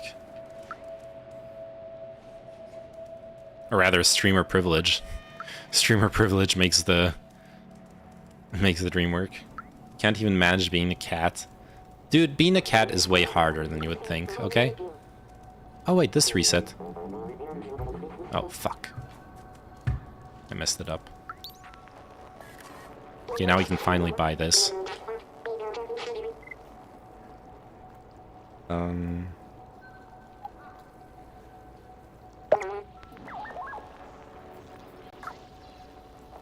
Okay, get an extra memory. This is an early model of a companion. Back then they didn't have any personality, they were just glorified autonomous cleaners. So like Roserg when he's my mod. I think it's nice that they eventually mimicked humans, so like Roserg. It's like they missed them. And in a way, they kind of kept them from going extinct. They're good robots. Nice. I remember that one because the person I saw play through it had to look it up. Teal's okay, man. Yeah, that one's hard to find. I think I got most of the other stuff. I might have missed like a couple memories, which I don't want to have missed, but I don't know. I'll have to, I have to progress anyways. Hi, Teddy. What's up, Rosie? Oh, Billy. Do you know my son, Seamus? It's thanks to him that I came back from that damn place.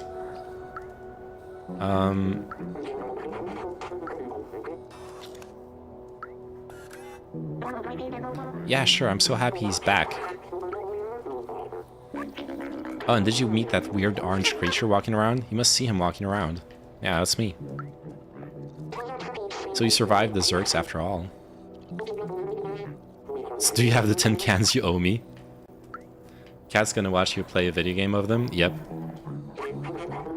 This is really impressive, Doc. Nobody had survived that long in the Dead City. Oh, I'm not sure, but I think I know who I have to talk to.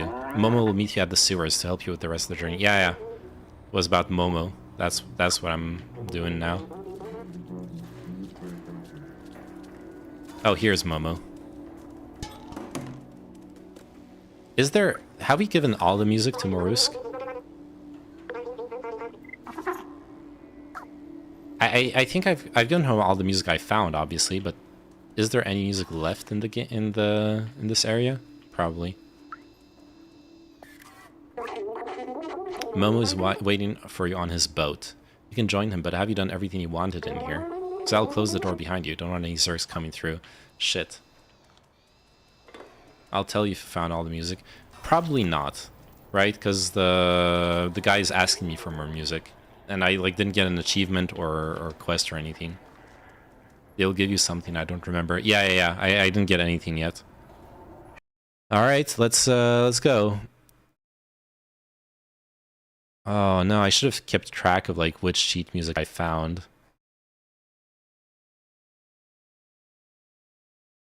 Okay, this one I did find, 1 out of 8.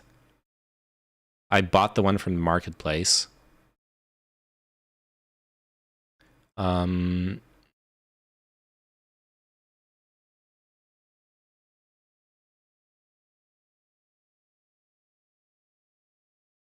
the piano. Oh, did I do the piano? Oh, I'm not sure. I'm not sure. Okay, let me, I'm sorry for anyone who wanted to see me do something more exciting, but we're gonna progress the story in a bit. I'm just being really dumb about this.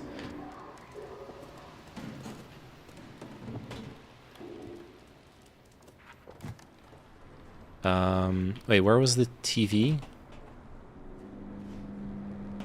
Thought it was over here. Oh, it's over there. Okay. Yeah.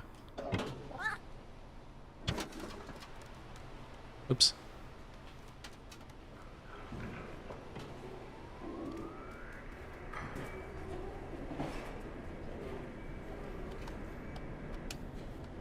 Nice. Can I get a kitchen review? I want to see if your kitchen is any good. It's not. Well, I have a decent kitchen in the basement that I can, that's free to use. And that I will be using if I want to do cooking streams and stuff like that. Okay, if I pick it out enough for the day, last bit of energy. Trying to remember and code shoot that last vending machine. Alright, that's fine.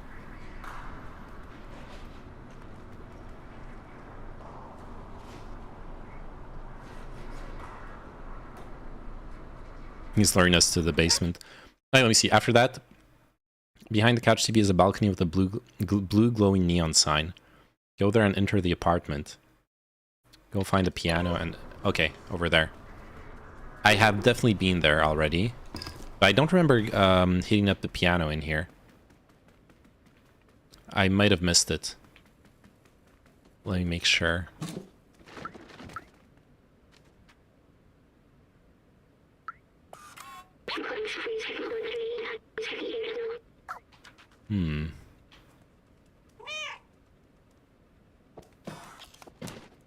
Where was the piano? Oh, no, I did get it. Yeah, the piano was right here. Go to your house? I don't have a house, I'm a cat. Other people's houses are my houses. What do you mean? Cats don't have houses. Cats have your house. I must be missing like one piece of shit music. Brrr. Let me just double check. Okay, we have this one.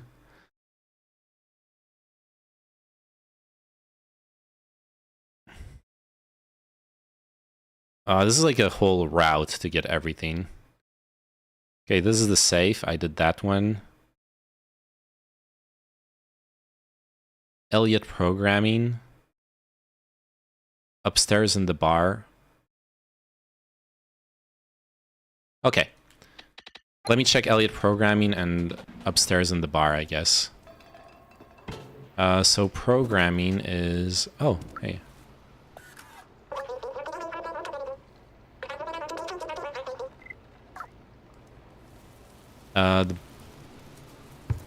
Wee. Okay, this is the bar. Let's hit that up first. Cat boy in this case? Yes. I'm the sexiest cat boy there ever was. That's a painting. I'm sure I have this one, right? There's no way I missed. No. Okay, there we go. That's probably... That is very probably the only one I needed at this point. I'll go return it. Damn. See, that's kind of why I wanted to do this. I wanted to, like, make sure I had them. Because I was so close to finishing up those things. Oh, thank you for that music. I'll practice. tomorrows. Sounds cool. Here, watch that.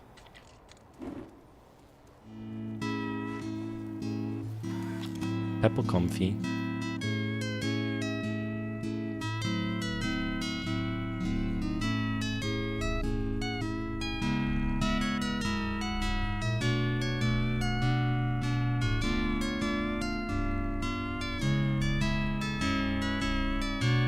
Good vibes. I've heard better. Hey, look, this is a post-apocalyptic society, okay? They don't have Dua Lipa. They don't have Beyonce. You make do with what you got. Gotta appreciate things in their context. Can't judge them with our modern values. He's not even strumming in rhythm. My immersion is ruined, yeah. Wait, this is just continue? As long as I'm lying down? Yeah, it's looping now. Oh, come on. Give me my reward. I'm gonna crash your balls.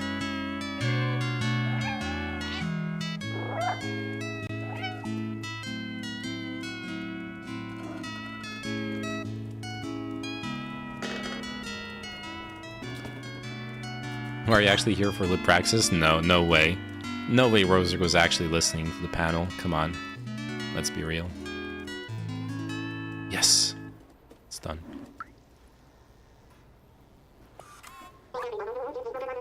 Thank you for the music, I'll practice. Do you think you can find more? Wait, that wasn't the last one? Oh, shit. I guess the programming office one is the last one. So I swear, I got all of the others. I think it was over here. Down this alley. This door. Yep.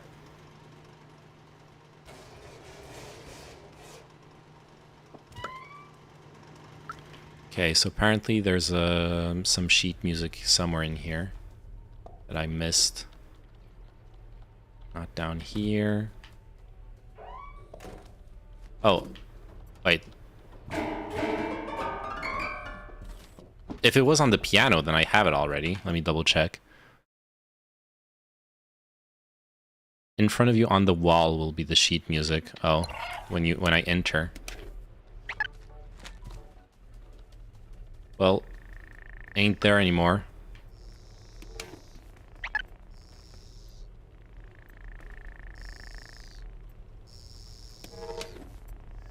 How do I turn the light off?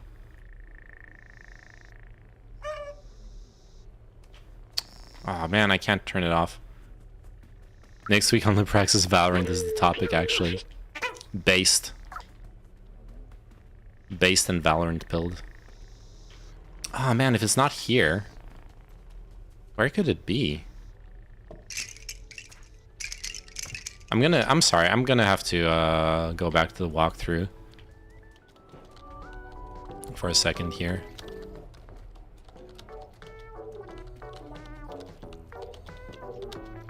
By the way, I'm glad Geek with Glasses came through. It was good having him on. Yeah, I just feel bad because he didn't get to talk much. I hope it felt good for him. That like he didn't feel like we talked over him, or he like didn't have space to express himself on the panel.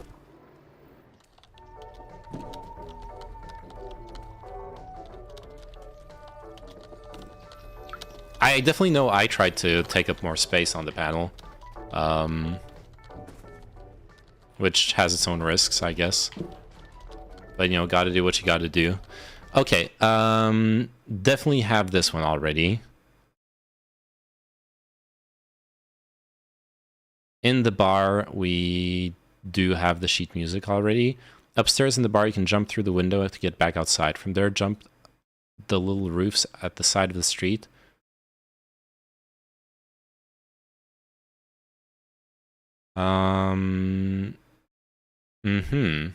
I think I have this one too, but I need to double check. So if we leave here, yeah, we go to the bar.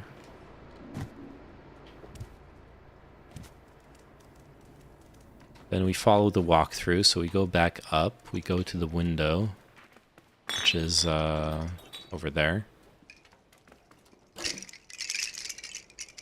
We jump out. We jump out and from there jump the little roofs at the side of the street all the way to the top until you reach the rooftops. Up there, walk on a pipe. Oh yeah, I know which house this is, but I've been there already. I'm gonna double check, but that's a house I've been to. It's just above here. Yep, there we go. Jump up here. Jump up here, jump up here. I still don't understand why the robots have so much AC. Oh, up here, up there, and here. And like, I'm pretty sure there was sheet music here, like with the gramophone or something. Let me double check. Inside, walk through the broken window, turn right to find this in a shelf by the bed. Oh. A shelf by the... I've been here. Or have I? Oh, no, I missed it. What a bungus. An actual dingus. How? How did I miss that? Come on. Why do you even watch me?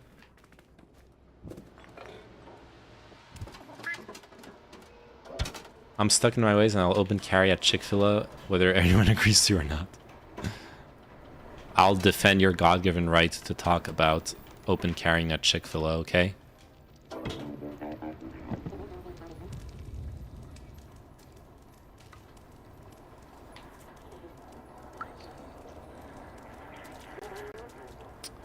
Yeah, I feel like doing collectibles on stream, unless we're like talking about something else.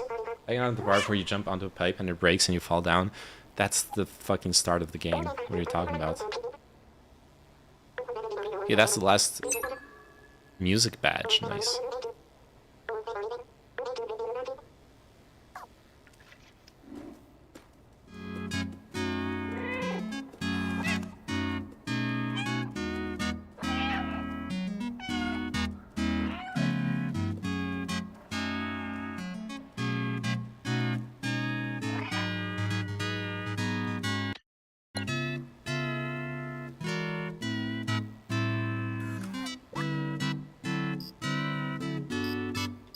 Oh, they're okay. The music badge actually isn't up here.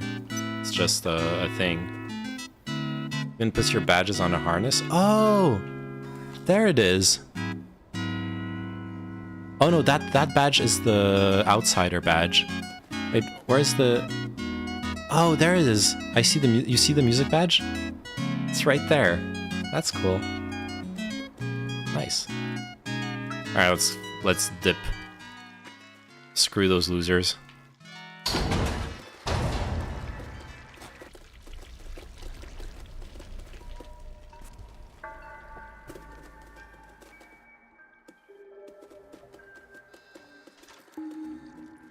Yo, this place is a bit scuffed, bro.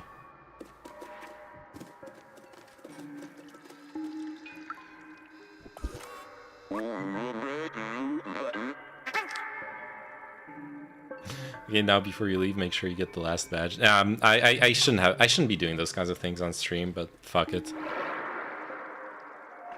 Because I've noticed I've tried to like look at, you know, how video game streamers do their things. They don't do collectibles, or if they do, they're like they know them by heart. They don't miss them. They're doing like 100% speedrun or some shit.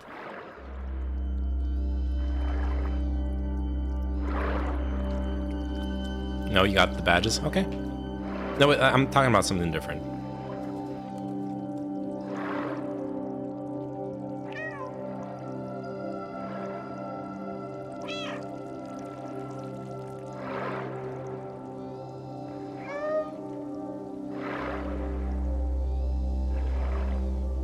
Appreciating the scenery.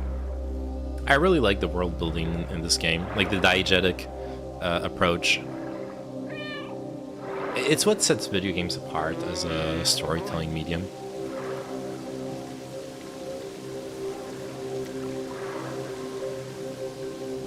It's the people that can do literally anything on stream and have thousands of viewers that are able to do collectibles. Absolutely, yeah. But yeah, I need to focus on, at least advancing the game. RT game had 10k people watching paint dry. Yeah, like once you're past a certain size, then people will watch you do whatever. We're not there yet, though. I don't see any way to open this gate. Can you take a look at the other side? Yep. I sure can, buddy.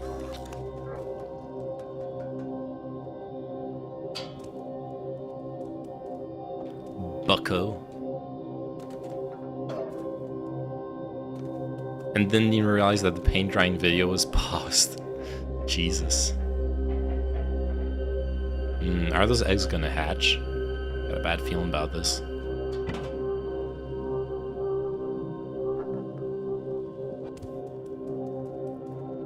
Oh, yeah. Oh, shit. Ah, hell no. There we go. Damn, so this actually forces them to hatch before it damages them. God, you're such a Zerg. No, you. Wait, so how do we open that door?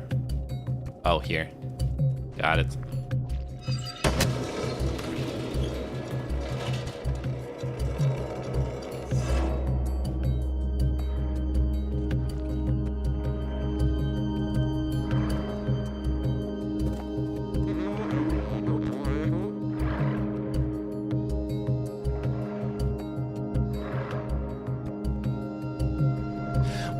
Why is there ACs under the sewer? What the fuck is wrong with this place? I swear to God. The like putting ACs everywhere, as much as I was praising the scenery and the storytelling, this tells fuck all. It's actually stupid.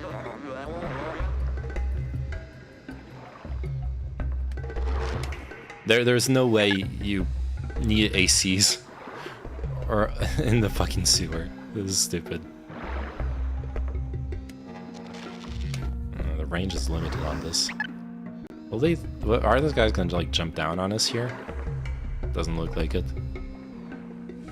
If this was Half-Life, they totally would. Must add clutter, Pepega. Yeah, that's exactly what it feels like.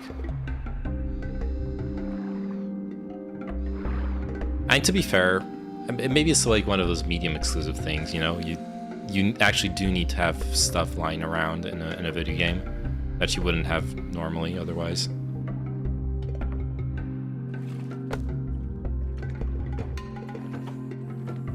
Couldn't have been for the humans. No, like think, dude, have you, I understand, maybe you've never been to a sewer. You don't put AC in sewers. That's a dumb fucking idea. No one does that, and no human city has ACs in their sewer. All this old machinery is broken now. I think we can only open it manually. Uh-oh. Got a bad feeling about this.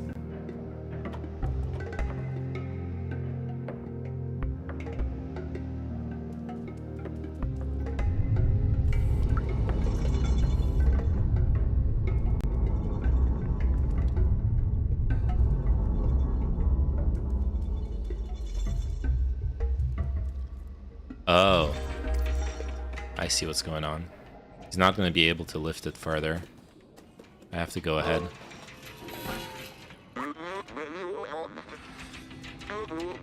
When you find Balthazar and Clementine, told them I was brave. Oh no. I don't like this.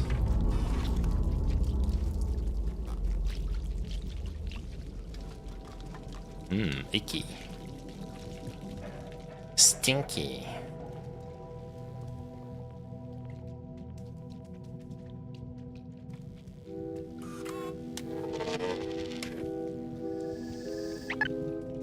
There are plenty of air conditioners in New Jersey. I get it, because New Jersey is sewer. Haha. Good one. No, NYC, first off, NYC has some like weird fucking shit with the steam vents going on.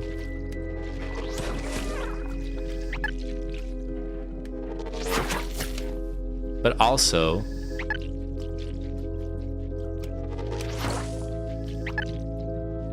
But also, NYC has,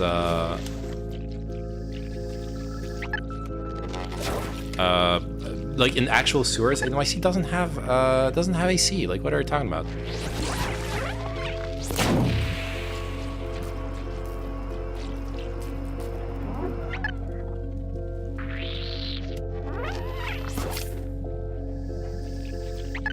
Oh, NYC is a sewer itself meme. Okay, I get it. Good one. I don't really like the Zerg killing mechanic. It's like having to just kite them and shoot your like ultraviolet meme. It's not that good of a like. It's fun the first time around. I don't think it's that great of a gameplay mechanic, all things considered. At the moment, I would say it's like the biggest flaw of the game.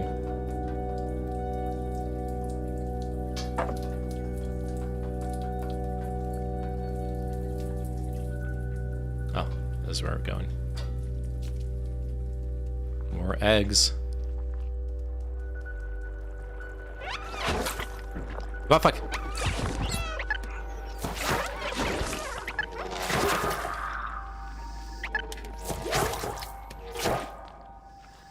See, like, I guess it does work out, because I'm like figuring out how to kill them without kiting there. Still.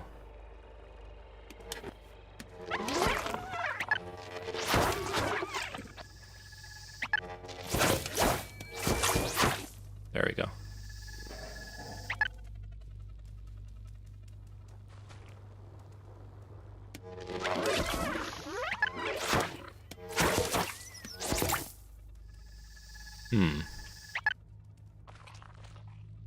I can't complain because I made you look at me, like, watch me go for fucking collectibles for what was like 30 minutes.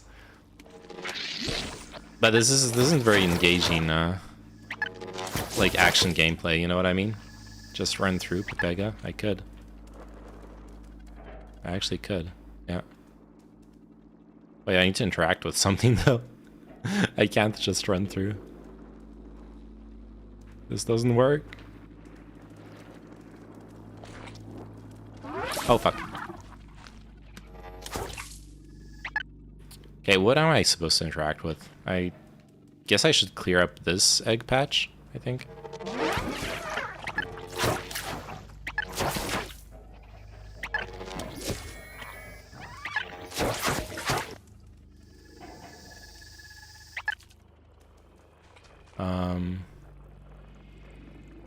Nah, there's nothing here.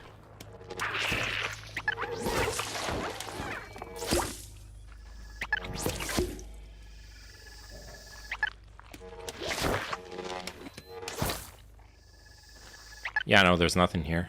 Oh, here it is. I'm dumb. Uh-oh.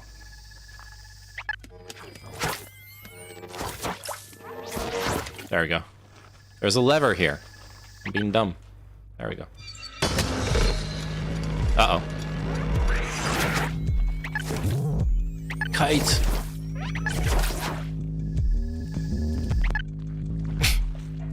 See, man, it like takes away all the... It's not a good fighting mechanic. I'm sorry. I'm sorry to like people who like this game. I like this game, but like that was supposed to be a really stressful moment, and I can just so easily kill them. I died a bunch of times to them earlier in the game. Now I can just zap him constantly.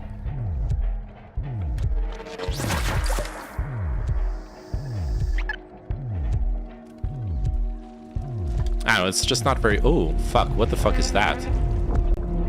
Oh my god. What the fuck is wrong with those eye things?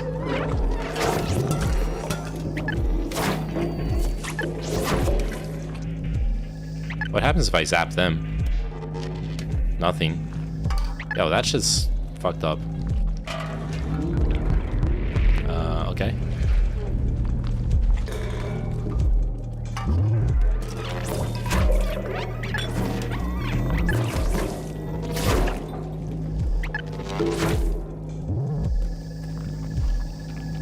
like banelings, pretty much.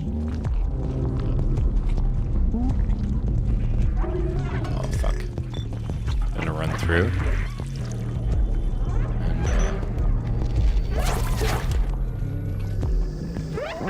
And, we're just gonna speedrun tactics this, okay? Otherwise, this is kind of boring.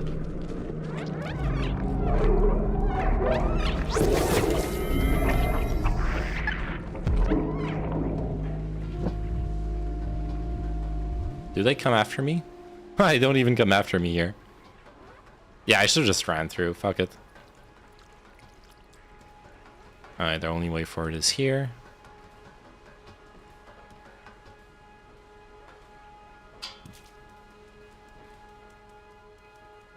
And there's gonna be more of them running at me. Or is there?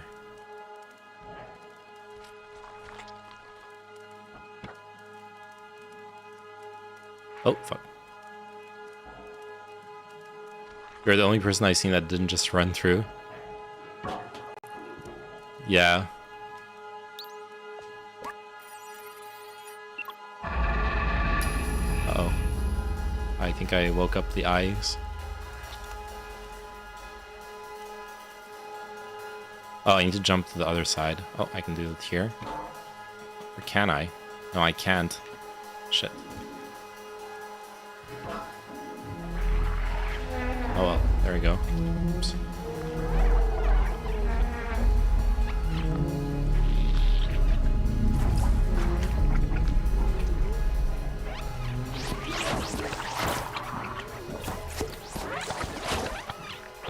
Fuck it, dude. Now I understand what I'm supposed to do. Just run through everything.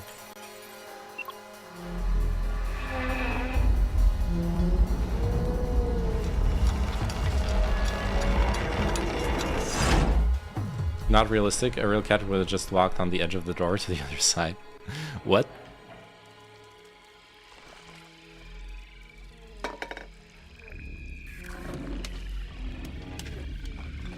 I feel like if this is a small detail, but like the UV should like harm the eyes. Honestly. It shouldn't be like they should have some reaction to it.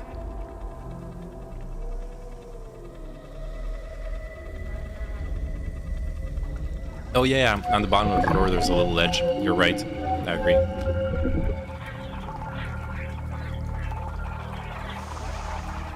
Hiss him. Hiss at him.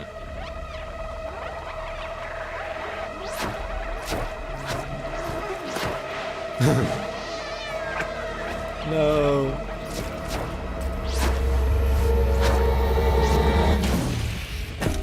Oh no, he overheated.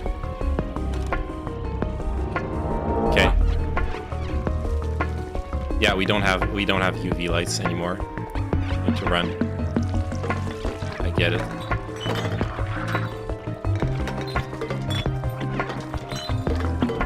Zigzag, evasive maneuvers. Let's fucking go. We got him. Uh-oh.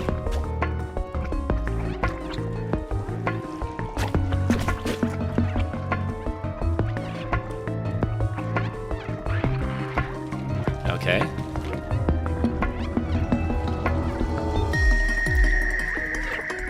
Shit. Oh, okay. We got him.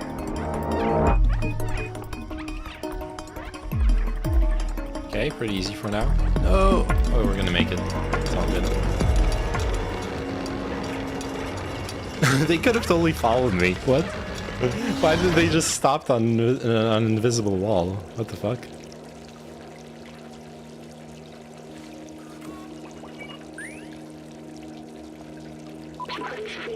It was dark. I was alone. I felt like I was back in the network. But you saved me. Thank you, friend. Drawing that much power was rough on my core. The defluxor is completely destroyed now. We'll have to be careful. Okay, good. So they like actually realized how bad of a mechanic it was in the first place. The defluxor, I mean. Or like how it wasn't really working out long term. Oh yeah, there isn't two options. I was like, wait, what if the other ventilation system is open? B12, more like be yourself. Good one. Did you post that in that other streamer's chat too? Betraying me with your be yourself posting. Yeah, I can get through there. Yeah, it's the only way through, actually. Oh! Yeah, our buddy's here. Or some buddies here. A traveler from the sewers. We haven't seen one of you in ages. Are you the one who contacted us earlier, the little outsider? This Balthazar has been expecting you. He's meditating at the top of our village. I return. Welcome back. We are a cat now.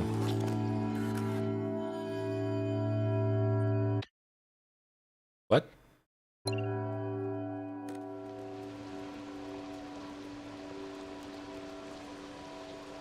Well, time for me to go. Alright. Have a good one. Have a good sleep. This machine. The scientist I assisted used one of these. He was sick. This was his last hope. He walked into the machine.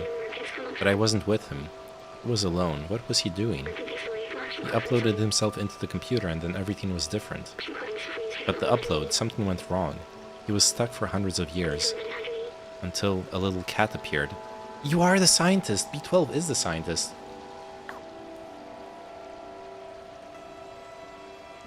I've only seen gameplay up to this point. Perfect point to return. Yeah. Was it? It was. Me. I was the scientist. I was human. I need a moment. Yeah, no shit.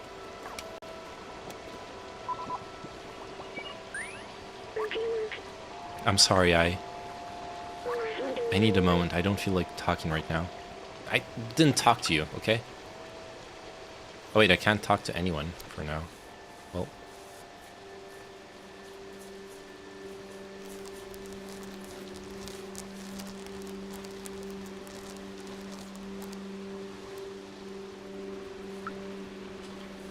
Right, because I need the bots to talk to people. Yeah, fuck up their Mahjong game. I've actually been learning Mahjong. It was you, Magic Shirley, who linked me that that Mahjong Soul website. I was playing it the other day. Well, yesterday actually, and today a little bit as well. Oh, there's a memory here. Oh, I can't. He doesn't want to remember. Well then, Mr. Grouchy Boy. Oh! No! Yay! I can swing. I like that. Riki Mahjong, or whatever it's called. No, it's Mahjong Soul. But yeah, it's a tough game. Like remembering all the different like in poker you only have, what is it, 5, 6 or 7 things to remember, and they're like all pretty damn easy to remember. But in Mahjong it's like well, you if you have a combination of this and that, but also that other thing. What else have I forgotten? Your mom. I must have had parents, friends. Exactly, I'm talking about your mom. I wanted to open the city, but is there anyone left to save? Your mom. I've been saving your mom every night. I need to stop, I'm so sorry. Yeah, Mahjong Soul, but the variant of Mahjong it's using is Riki Mahjong. Oh, okay. I mean, all the variants are very, very demanding on like knowing all the different combinations and stuff, and the point values. Also, is the lag on my end, or is the new internet sort of poop every once in a while? Today, there's been a lot of internet problems. I've dropped like 33,000 frames. What is this?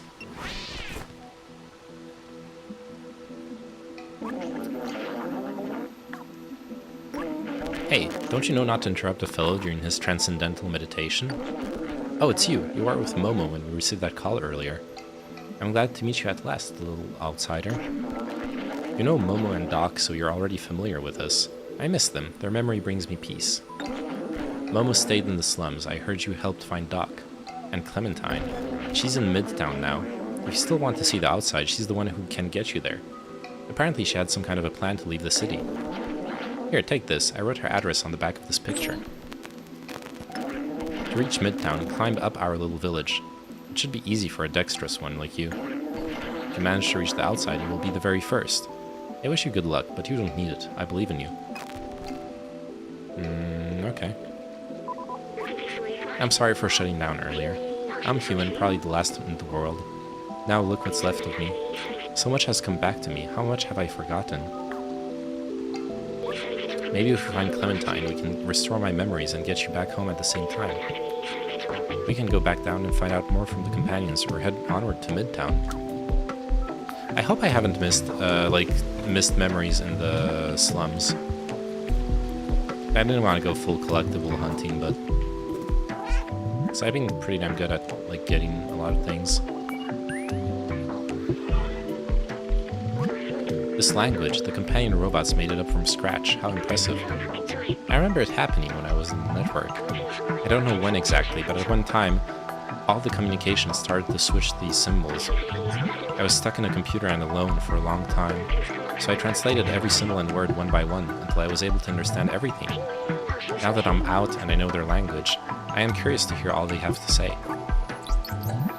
Okay, I've definitely missed memories, because there's like holes in here. Electric Zerk everywhere. Am I sleeping? Oh, okay.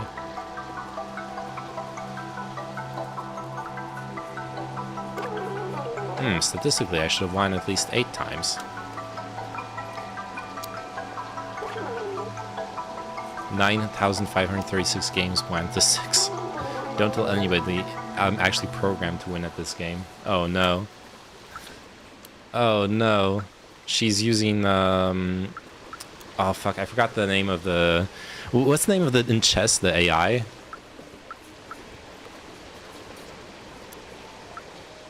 Oh, this is the elevator to go back down. There's nothing down there, right? Oh, there are some people there. Okay. Let's check it out.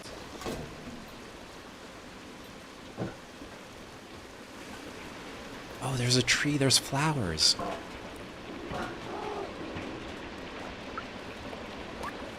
Some may call this junk. Me, I call them treasures.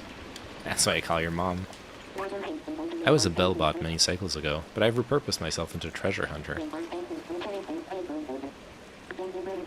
Poor fellow, may he rest in peace. Good one.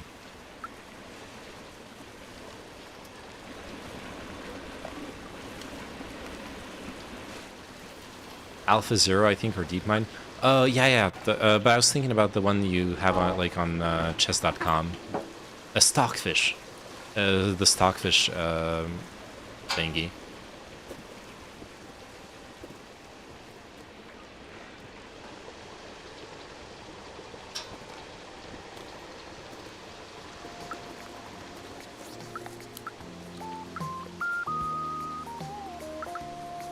Okay. Let's get out of here.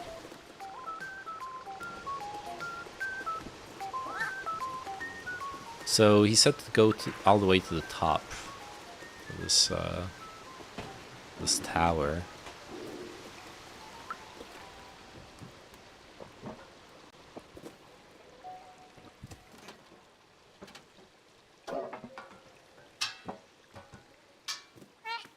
Meh.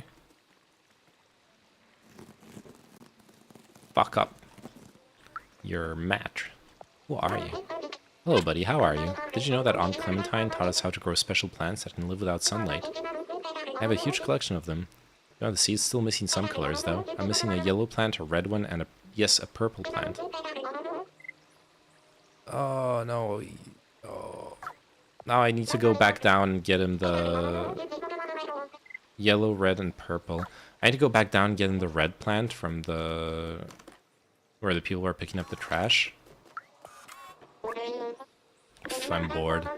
Well, Clementine used to hold classes here. We learned a lot of cool stuff.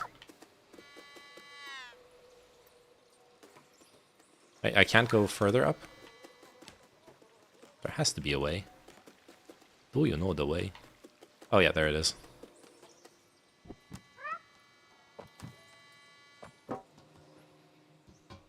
No! Come on. Oh, it's up this way. Okay. Parkour.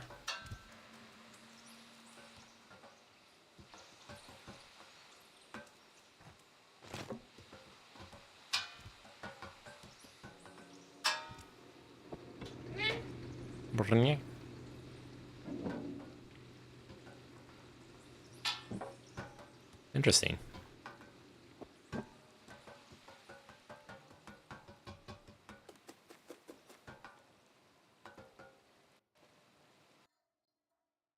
Pause champ.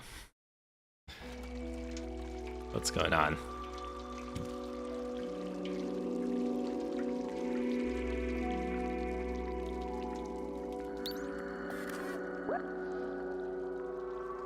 Oh no, wait. that requires a fuse, not a picture. Okay, we got a generator there.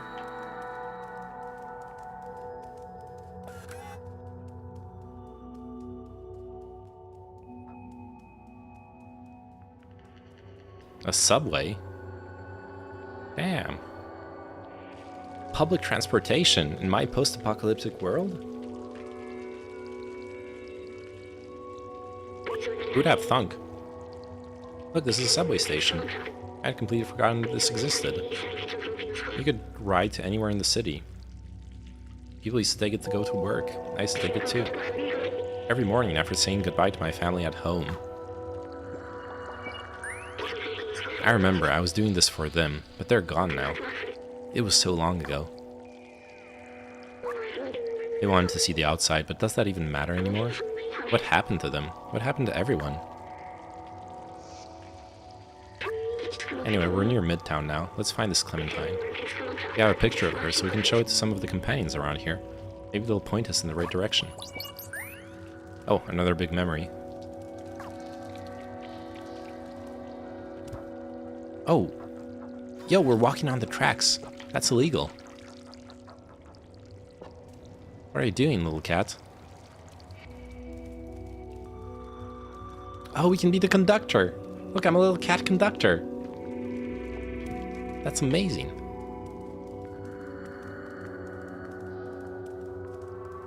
Also, there's like nothing to do here, right? Yeah.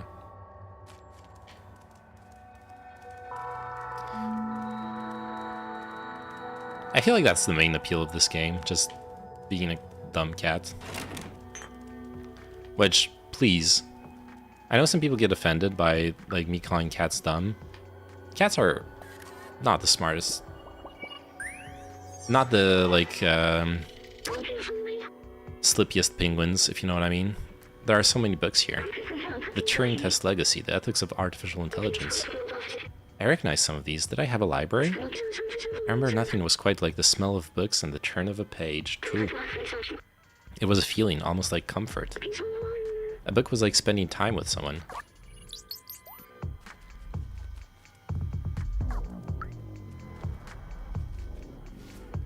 Yeah, rub against her.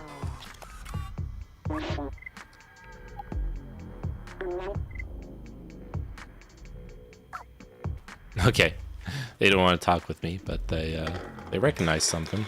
Oh, whoa, whoa, whoa. Sir. Wait, what the fuck's going on?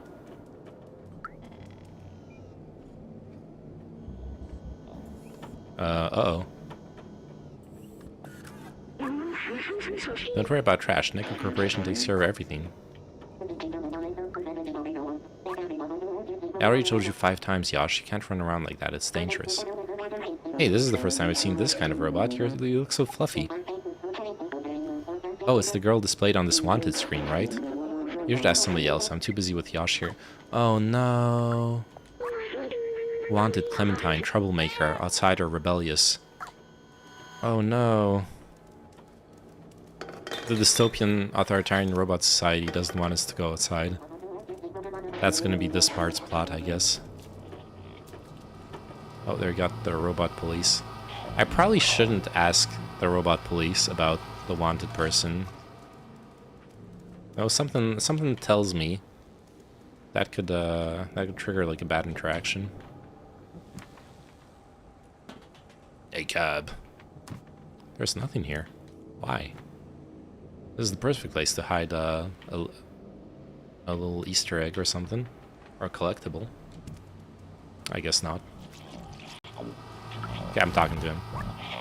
Please state your identity. Cooperate or we will have to transfer you to jail and reboot you. Ooh, rebooting sounds horrible. Please leave me alone. I'm not the one you're looking for. I'm looking for Clementine. I'm sure she's hiding in the residence. Sounds like a good place to check.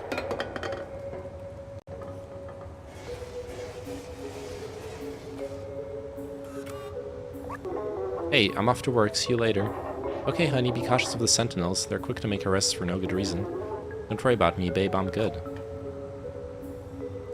You know why he's good? He's got the Second Amendment to protect himself.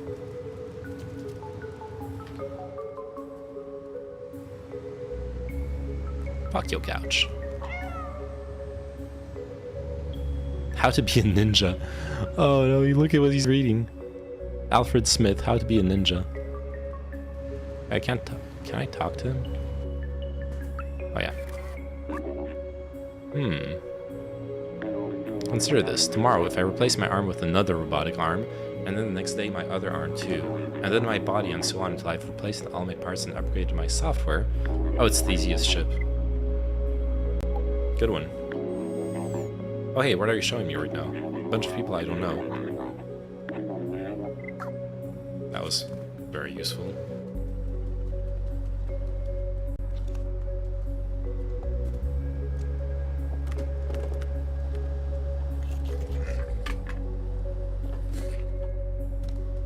Okay.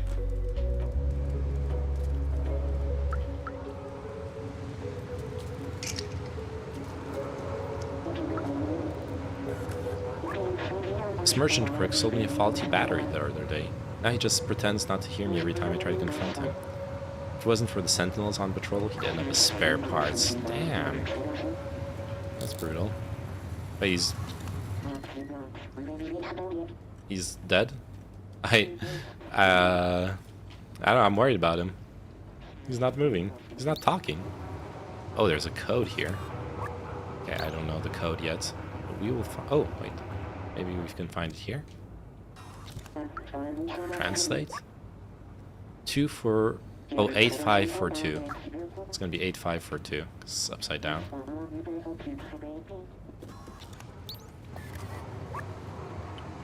Eight... Oh, no. 8542. Got him. Cat badge. Nice.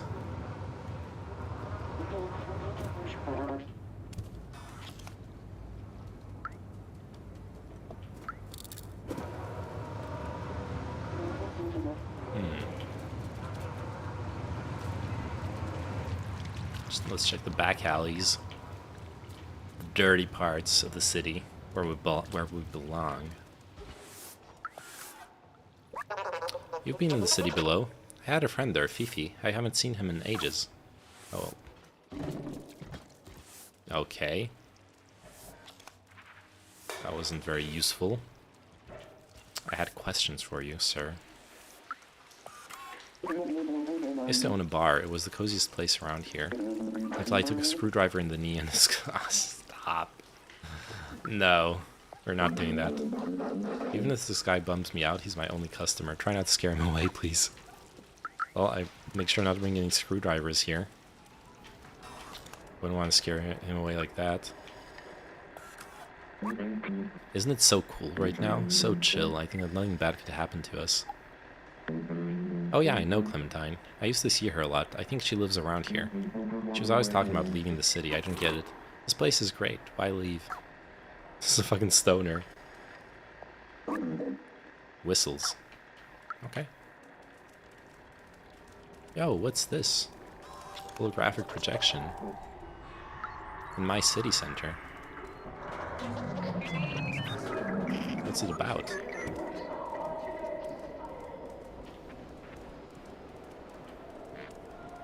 Oh, and there's a bar here. Seems like a good place to get info. Oh, it's more like a restaurant. What can I do for you tonight, chef? I love it when people, when the kebab place or like at the restaurant they call you chef. Can't you pay me with real money? Dude.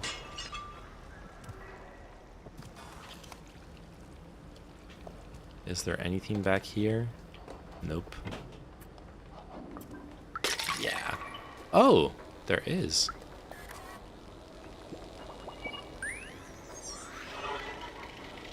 A secret. It's interesting to see robots mimicking human work and behavior. Here they seem to sell burgers and street food. I remember my favorite place to go when I was a human. It was small and welcoming, and the server's name was... I don't remember, it started with M, I think.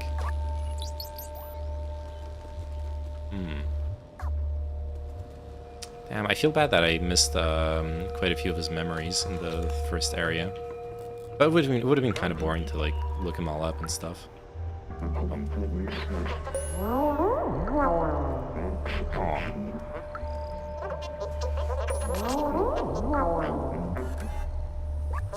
You know what, my friends, stay away from the Sentinels. They're vicious and they got my buddy Pablo. He's in for 350 years. Jesus. Oh, Clementine, if I were you, I would not want to find this girl. It's only a matter of time before she gets caught by the Sentinels. But keep asking and you'll end up finding her. Just know that you'll also find trouble. I just walked near the elevator and I got yelled at by the Sentinels. For years we have been told that the surface is uninhabitable. We just accept this as fact. But why? What's this? Ooh, what a lovely photo. I think she looks familiar, but I can't be sure. My hard drive is a little buggy these days. Sorry I can't help you.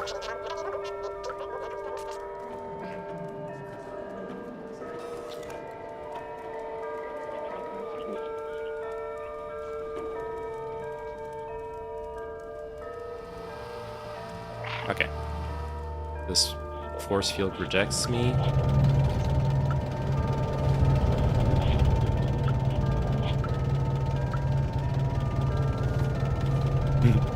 This guy like cowers if I rub against him. Go away, shoot, go away.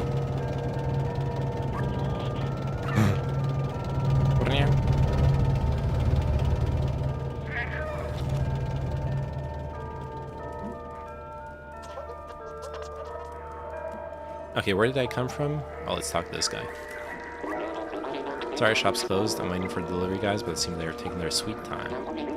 What's that picture? Oh, I know her. She's one of those people obsessed with the outside. That doesn't help me. Oh, no, this is a bar. Sort of. I tried downloading a namebot to be the best at this game, but it ended up being malware. Not sure why, but everyone seems odd now. Everything seems odd now. Nice picture. I've seen this girl before, I think. She was looking for information about all sorts of very old machines. Weird. Hey, isn't there a memory here? Oh yeah, there is. Oh, never mind. I'm just playing the balls. I've mastered every game that ever existed, but I can't figure out how this one works. Am I not seeing the whole picture here? I've seen this girl before. Oh, they're saying the same thing.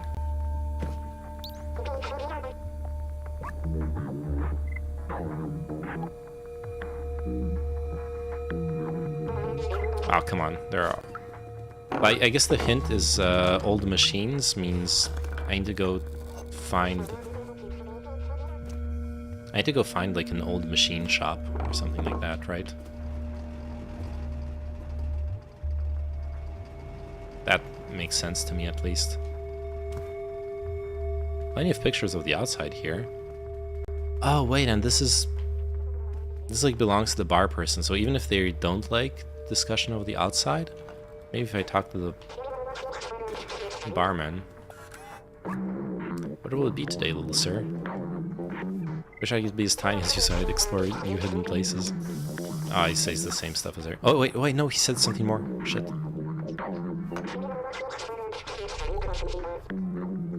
I've seen this girl before, I think. She lives in the residency, doesn't she? Oh no, I don't know where the residency is. Oh, stop.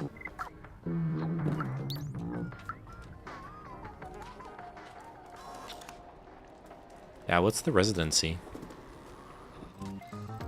Oh, barbershop. Nice. That's pretty cool.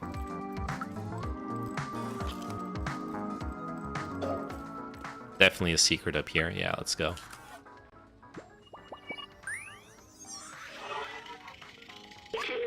The barbershop was a social hub where people would gather, talk, tell jokes, share secrets. It was a fun place. Even after humans were gone, the companions kept the shop going. Turns out hair is not a necessary ingredient for a successful barbershop. Who would have thought? Oh.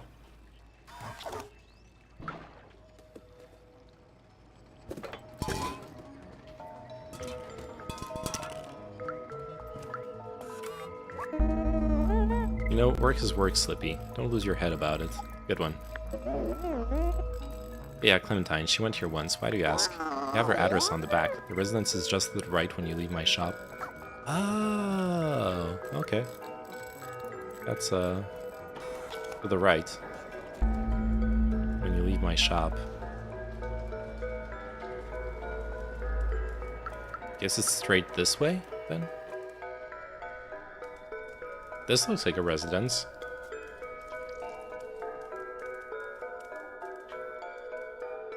Yeah, this is a residence, actually. Nice! I can hide in the box. That will probably be important, actually, because the police is going to chase after us.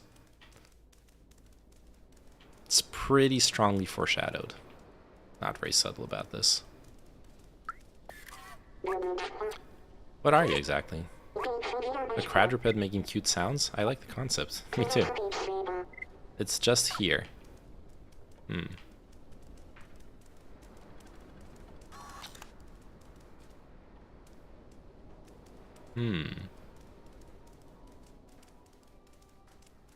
We are close.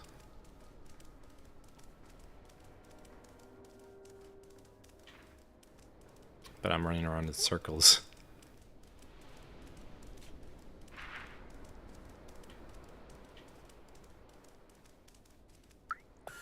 What do you mean you forgot your character sheet? Oh, D&D nerds.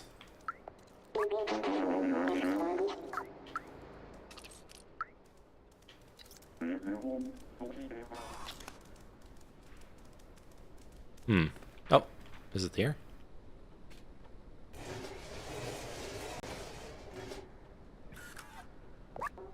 What's that noise? I held up all my bearings last month. God damn it, it's not here.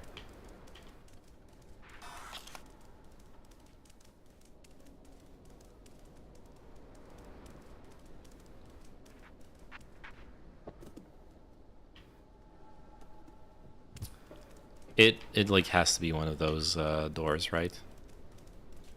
Can't interact with this one. Oh, wait, I'm being dumb. I'm being so dumb. How do I access the inventory?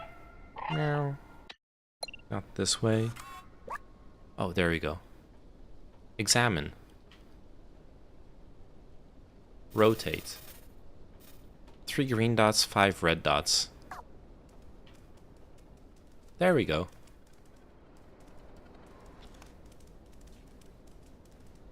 It's here.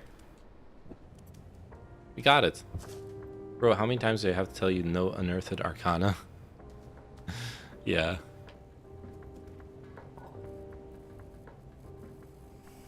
Yo, this apartment is fucking cool.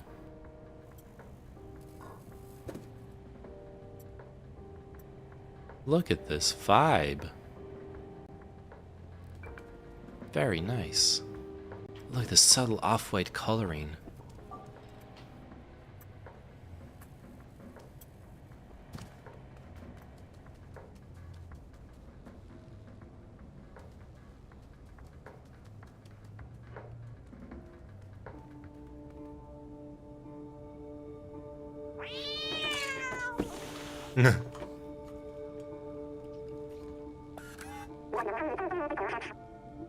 I thought you were a sentinel. Never mind, who are you? What do you want? Wait, so Balthazar finally decided to send someone? I guess you're my new recruit. You're not very big. How did you even manage the sewers? I guess you must be pretty resourceful. Being outside, I've been looking for a way to the outside ever since I left the ant village. But the sentinels are always watching. Now that you're here, you can help. Follow me.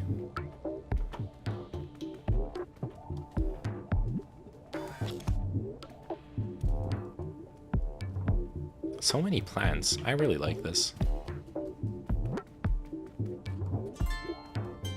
And maybe not the fact that there's no bathtub. It's like occupied with plants. Maybe that's not that cool, but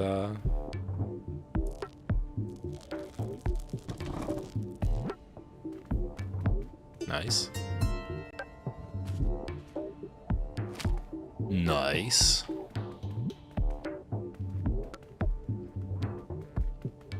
Yeah, and we can lie down here. Perfect. Now I'm a cat.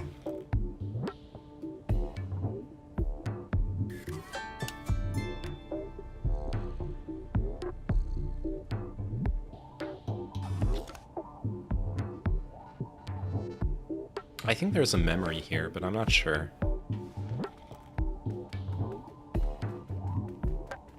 I'm not seeing one.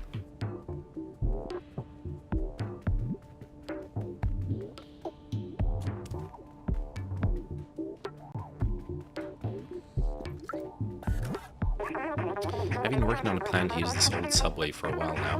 I even have the keys to start it. All we need is an atomic battery to power it.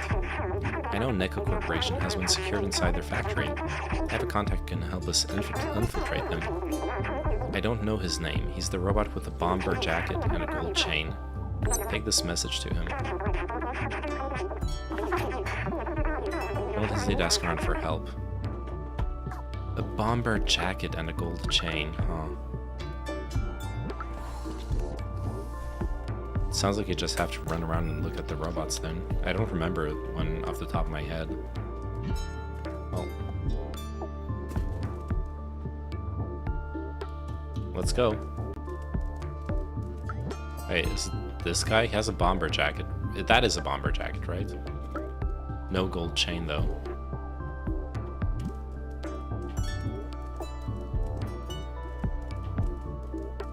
Probably not the D&D nerds, but let's take a look at him real quick. Yeah, no jackets.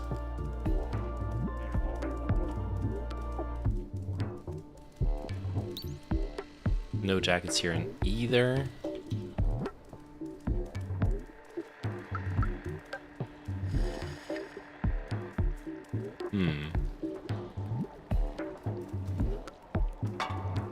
Definitely not a sentinel. Not that guy. Oh. Yo, what? What the fuck? Nobody can enter the shop while it's being restocked. Oh, okay. I see how it is.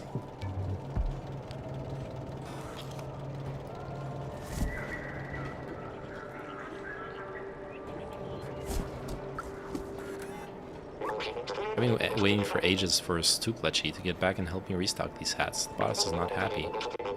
The guy's slacking off at the bar again. Oh, so I gotta go check out the bar then. Wait, do you have a gold chain, sir? You don't seem to have one. Alv tripping him up.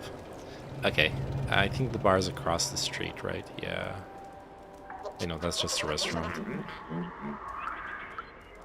There is a bar nearby. Is it here? Yeah.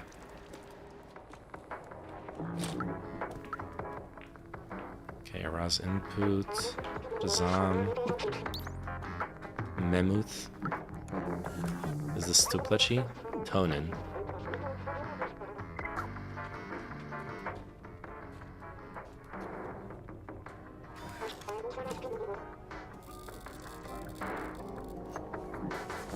Okay, I can't talk to this person. Oh, I know what's going on here.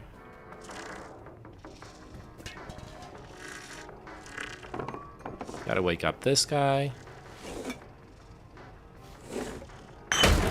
Blam.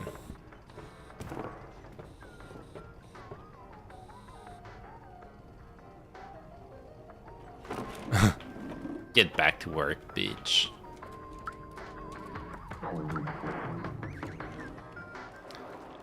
Alright, now that that guy's gonna go back to work, we can come here, hop into the box, and we're gonna be taken into the restaurant. Get access to something. I don't quite know what, but it's gonna be something.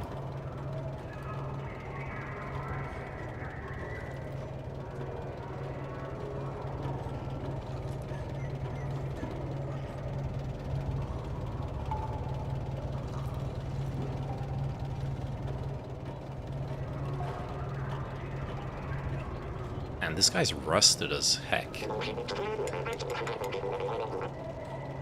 Is this what alcohol does to you?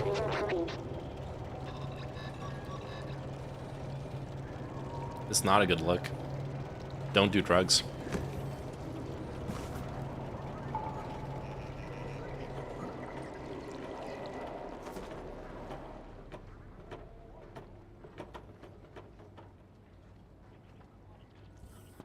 Beautiful.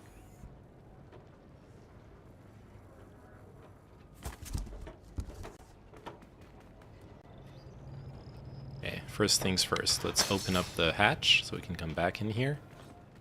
And let's fuck up the furniture. Do all drugs at the same time. All of them.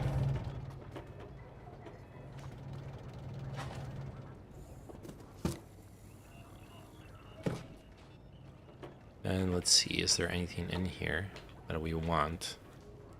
Probably not at the moment. This might be one of those things where we're gonna have to get access here later for a request. And we're just a bit ahead of the curve. Which is fine. I'm okay with that.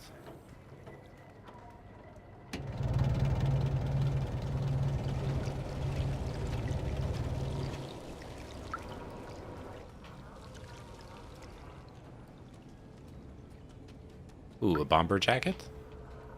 No gold chains? Pause champ? No gold chains. Okay.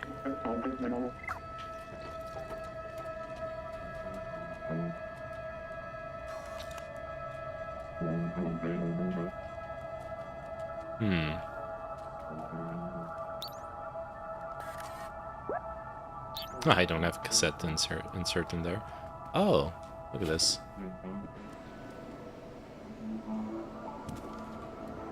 You have a little side passage here.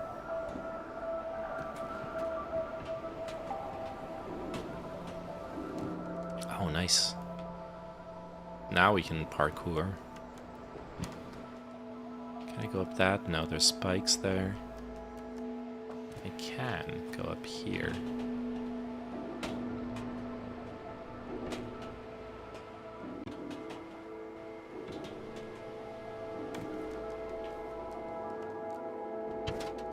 I don't know where I'm going, but I'm going there. Most definitely.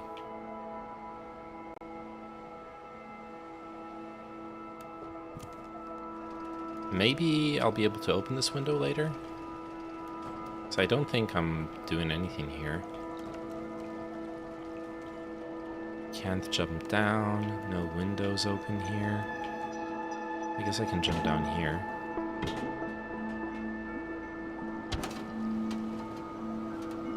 Okay, a bit underwhelming, this session of parkour. That's okay. Oh, wait. Can I get those pliers? Nope.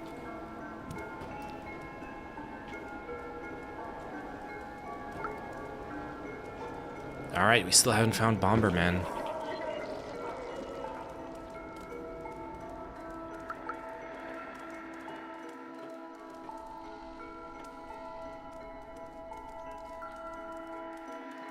Maybe I need to go back to the entrance of the city. This is the bar.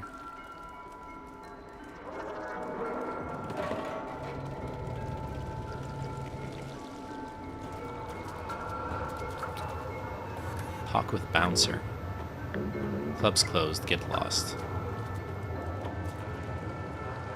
There's gotta be an illicit entrance to the club. There always is. VIP entrance. You know what I mean? Surgery 7-7. Nice.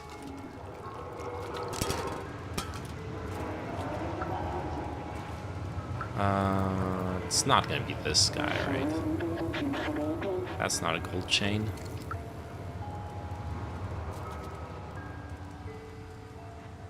Nope, we already were here. Not this guy either. Could be around here. No, not that guy.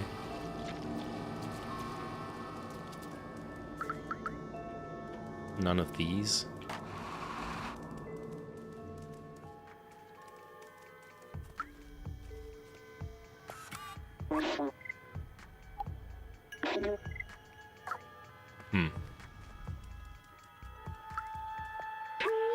Metro is closed due to pandemic restriction.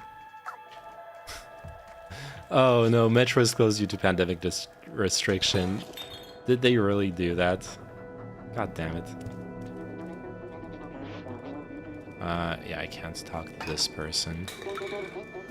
I think I talked to everyone. Or I checked out everyone. Like every part of the city that I've looked at until now.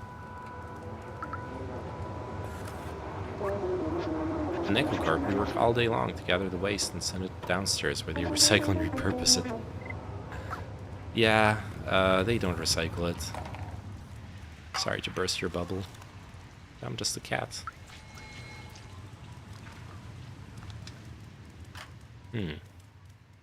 This guy, maybe. It's this guy.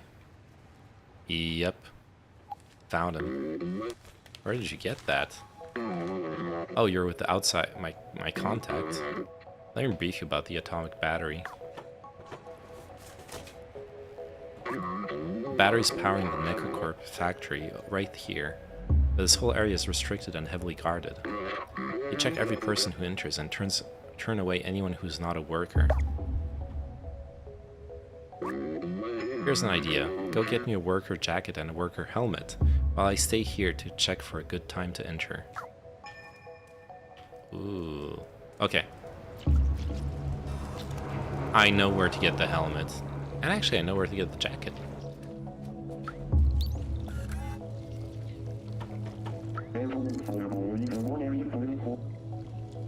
Oh. I can't steal the jacket while this guy's here. Okay. No, you're not gonna steal that. Oh, so I need to cause a distraction now, right? How do I do that? That's awkward. Is there anything in this shop that I can use?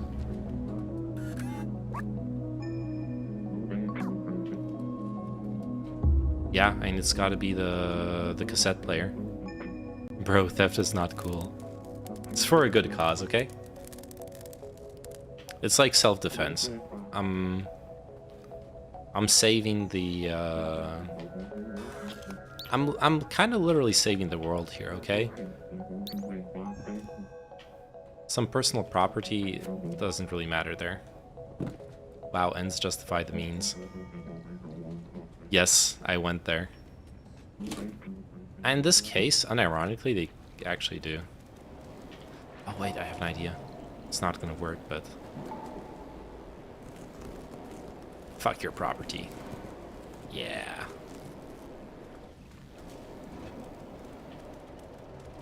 Alright. The... helmet's gonna be somewhere in here. Right, because this is the hat shop. Yeah, there we go. Okay. Got the... So yeah, because I already had set up that one. Now I need to find the cassette, though. That's the problem. Like, where do I find a cassette?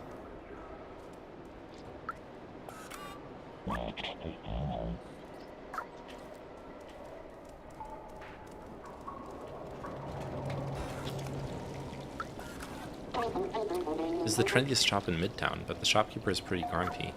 Yeah, I can tell.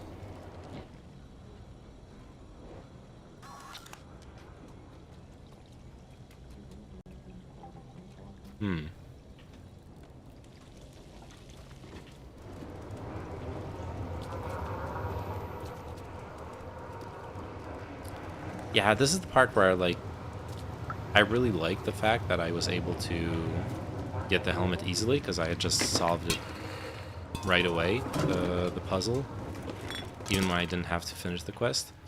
But I really hate that now I have to look for a cassette somewhere. I don't know where. It's not like the dialogue options will help me either.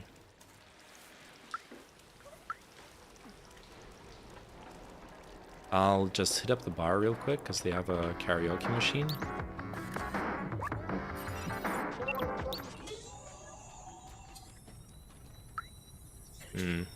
Yeah, that's not gonna help.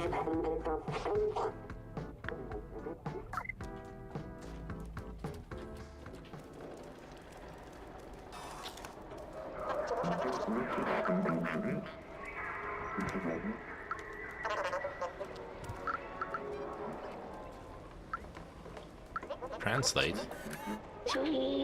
Daily menu, dry air and bowl of hot oil, extra quality. Nice. Exactly what the doctor ordered. Nice teleporting. I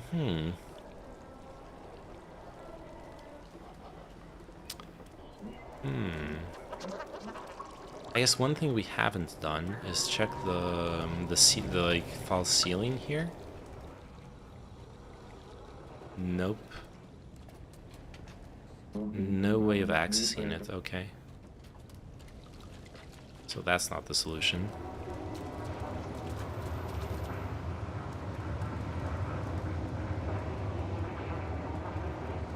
Made in France. Nice. Baguette.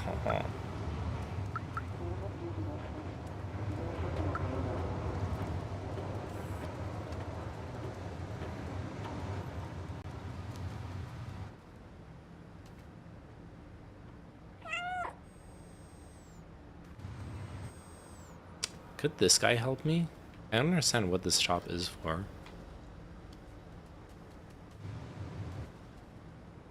I feel like I would have found the cassette already if it was here, because I explored this part already.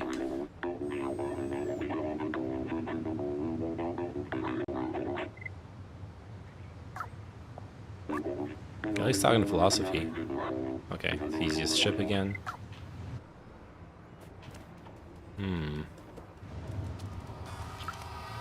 It's definitely not here, right?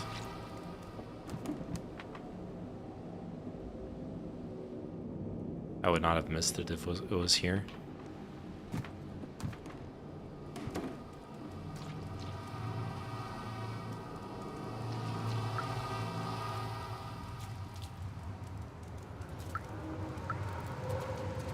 Could be walk through time at this point. Well, we're gonna give him the helmet at least. Wait, let me do this.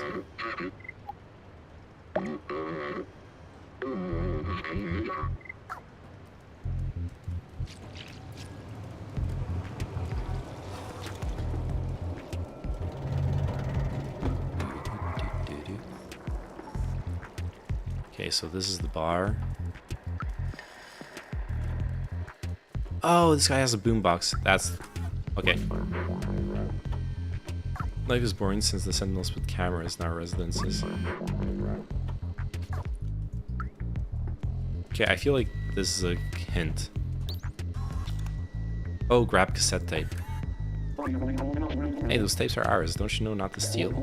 I could give you one, but you'll have to do something for Jinma, Miko, and me. The Sentinels have installed 3 security cameras to watch over us. Can't get them off our backs. Alright. Yeah, we can do that. Absolutely. We're making progress. See, we've moved on from stealing stuff to vandalizing, like, security equipment. Aren't you proud?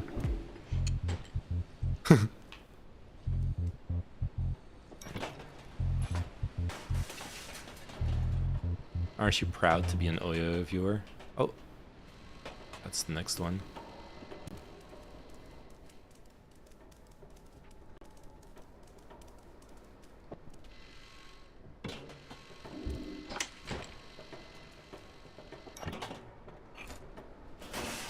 Perfect.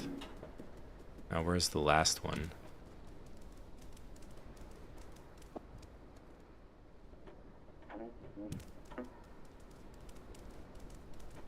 Oh, up there. I see it.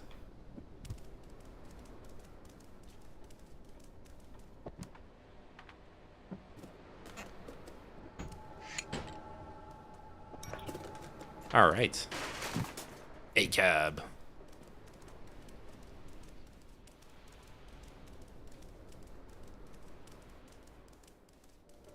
Now that we're improving the quality of crime in our city, you can get a free cassette.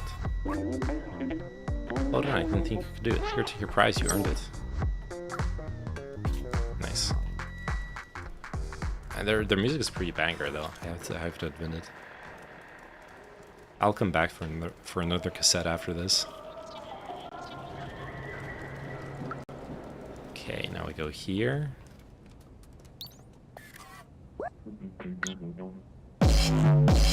Nice.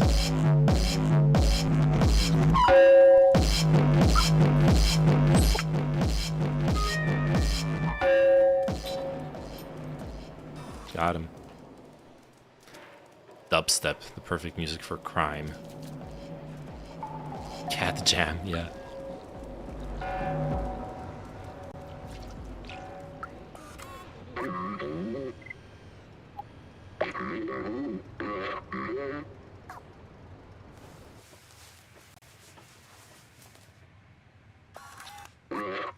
These are great. A little snug around the waistline, but it'll do.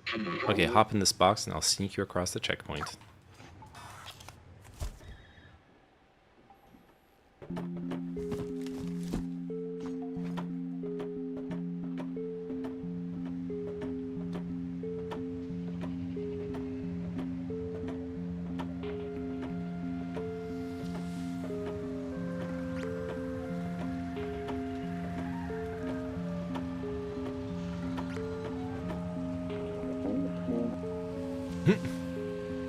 Six security. This is like TSA tier security inspection. Truly nothing could go through those watchful eyes.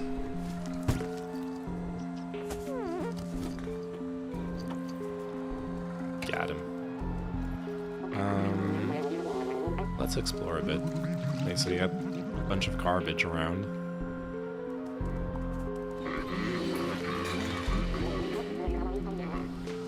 Oh, this is a security bot. Okay, I'm pretty sure. Uh-oh. Oh, shit.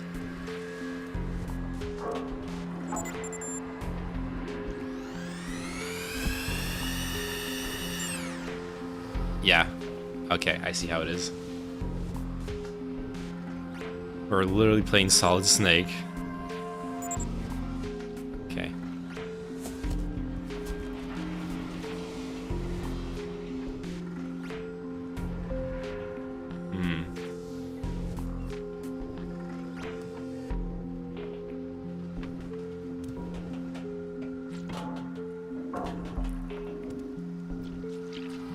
Yes, we got in.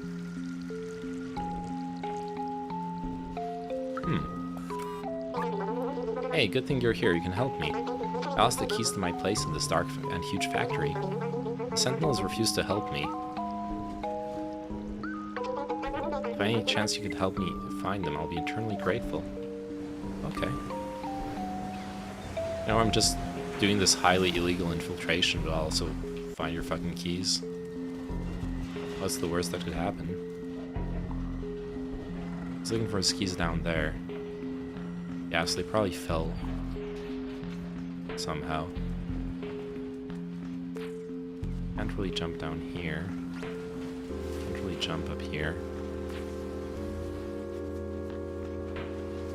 Got some Coffee and Baileys. Coffee and Baileys, you mean? Okay. I got you.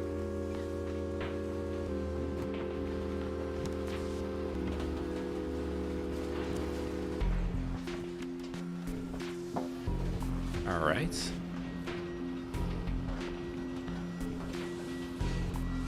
Wait, where am I going with this?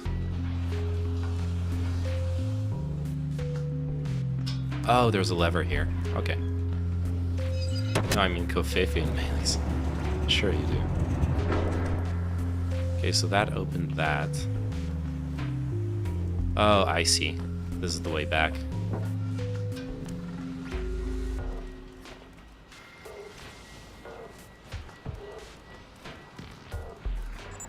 Shit.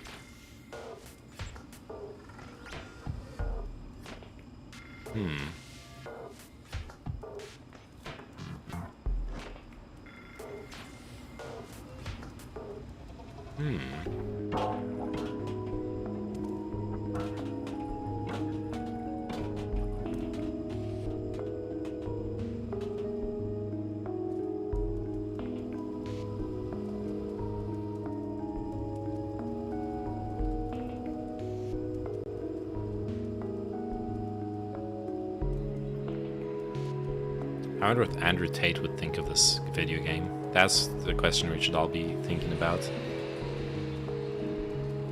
What would Andrew Tate do if he was a cat? Gotta ask the hard-hitting questions on this stream.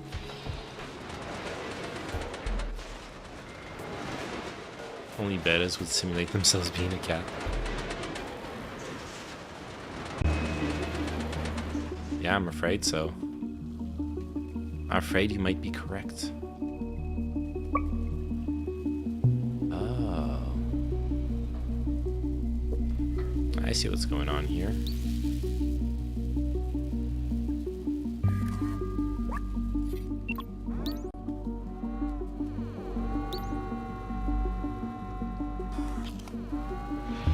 Oh, so now it's following me.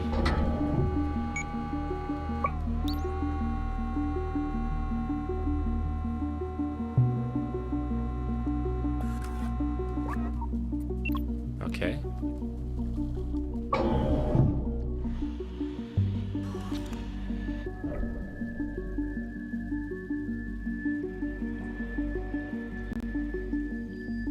Oh. Okay, I think I know the solution to this puzzle, but I'm not sure yet.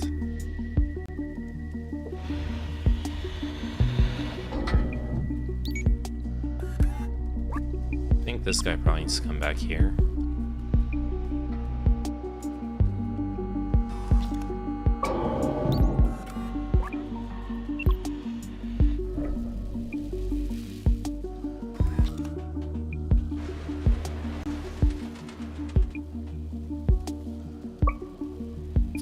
Damn, like, how do I get this barrel over here? That's the question I'm wondering.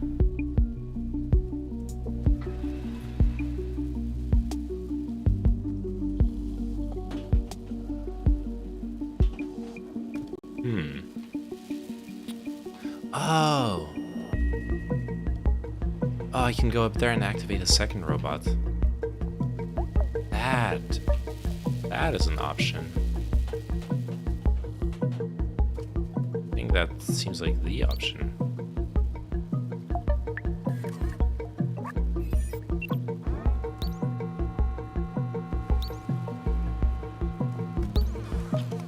Yeah, let's bring this guy over here. And then we can jump up by climbing on him.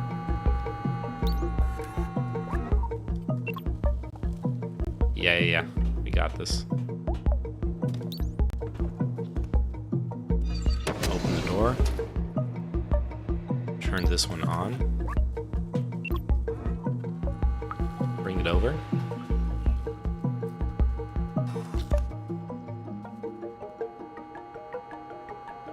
This guy goes here.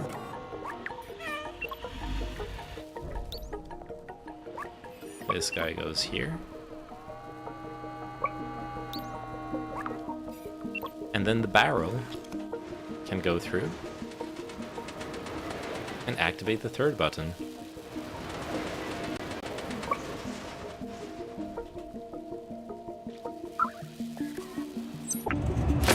Uh-oh. Oh no. Oh, we also didn't get the guy's keys. We were never... Oh no. Got it. Quick, let's get out of here before the sentinels show up. Gotta get this battery pack to Clementine. Shit.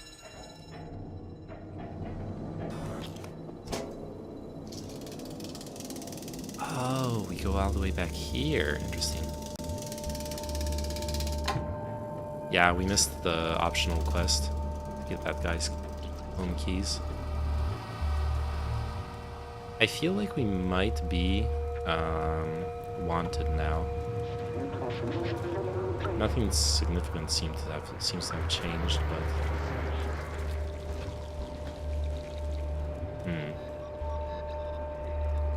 yeah, let's be careful.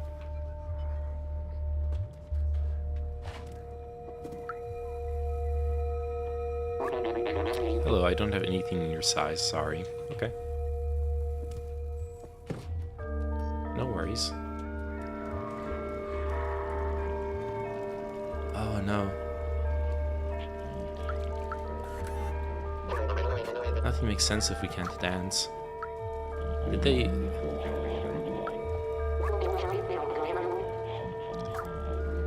They blocked off the residence. How do I get in there? Did they arrest Clementine?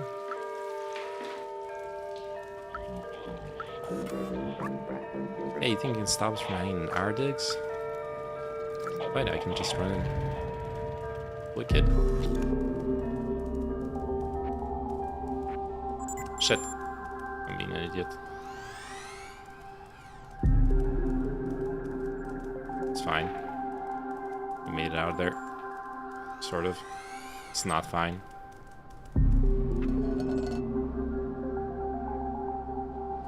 Uh-oh. Got it. That was close.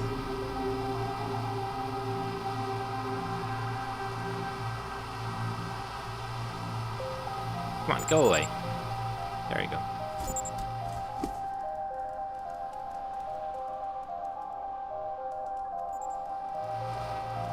Wait, is this not the way up? Out? Not really.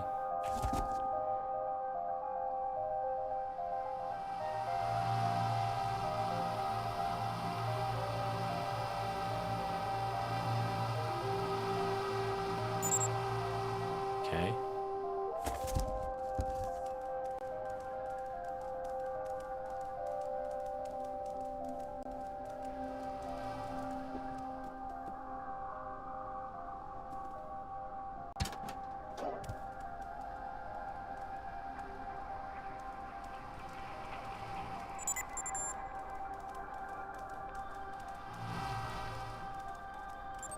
Got it.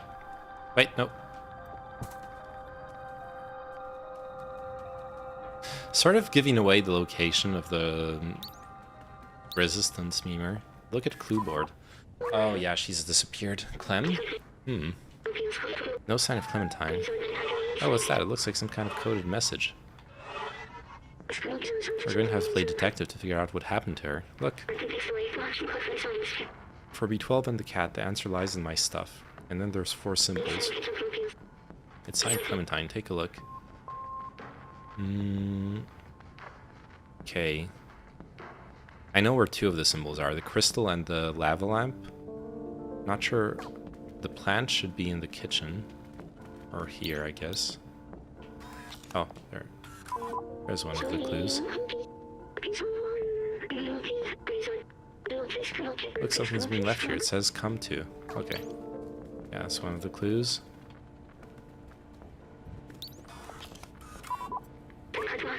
You found something?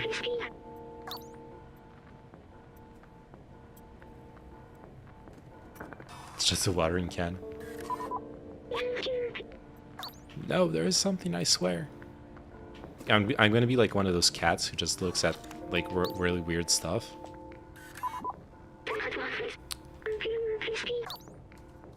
I see, there's a bunch of red herrings, I guess, to prevent you from just looking for whatever you can interact with. Nope.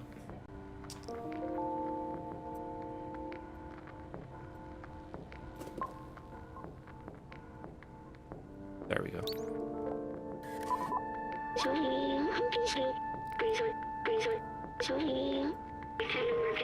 Oh, there's a message. It reads, nightclub. She's at the nightclub. Okay. Guess we sort of have to do the rest now. My sensors can only detect harmless chemicals. Like me, companions can't smell, so I wonder why they do this.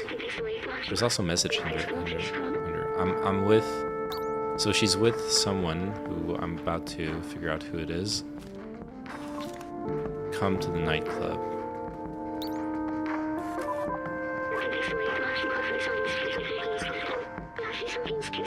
I'm with Blazer, come to the nightclub. That's the full message. Cool. Has the cat been totally co-opted by vitamin B12, or are you still generally working towards escaping the city and getting outside? You still are working towards that. The thing is, your goal as a cat from the beginning is to, like, go back to your cat friends, you know?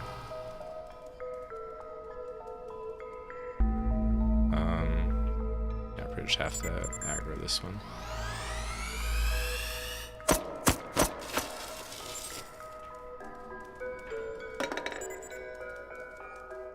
Oh. So like at no point was not escaping an option, basically.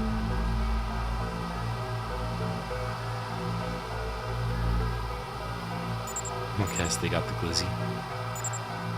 Yo, they're all having a party here.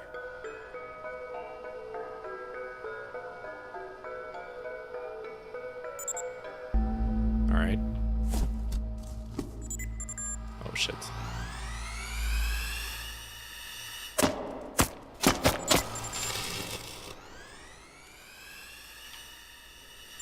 I do appreciate the fact that you can just run past them. It would be really annoying if you had to do it full Solid Snake mode.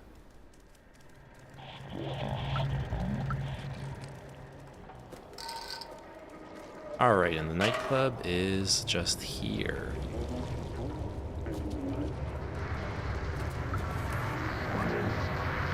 It's not for you, go away. Aw. There's gotta be another way in. Let's talk to the people at the nightclub. I don't think the bouncer's going to let us in. We're going to have to climb at the back again. Alright, there we go. That's our hint. I knew it. Yeah, there you go. How do I get up there? Oh. Howdy, partner. Why didn't you come over here so I can get a good look at you? Well, how do I get up there? Oh, this way. I found it.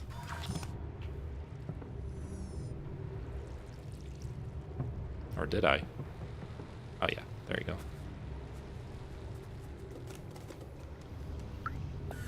go. Wonderful, look at this little cutie. I know, I'm so cute. The frames? Oh, did I just drop some frames? I'm so sorry. Hey, how do you get up here? You want to party with us? Here, jump in and get a drink. Meow. I do want to party. Sweet. We're a party cat now.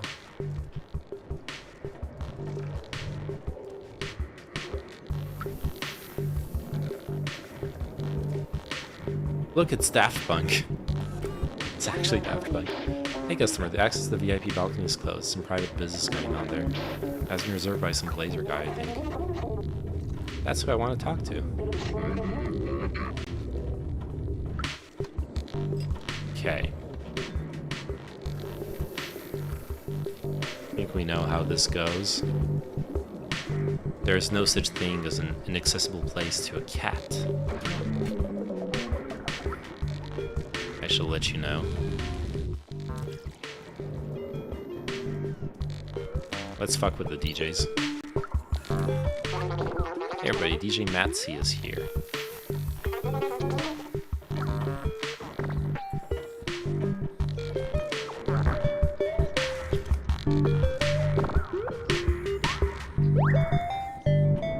Oh, look, I can interact with the thingy.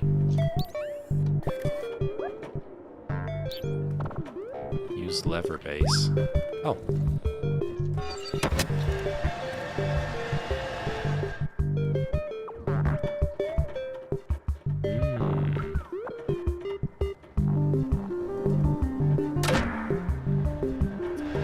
Look at this. Look at how smart we are.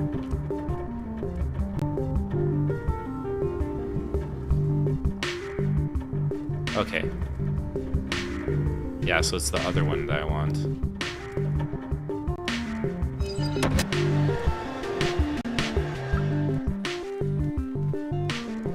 Okay, so there's a couple things to figure out here. The vinyl, a lever. Alex isn't gonna help me, but we can rub up against him. Aww. He likes it. Let's talk to Brad Dancer. Liv, you like my mask? I made it myself. It jams the Sentinel scans, and it looks cool. That's actually sick.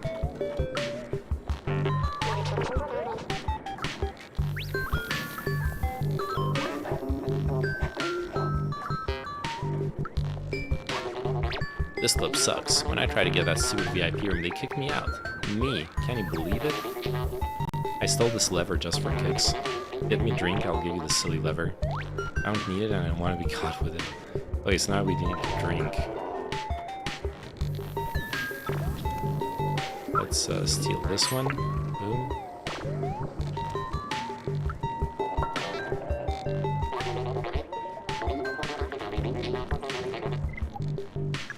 There you go.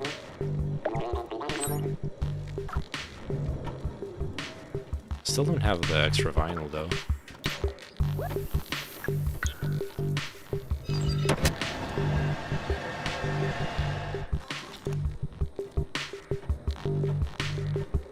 Oh, there it is. I found it.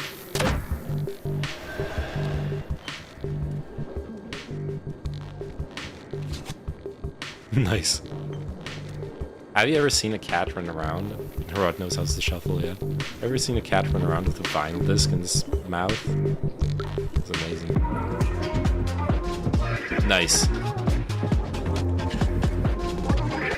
Hardcore. Now we're jamming.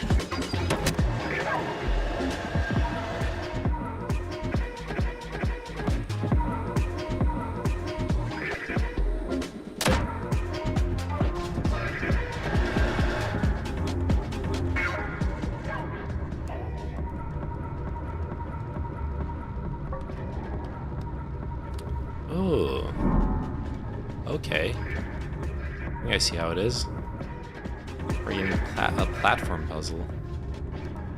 So I can jump up here, then jump over there.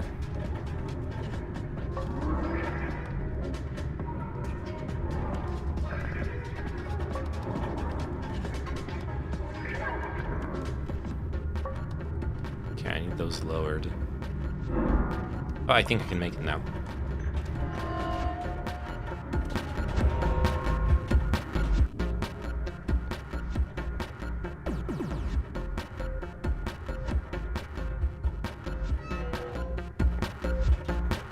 He's gone now. Doesn't matter.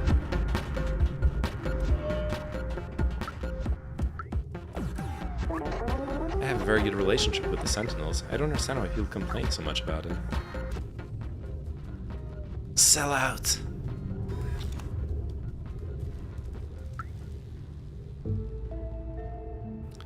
Oh no!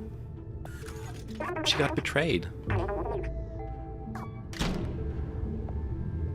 Betrayed her.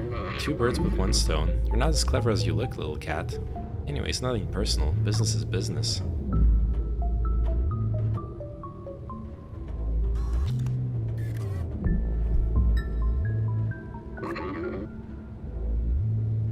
Business is money. I value money way more than friendship or camaraderie.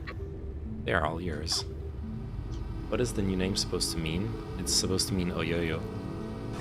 It's all it's supposed to be. Oyoyo was the name I wanted, but I couldn't get it, so it's Oyoyo instead. Nothing more, nothing less. Alcatraz. That's the name of the achievement for reaching this part of the game. Oh no. Aww. Aww, poor kitty.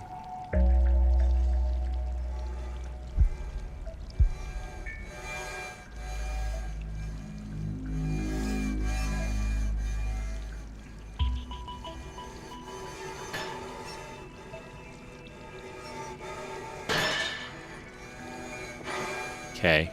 Smart kitty. I want to say, look at this.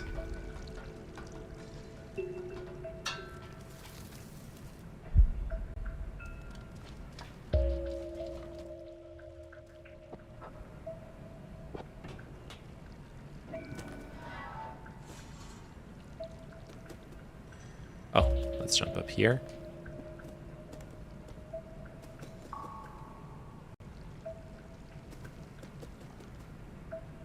And here.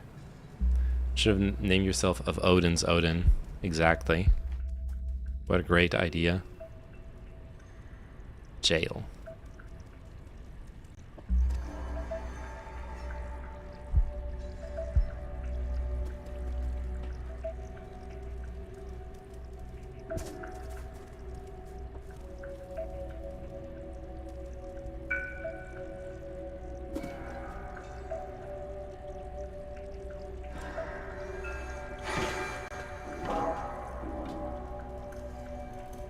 Is that a camera? No, it's just a light.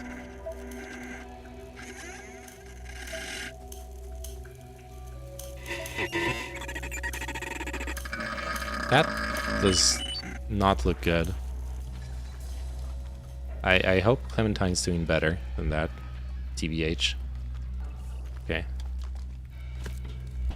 Think like a cat. That's what this game's about. Now you're thinking with cat paws.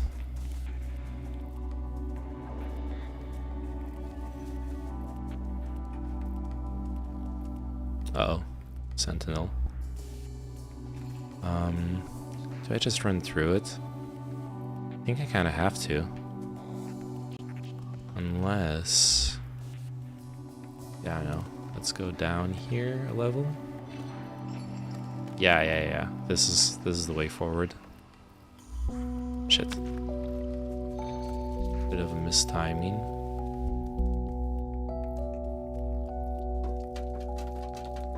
Oh. Yeah.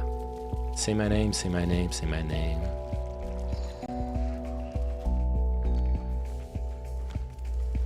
Oh, that's a box to hide in. Oops.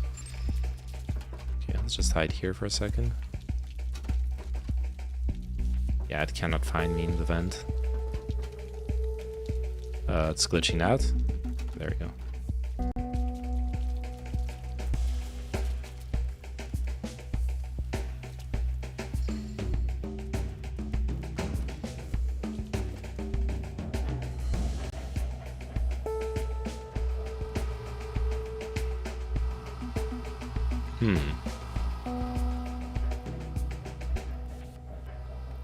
Oh, I see. I see what I'm supposed to do.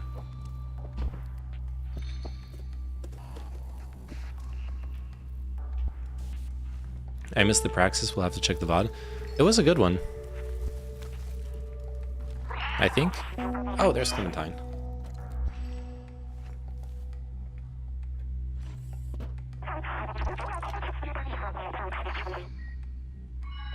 Oh, right. I don't have the robot to translate the robot speak. Okay. So the key is over there.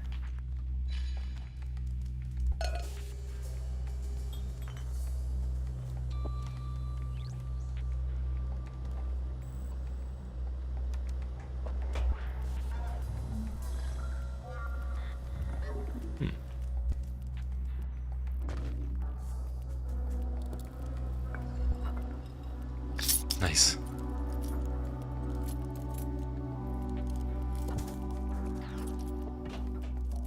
Yeah, today was the one with I'm Really Important, who we met at TwitchCon. The guy you said was the guy that you had said was seemed really nice. About partisanship in U.S. politics.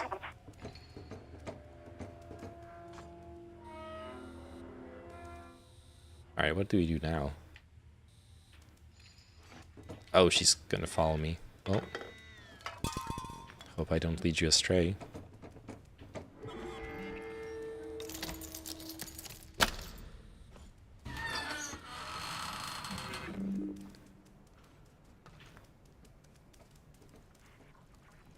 Okay, doesn't seem like there's any sentinels here.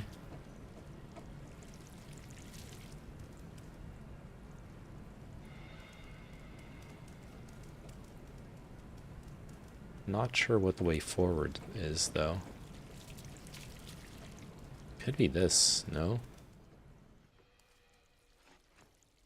Oh, she's opening this door instead. Wasn't a big fan of his comments, but it also wasn't a huge amount of time for him to expand on any proposal solutions. I think, to be fair, like the exchange between him and Elysium, I don't think that's like necessarily that bad of a thing, but was like a challenge to the question in the first place. Elysium wanted to reframe it, and basically IRI said that he didn't think polarization was a bigger problem as people were putting it, and Elysium challenged a different part. where like there was a point where we were halfway through and I was the only one who had actually proposed solutions.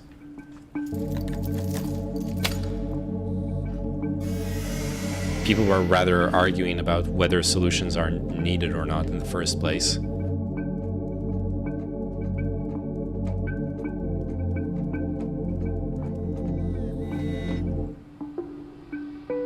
Which is fine, honestly. Like, if that's your... It is also okay in a debate and a discussion to challenge the very premise of the discussion.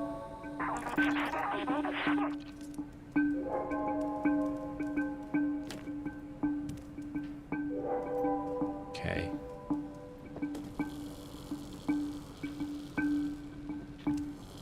How do we get through here? Oh, by jumping? As always.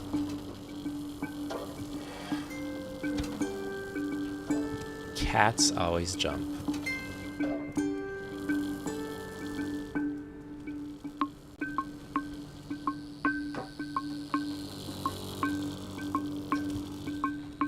Oh. Okay. Nothing else here.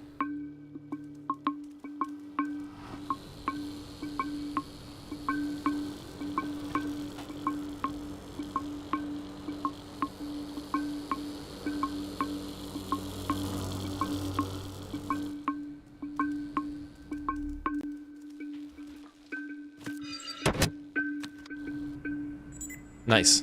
Uh-oh.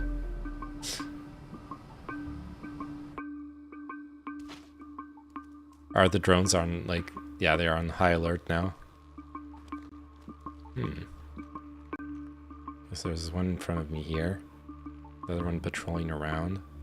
I think next cycle. Yeah.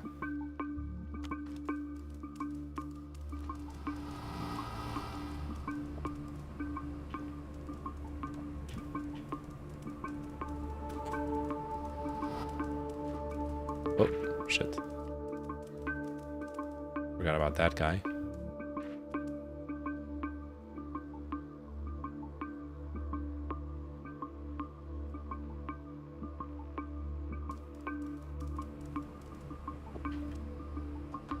Can I jump on his head? No. That would be funny. Can I like actually defeat the robot that way? Alright, easy peasy.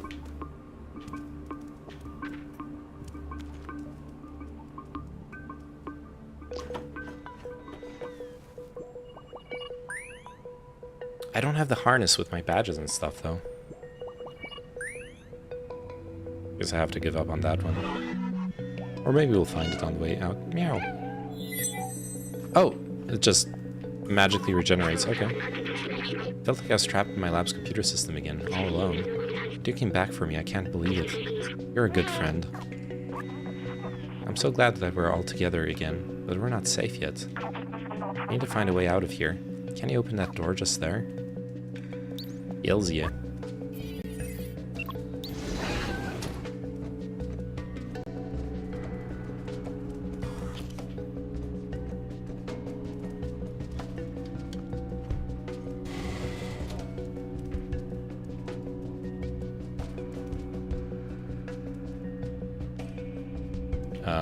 Oh, I guess Clementine's waiting for me.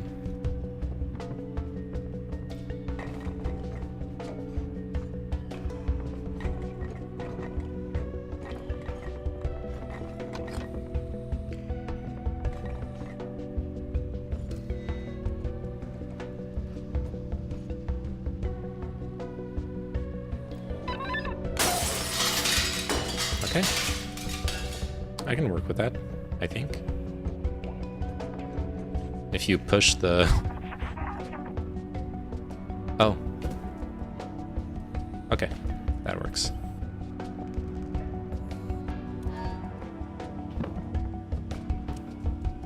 Bricks are the ultimate skeleton key. That is true.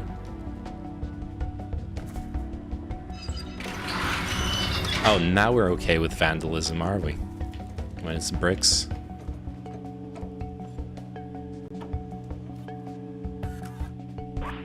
Those sentinels are blocking the way again. They will spot me instantly. Maybe you can try to bait them into those cells and lock them in.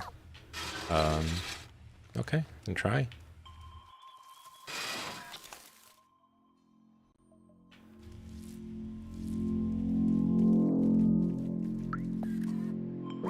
Do you see that guy on the ground over there? He was rebooted. I don't want to lose my memory, I'm so scared. Okay, let's do it.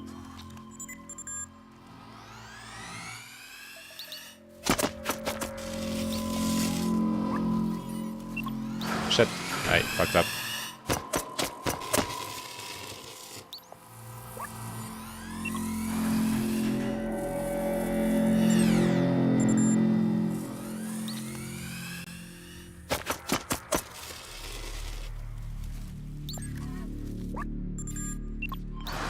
Yes, we got it. Okay, that's one down. Where's... Oh, that's the guy who got rebooted. Aww. This recovery center has done me the greatest good. My mind is clear and lucid. I'm an exemplary citizen now.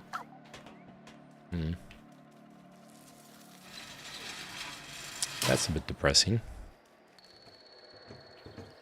Oh, a memory.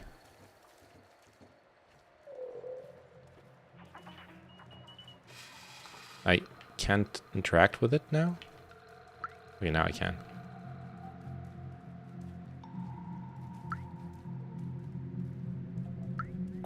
There we go.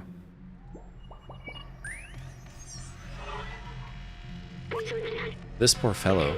It seems that the Sentinels are ruthless when it comes to defying them. That's what I feared. They have completely erased him. No more emotions, no more self-awareness, no more memories. Please, let's not get caught.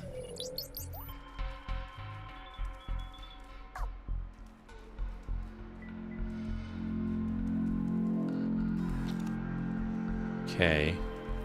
First open up that cell. Hide in the bushes.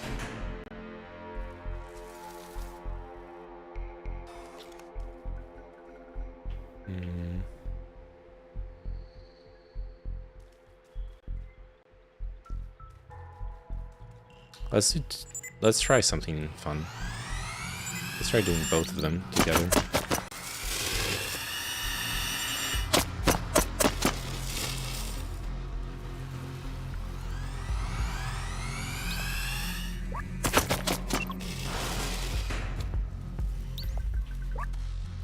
Got him.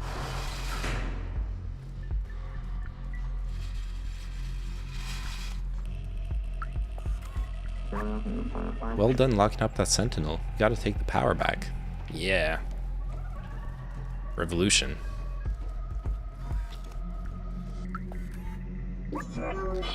Ah ha ha ha ha. Wow, what you did that was funny. Oh, poor dude.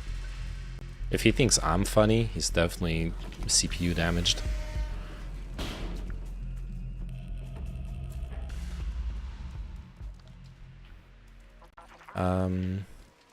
Were we in this place before? I don't think so. Deja vu. I was here in this place before. Higher than the sky. This door is the only way out of this jail.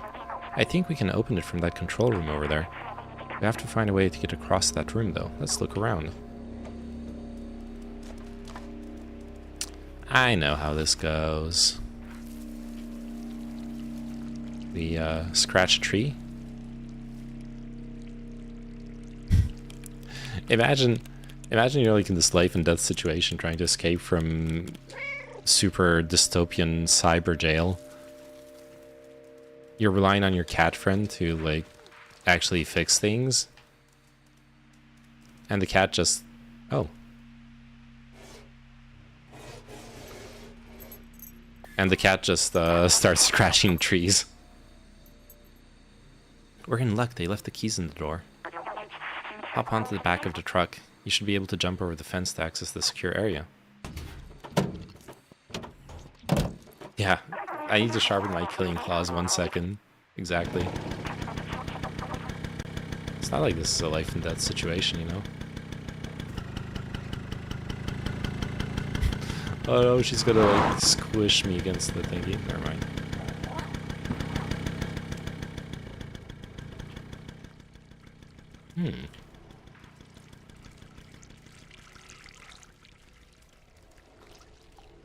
It is good,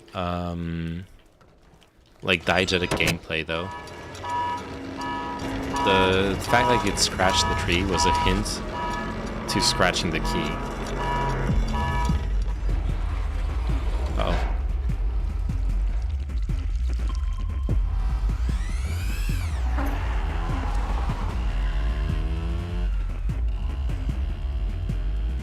No, she's driving off without me, by the way. That's a bit fucked up.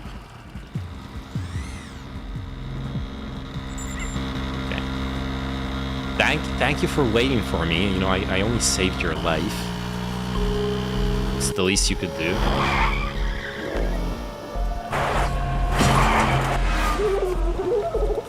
Very, very normal behavior.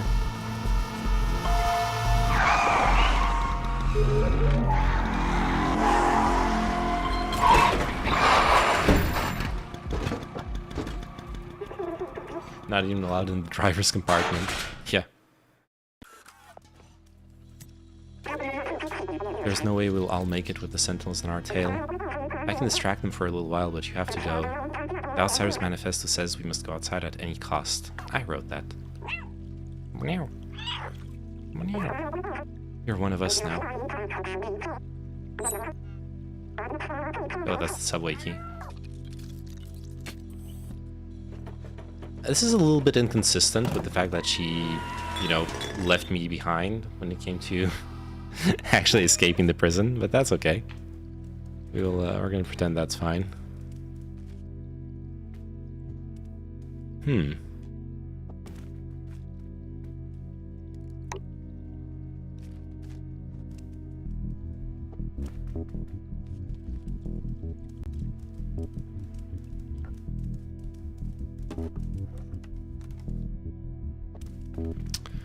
Alright, where was the generator? I think it was... Oh yeah, we just gotta file the cable. What's up, meow wo yo yo? Hey, Jokesta, how are you doing? What you doing here so late? Usually show up earlier. Okay, let's use the battery.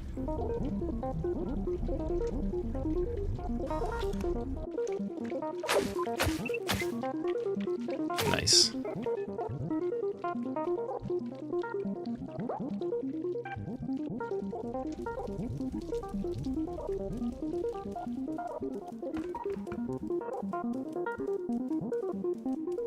And we're gonna become a cat ductor. Quite literally.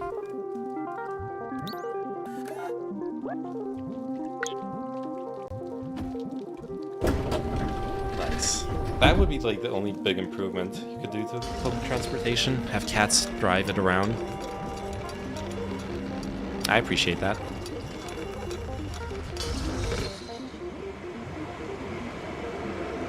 Maybe I should suggest it on r/fuckcars. Why the name change? Because you're too sexy, boy. I wanted to copy you. I couldn't resist your charms.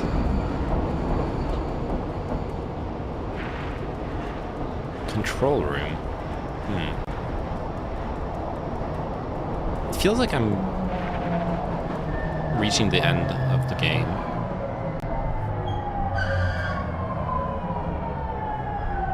You know what I mean?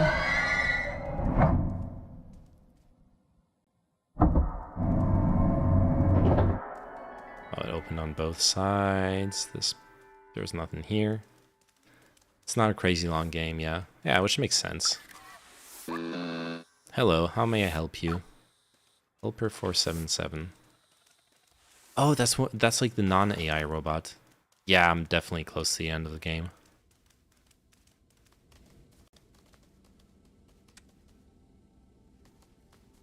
We're with the non-AI robots.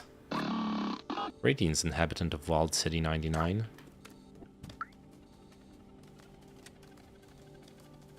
This is the sort of the non-dystopian area. But the real dystopian part is it's dead. This is actually a dead place. Is the US in stagflation? I thought because unemployment is really low and demand is high, we're not. You'd have to have a recession for that. There is no recession.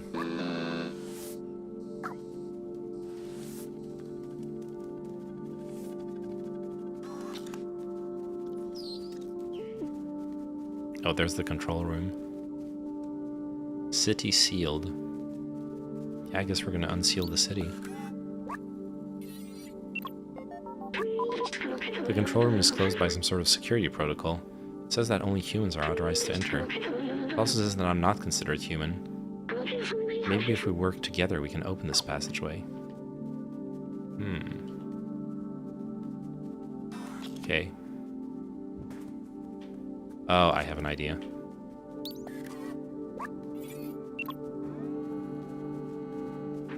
Bring this guy over here.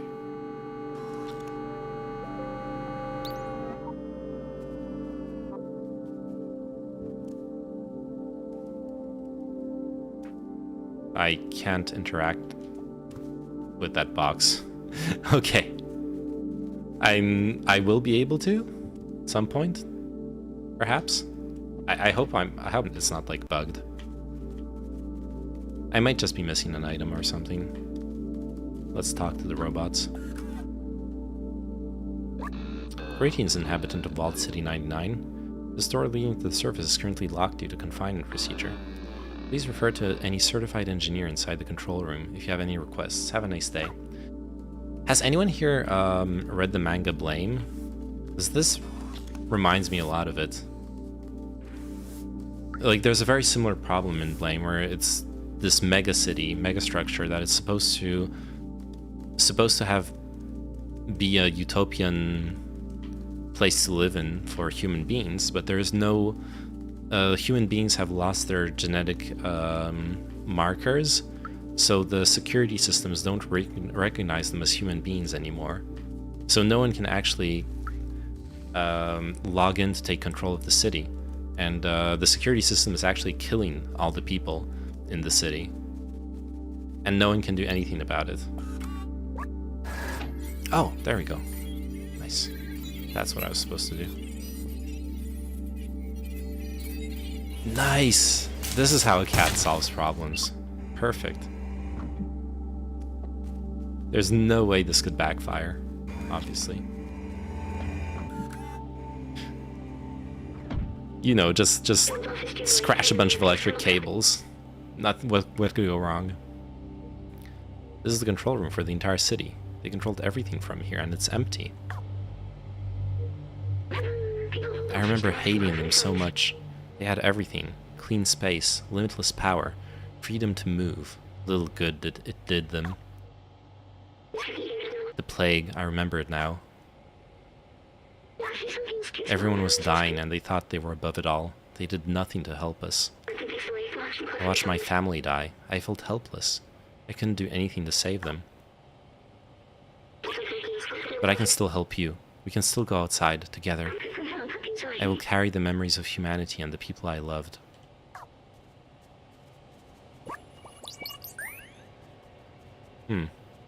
Yeah, I missed a bunch of memories for this guy.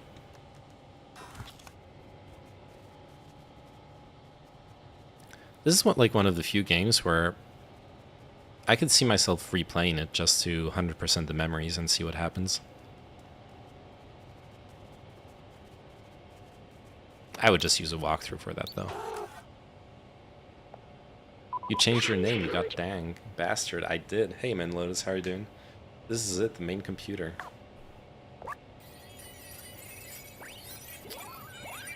We're breaking free, M and Lotus. According to the mainframe, no one has been here for years. The whole city is stuck in the lockdown cycle from long ago. If we disable it, we should be able to leave. We'll need to bring the rest of these systems online. No more nam. Yeah. These computers hold the data we need. We need to turn them on. While you do that, I'll look for passwords and encrypted keys to get into the system. turn the computers on. How am I supposed to do that? I'm a cat. Not a computer turner honor. Oh, I just step on the keyboards. Okay. Oh, oh.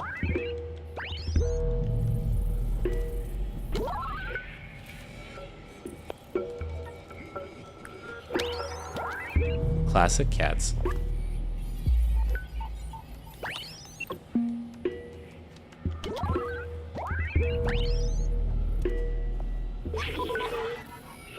It worked. Good job, my friend. I found it. I know how to open the city. Something's off here. Wait, maybe there's a way around it.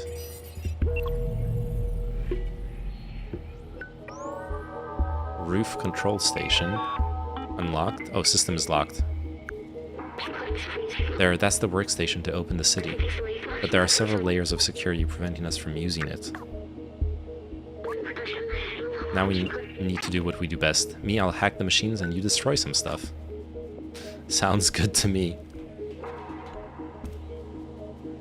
Oh, wow. Okay, this view is super cool. So those are the slums with all the infestation problems.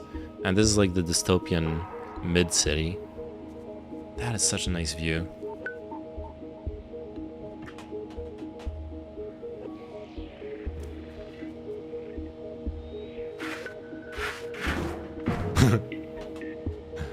Fuck it up.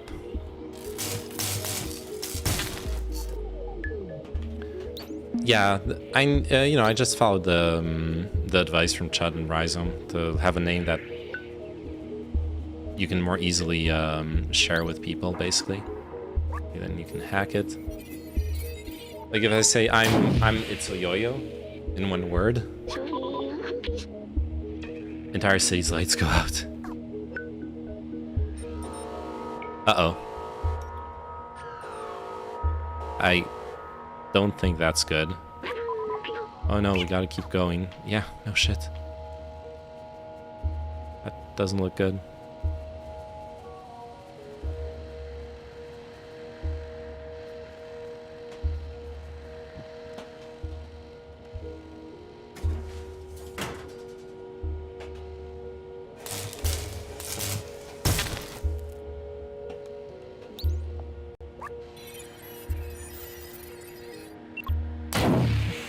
Man, we can still meme around about the name Manon. Don't worry, I can recharge once we open up that workstation. I got a bad feeling about this, buddy.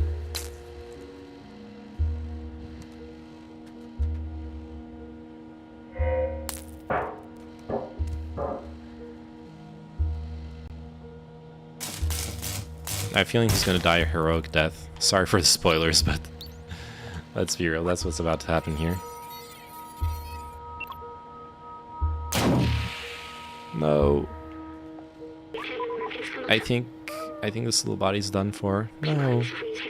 It's okay, I'll be alright. Just carry me to the workstation. We can disable that alarm.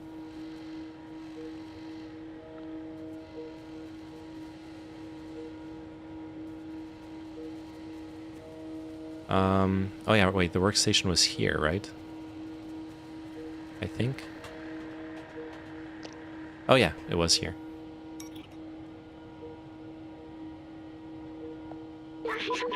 That's it, we're safe. Okay, he's not dead. Listen, I have something to tell you. Oh wait, he is dead.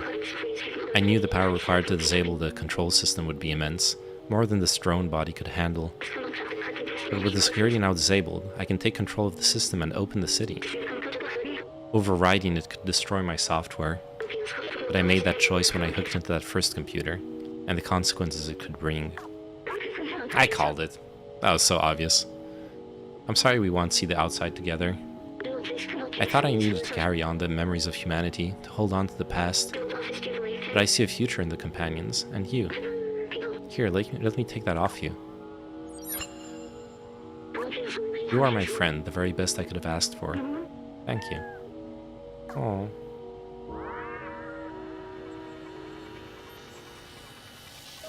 I knew it was coming and I still feel really sad. I only just thought of Tiana Manen. Oh god. If I was a tanky, that would be an interesting name. Or some like wordplay on Tiananmen. Well, actually that wouldn't work. You're supposed to deny it ever happened if you're a tanky. So maybe not. If I was a rabid anti-communist... Oh, it's opening.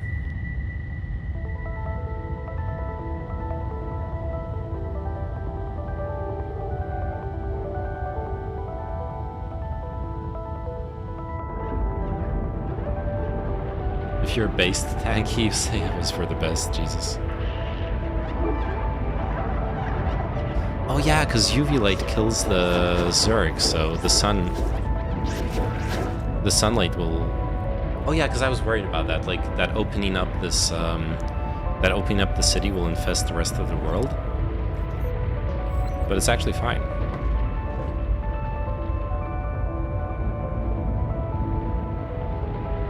That's cool.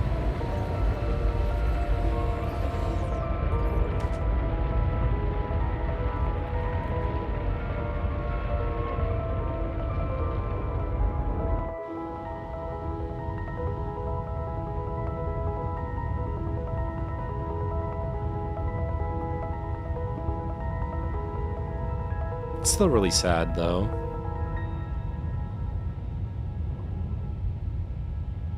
Aww.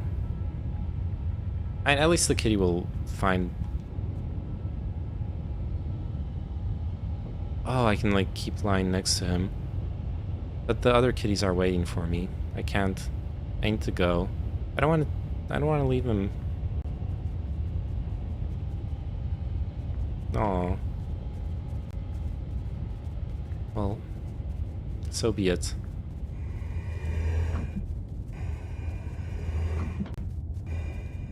At least I don't have to eat him.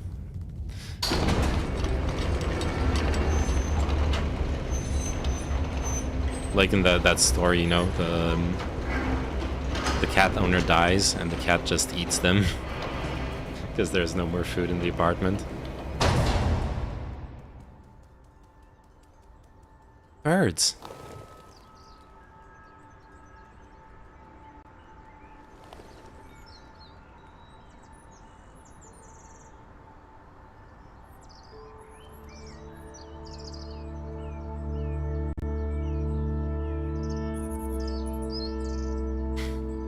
If you're a base tanky, you would try to invite as many tanky friends over to try out this Kool-Aid recipe found in Jamestown. Jesus Christ. Maybe not in Minecraft, you mean, okay? Let's not go TOS here.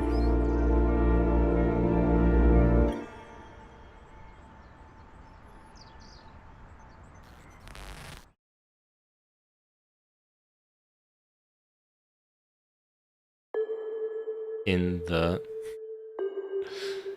game, exactly. Alright, Oblivion, yeah. Well, that was Stray. Game's over now. I would rate it 4 meows out of 5. It's a good game. I would perhaps say, the only thing I would say, you can wait until it's on sale, honestly. It's not like you have to play this game right now, at full price. But if you like it, if you liked what you saw, if you think cats are really cute, it's the right game to play.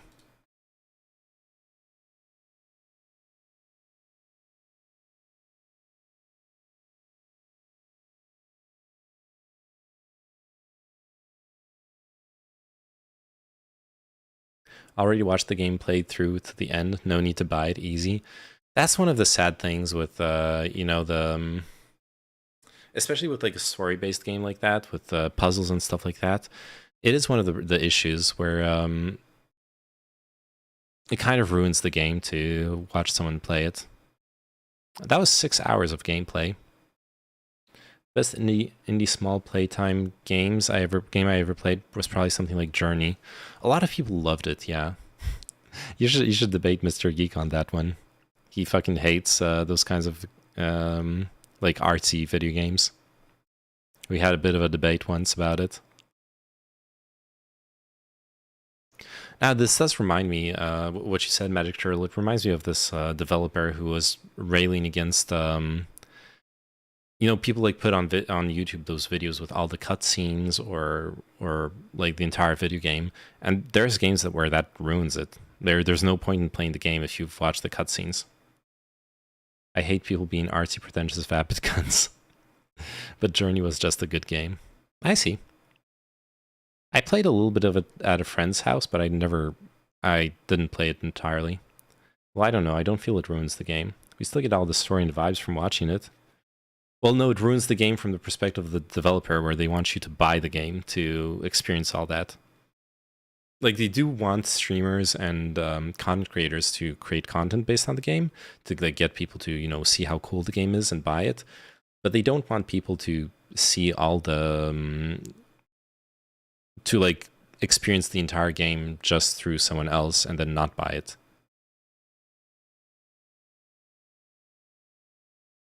Yana and Smootlol, are you just, like, promoting your... You're just, like, promoting your mixtape in random Twitch channels, aren't you?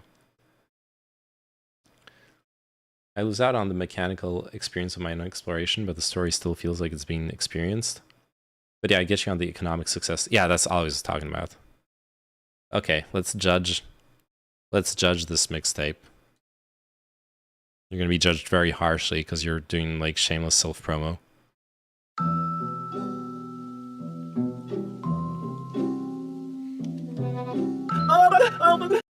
Okay. Good one.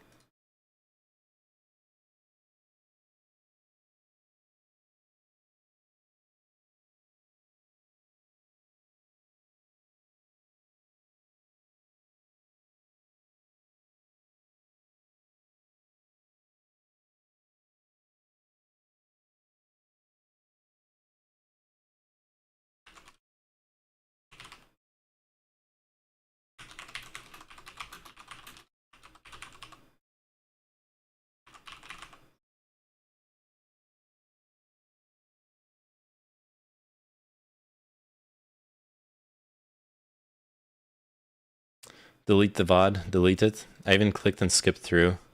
Damn.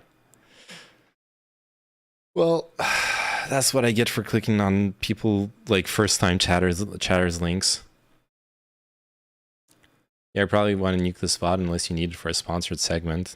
There's nothing. I didn't do any sponsored segments.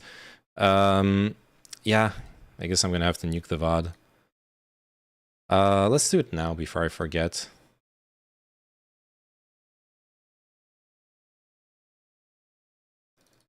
Oh, good one, buddy. Let's see.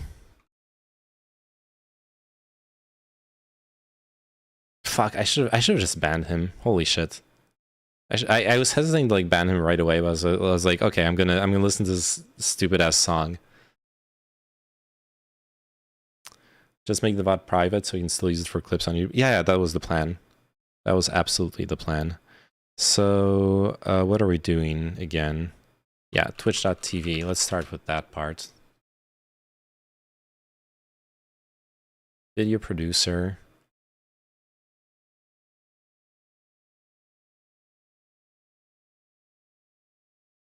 This is the current one. It's stupid anyway. Twitch should just admit that you need to be +16 to use this website or something, you know? There's a difference between that and, like, outright porn. Like, yeah. Okay. Delete this VOD. And then on YouTube.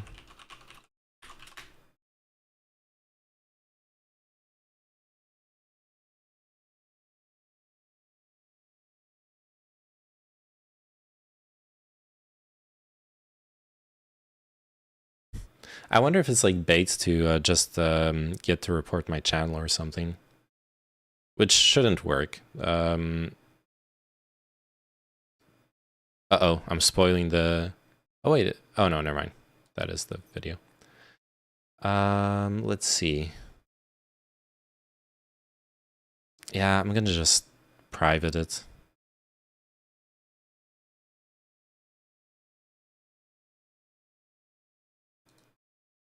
Well, it is what it is.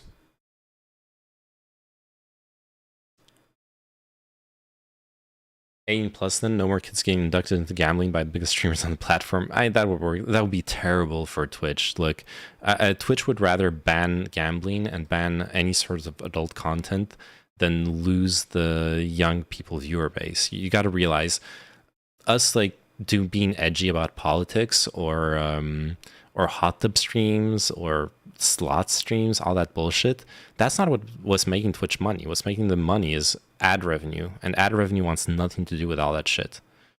They'd rather keep the kids and lose all the other stuff if they're gonna have to make a choice.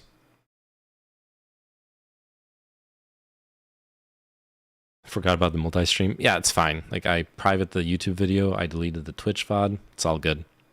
I'll double check afterwards. Do they actually make more money from ad revenue than subscriptions?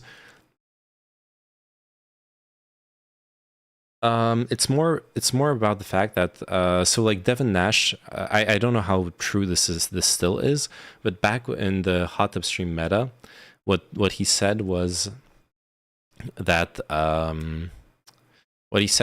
the what they call him. Oh yeah, the engagement with the streams is terrible. So if you're looking like Amaranth in a hot tub in front of 20,000 people, she's getting the engagement of like a 2,000 viewer stream or something like that. It was like really, really low. So obviously for someone like Amaranth, it's still a huge revenue stream. But for Twitch, you get all those eyeballs on the stream, but not that much actual revenue. There aren't that many people subbing. I guess when she runs ads, that is good revenue for Twitch. But other than that, it's not like very good from the sub side. Whereas someone like in a lot of video game streamers, and depending on the category, they actually get way more subs than they get viewers. So you can be like a 200 viewer Andy with 600 subs. That's actually a common thing, or even more, even like 1,000 subs, 2,000 subs. That's actually something that happens in the video game categories. And there suddenly, yeah, like the subscriptions are probably a bigger part of revenue than the ads from the guy just streaming a video game. But the ads are really important. At its core, that's what Twitch is. It's a marketing platform from a business model perspective. I said put the claim up. I didn't say do anything about it. Just like you have to be 18, press here to enter. That's what happens on my channel. My channel is flagged for adult, like mature content, and a lot of channels are. You click on my channel with a new account, or like, okay, let me show it off. Let me open like a private tab. Private window. There we go. Here, let me demonstrate. Twitch.tv/itsoyoyo.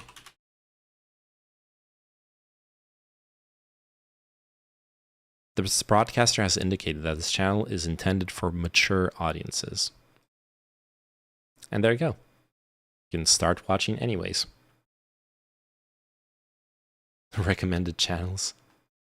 Oh, that's actually pretty cool. That in the absence of anything that recommends a bunch of like smaller channels. Who is this? Annie Raffle. Oh, it's Russian. Okay, never mind. I'm sorry. I'm not gonna understand what they're saying anyways. Slots. Jesus. It's Oyoyo viewers also watch Wicked Supreme, Rhizome, IRI, Homozygote, Hunter Avalone. Okay. Yeah, I'm 27, but sometimes I'm very immature. We all are. Okay, it's 3:35 in the morning. I am gonna go to sleep. That's what I'm gonna be doing. Well. Back to Praxis killing my viewership. It's fun though. I appreciate it. But yeah. I just lied to myself. I'm 28. Don't worry. We've all been there. Man, I'm blasted. Check memes for a quick laugh.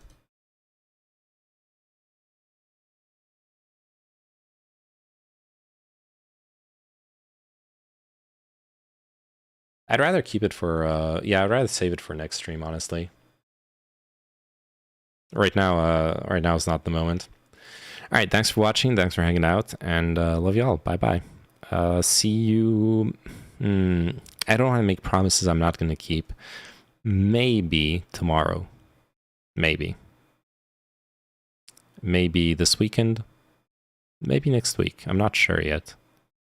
See